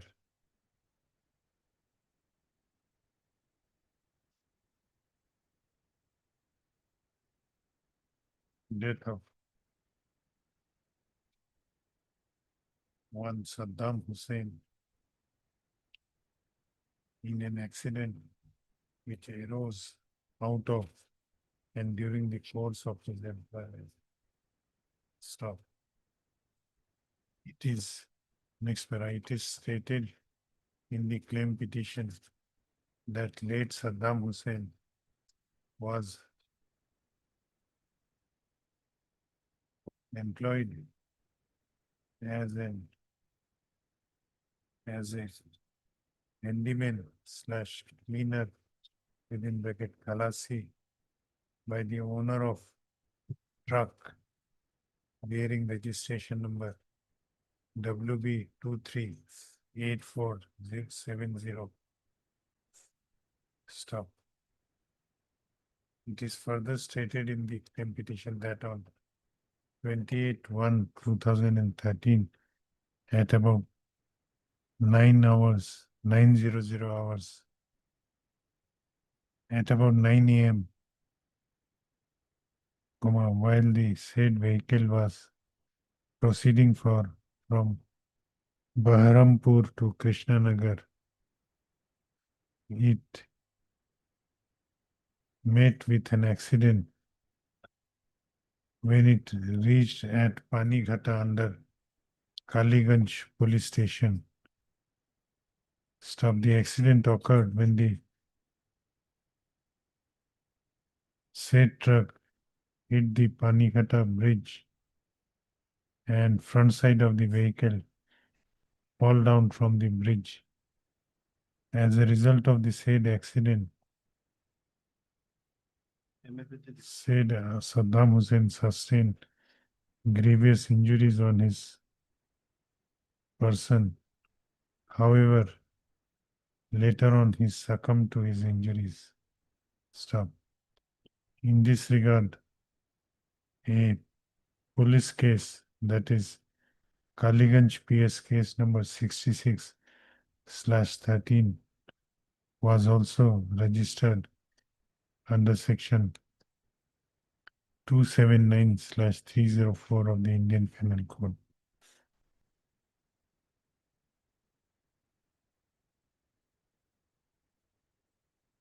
In the claim petition, it was pleaded by the claimant that the offending vehicle was insured with the present appellant under manual policy number capital ITGI 231-2013 dated 23/1/2023, which had the coverage, insurance coverage of the offending vehicle from 23/1/2013 to 22/1/2014. Stop. The aforesaid claim case was registered as EC case number 28/2013 before the Commissioner, Employees Compensation Dhubri. Stop. The present appellant as well as owner of the offending vehicle contested the case by filing separate written statements.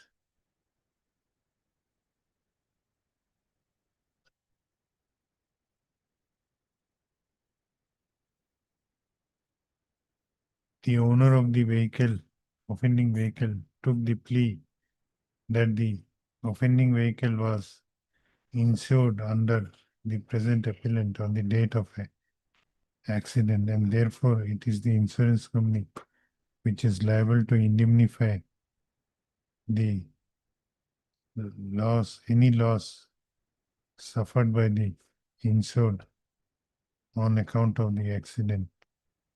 So whereas the insurance company / appellant denied its liability to pay compensation to the claimant on the ground that the accident occurred outside the policy coverage period and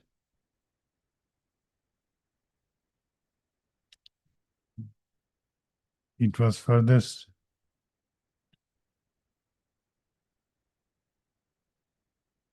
policy coverage period stopped. On the basis of the pleadings of both the parties, the learned Commissioner Employees Compensation Dhubri framed following issues. Quote A from page number 14. Stop. The claimant side adduced the evidence of two witnesses. How many witnesses? Two witnesses in support of their claim and exhibited some documents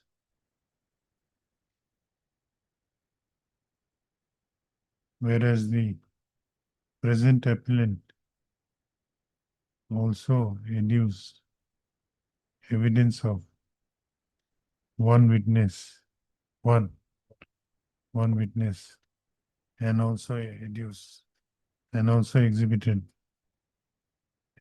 some documents.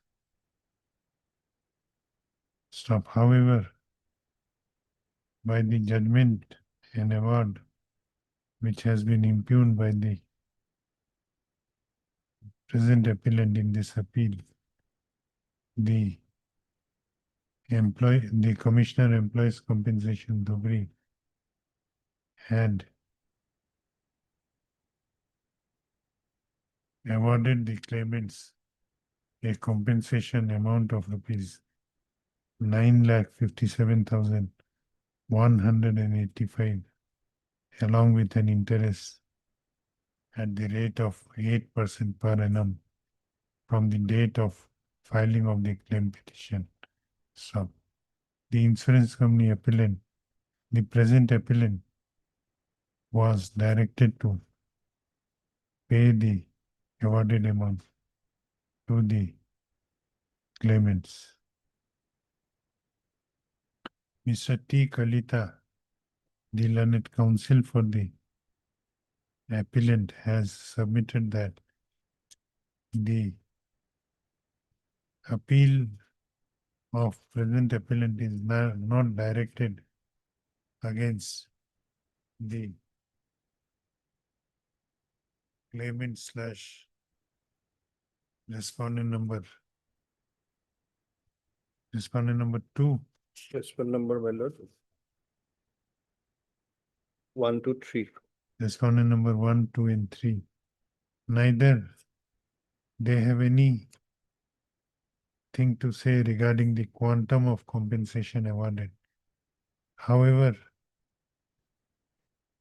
he submits that the present appellant denies its liability to pay the awarded compensation.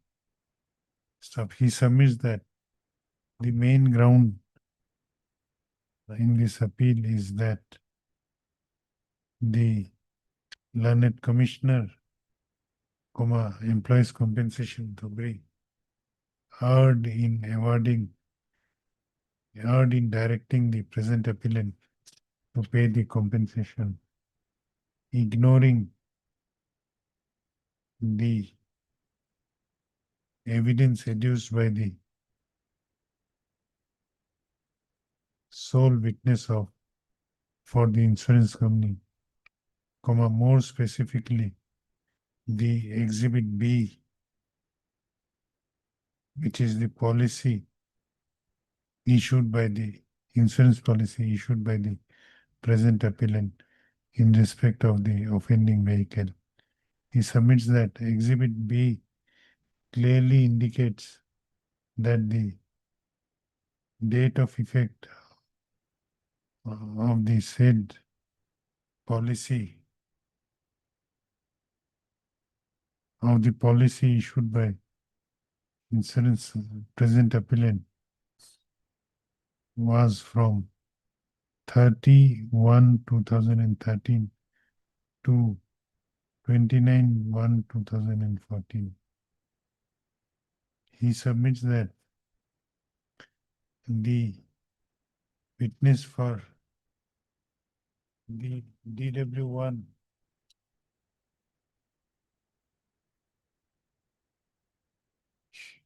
Shri Bhaskar Mitra, who is an official witness adducing evidence on behalf of the present appellant before the employees compensation, before the Commissioner Employees Compensation Dhubri, has categorically stated in paragraph number 4 of his evidence on affidavit that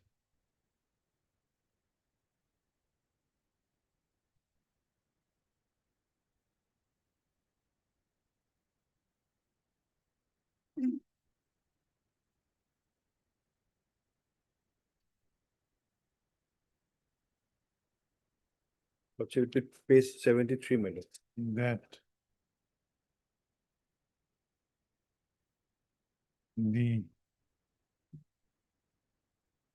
cover note submitted by the claimant bearing policy number ITG12301/2013 against vehicle bearing registration number WB238470 was never issued by the company against the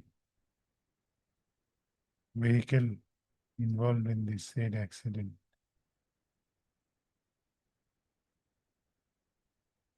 He submits that said testimony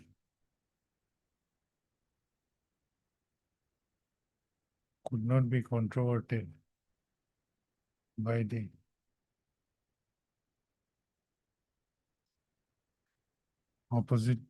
claimant side during his cross-examination. Stop. He further submits that the policy on the basis of which the insurance coverage period was taken to be from 23/1/2013 to 22/1/2014 was never exhibited as a documentary evidence before the court. It was only annexed as Annexure 1. However, as same has not been exhibited as documentary evidence, the Commissioner Employees Compensation, Dhubri, could not have treated the same to be a documentary evidence. He further submits that this policy document was issued. Policy documents are normally issued to the insured, which in this case was the owner of the offending vehicle. However, the owner of the offending vehicle did not produce any insurance policy before the court. Neither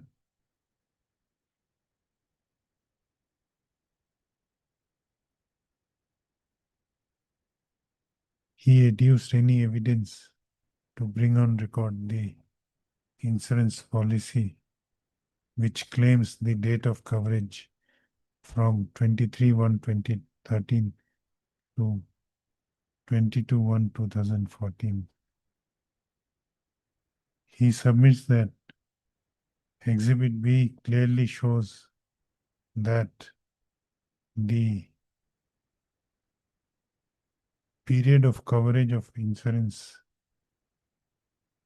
in respect of the offending truck was from 30/1/2013 to 29/1/2014, and the accident occurred in this case on 28/1/2013. As such, the offending truck was not covered under any insurance policy on the date of accident. He further submits that this fact was not taken into consideration by the learned Commissioner Employees Compensation, and as such, he acted beyond jurisdiction by awarding compensation by directing the present appellant to pay the compensation award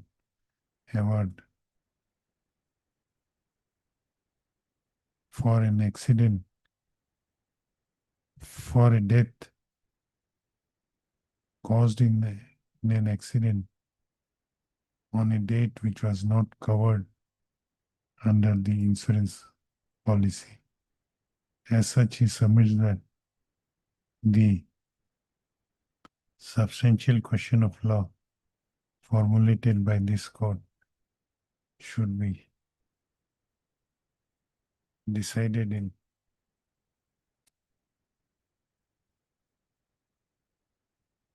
decided.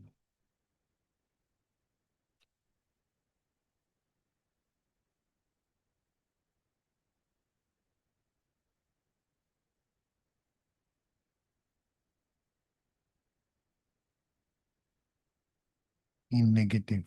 Stop.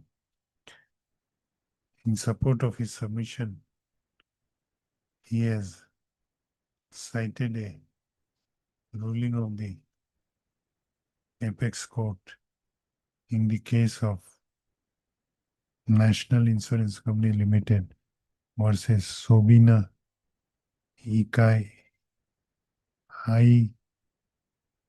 IAKAI and others, reported in 2007 7 SCC 785. After the issues, after the issues, formulation of issue, add one paragraph. At the time of admission of this first appeal,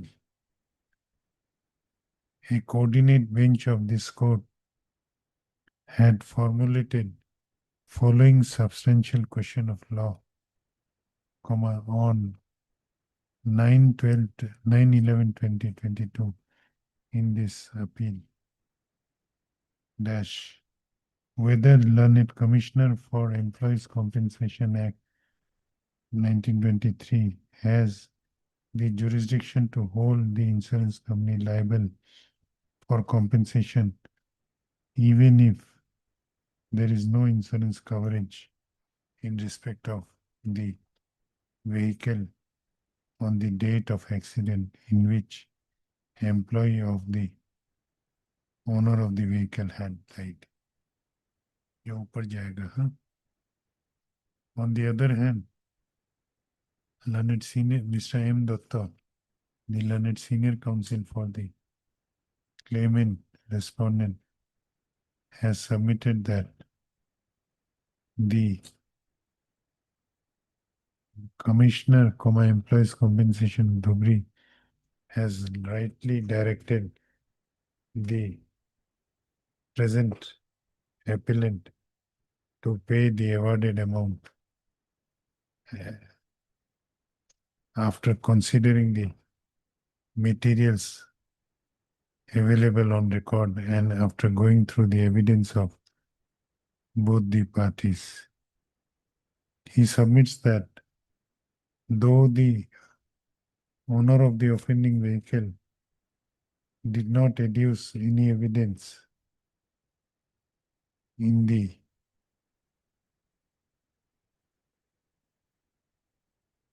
EC case number 28/2013 pending before the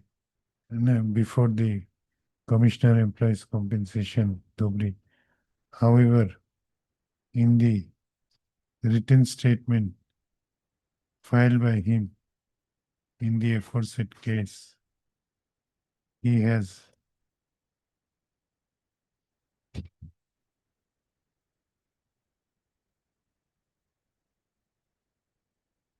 where is the WS? So Lordship will find it on the page. One, my lord. Your WS. My No, WS. no, My not, WS not will- your owners. Owner's WS is page 32 and my lord, mine is at sorry, insurance company is at 26 and the owners is at page 32.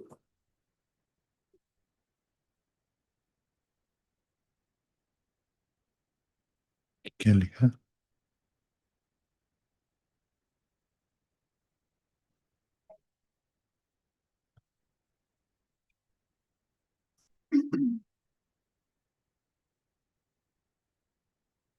He has categorically pleaded in paragraph number 4 of his 4 therein that the offending vehicle was covered under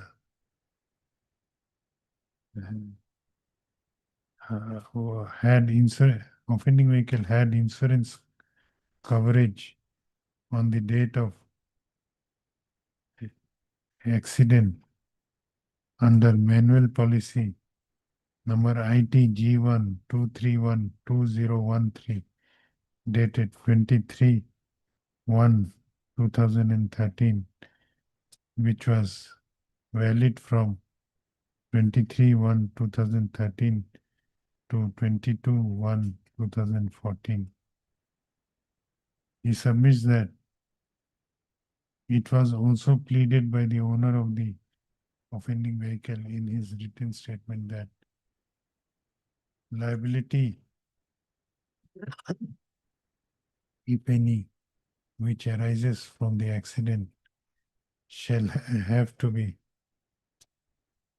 borne by the insurance company because of the insurance coverage of the say offending vehicle.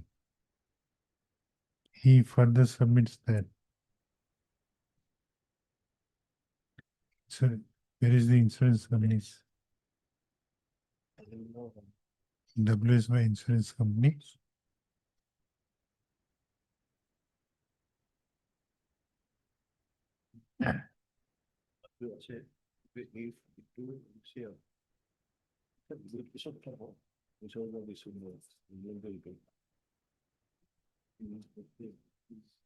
He further submits that the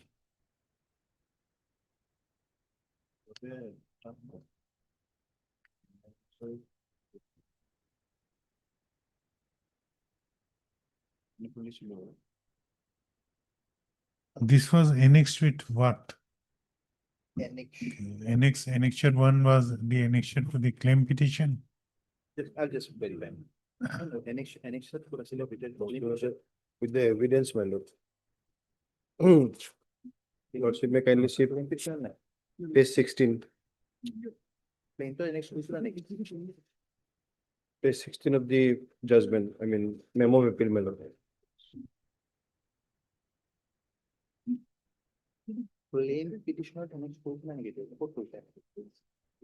Page 16.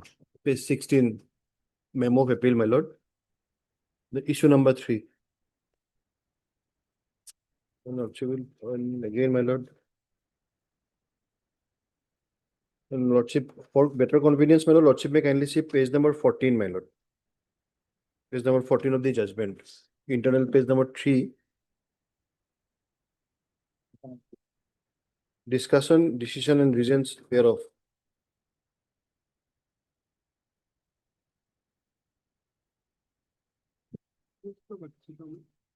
No, like here if I see the annexures and on the form 54 is the next notice method and the postmortem report. It was not annexed along with the claim itself.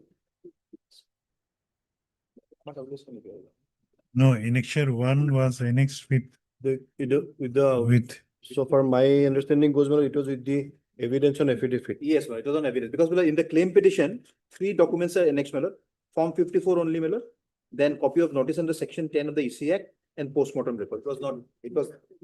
It was not annexed when filed in the claim petition. It was later on brought in the evidence. And it's right. he submits that That is why a written statement is said. the manual insurance policy, which was annexed as annexure 1, along with the evidence on affidavit of PW1, clearly indicates that the period of insurance coverage of the offending vehicle was from 23/1/2013 to 22/1/2014. He further submits that the said document also indicates that a premium amount of rupees 17,520 was collected in cash on 23/1/2013 itself. He therefore submits that the 23/1/2013 itself stopped. Where is the WS of insurance company. WSO pays to the 26th, madam.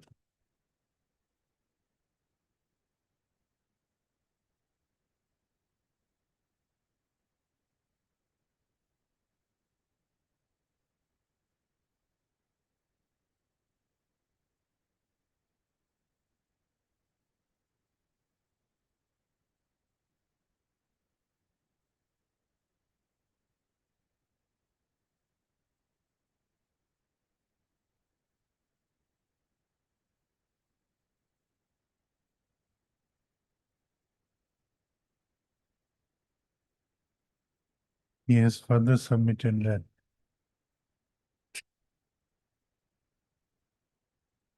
though in its written statement filed before the Commissioner, Employees Compensation Dhubri, the insurance company / appellant had taken the plea that it had issued policy in respect of the offending vehicle on 30/1/2013. However, there is no denial in the written statement that no manual policy was issued as asserted by the claimant in his claim petition. He further submits that the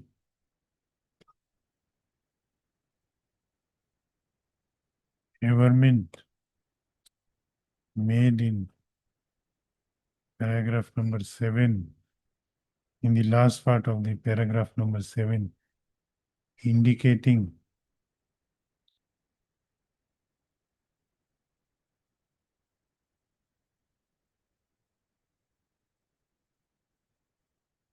a different policy number, indicating policy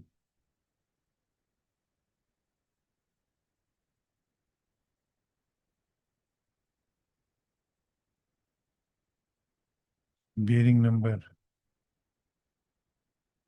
no, क्या लिखा?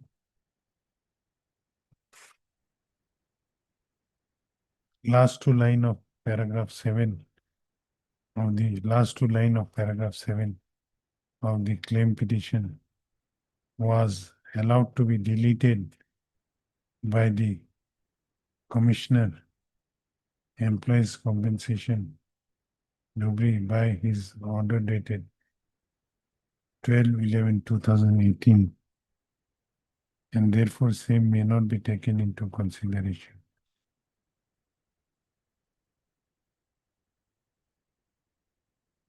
एक appellate counsel में जाएगा, ऊपर जाएगा.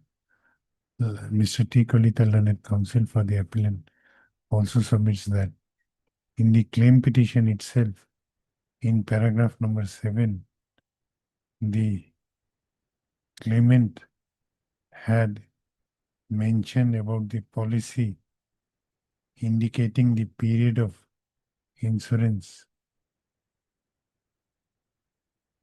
from 30/1/2013 to midnight of 29/1/2014. However, he fairly submits that same was later on allowed to be deleted by order dated 12/11/2018 of the learned Commissioner, Employees Compensation Board. May I beg to interrupt, Lordship? The notices prior to the claim petition, my lord, that indicated the period of insurance from 31 to 13, my lord. The notices issued to the opposite parties. In that case, he further submits that in the notices issued in EC case number 28/2013, the period of coverage, period of insurance coverage of the offending vehicle was indicated from 30/1/2013 to 29/1/2014. ये ऊपर जाएगा. Where are the notices? Page number, my lord. What is- It is there in the. It is there, my lord. Okay. Exhibit page 37. Hmm? Page 37.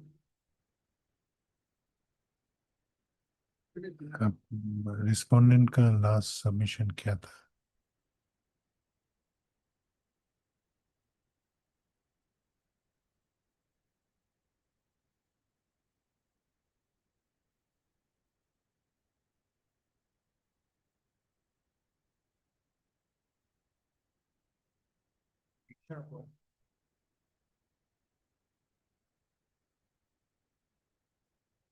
So he also submits that the tribunal was also right in not relying on the testimony of DW1 in as much as during his cross-examination, the DW1 could not say anything about as to when and who had submitted the written statement or who signed the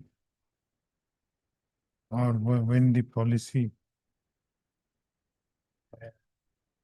was issued. And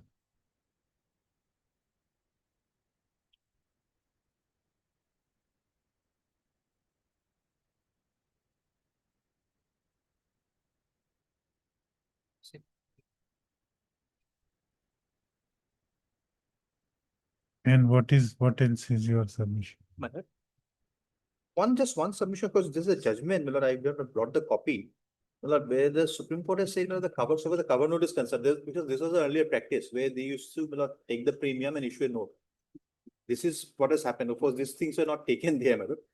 Then, my lord, the cover note, my lord, unless it is cancelled. Here was a case, my lord, where the cover note, my lord, was, the money was deposited, the check was dishonored, and in the meantime, accident took place, and therefore the policy was not issued. But just because the cover note was not cancelled, the Honorable Delhi High Court held that no, insurance company is liable, and the Supreme No, Court upheld. but in this case, instead of cover note, This manual policy is Manual actually the cover policy. notes. Though it's been referred to the manual, these are actually the cover notes. And of course, that is not a substantial question of law which has been framed. Otherwise, my learned friend has urged it, but it was not framed by this Honorable Court. But then this manual policy is basically cover notes, because here your lordship will find these are why cover note? Because it has been issued. Why it is not? Why policy cannot be manually issued? the company policies, my lord. Earlier, this practice was there. They used to, my lord, take time for issuing the policy. In the meantime, they used to issue a kind of cover note. That's why it's been discarded now. Nowadays, insurance company don't issue cover notes. Now, the premium was received, so they had issued this receipt number. Subsequently, perhaps when they made the policy, and that's why I don't know why this was deleted, but perhaps this was the reason why they quoted this number also initially by the claimants, and then they deleted it. I don't know for what reason it was deleted.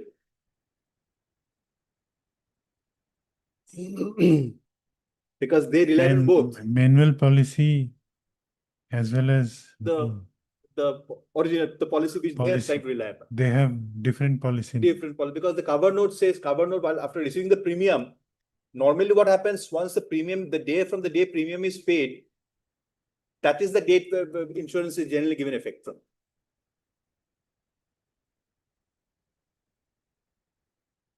Now, there can be, we do not know, because these things are not a part of the evidence. If it is a renewal policy, let's say, for example, then the earlier policy would be still existing. Because this is not this. That is not the case. That is not made out. That's why I cannot argue on that. But that's not made out. But here they appear to have received, because that is what my submission was, that they have never denied that this manual policy was not issued. This document was exhibited, I mean, it was filed along with the evidence on affidavit. Had it been annexed with the claim petition, perhaps the written statement would have been better or specific, my lord. No, even otherwise, but learned friend is submitting, the specific number was given. Filed afterwards. No, I understand. Yes. The document was brought afterwards. I've got nothing to say on that. Because even in your written statement, you did not bring the policy. You brought it later on in the evidence. And this document was not brought as a document along with the written statement. It was brought along with the evidence. And in the written statement, they did not specifically deny that this cover note or this manual policy was not issued by us, or this is fraudulent. That I am reflecting. That is the I am thing. Okay. And Form 154 also referred to that policy. The police investigation also referred to that manual policy. Learned counsel for the learned senior counsel for the claimant / respondent further submits that in the Form 54 also the policy number indicated in Annexure 1 has been reflected, which lends credence to the fact that the manual policy was issued in respect of the offending vehicle on 23rd of January 2013 for period of insurance covering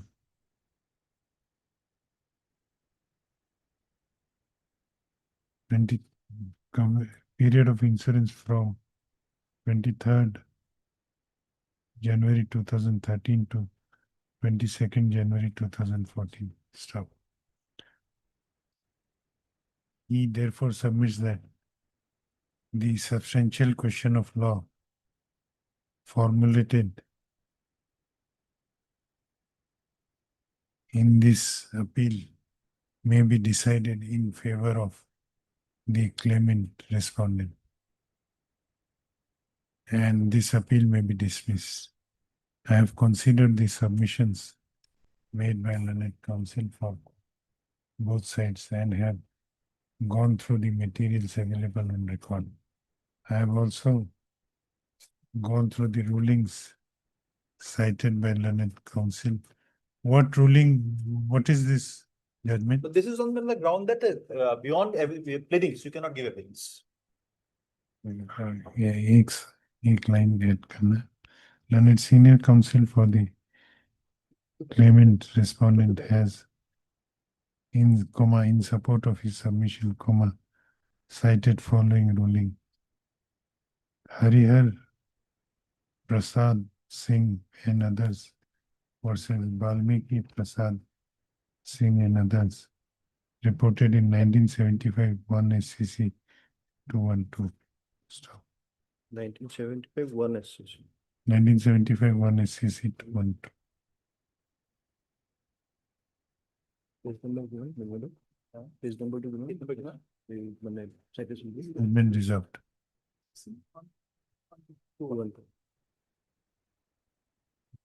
I am reserving the judgment.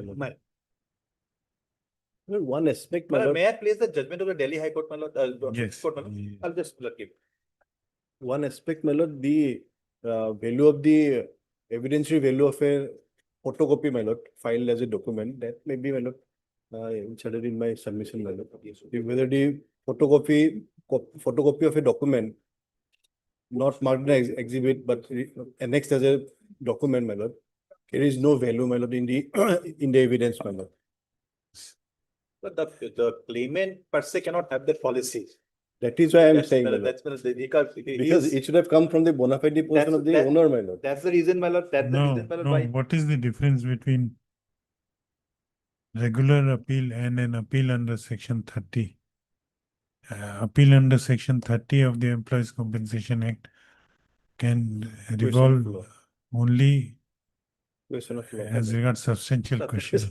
It cannot be turned into a regular first. Sure, that aspect has to be. Yes, absolutely, absolutely. Okay. Judgment reserved. Finish.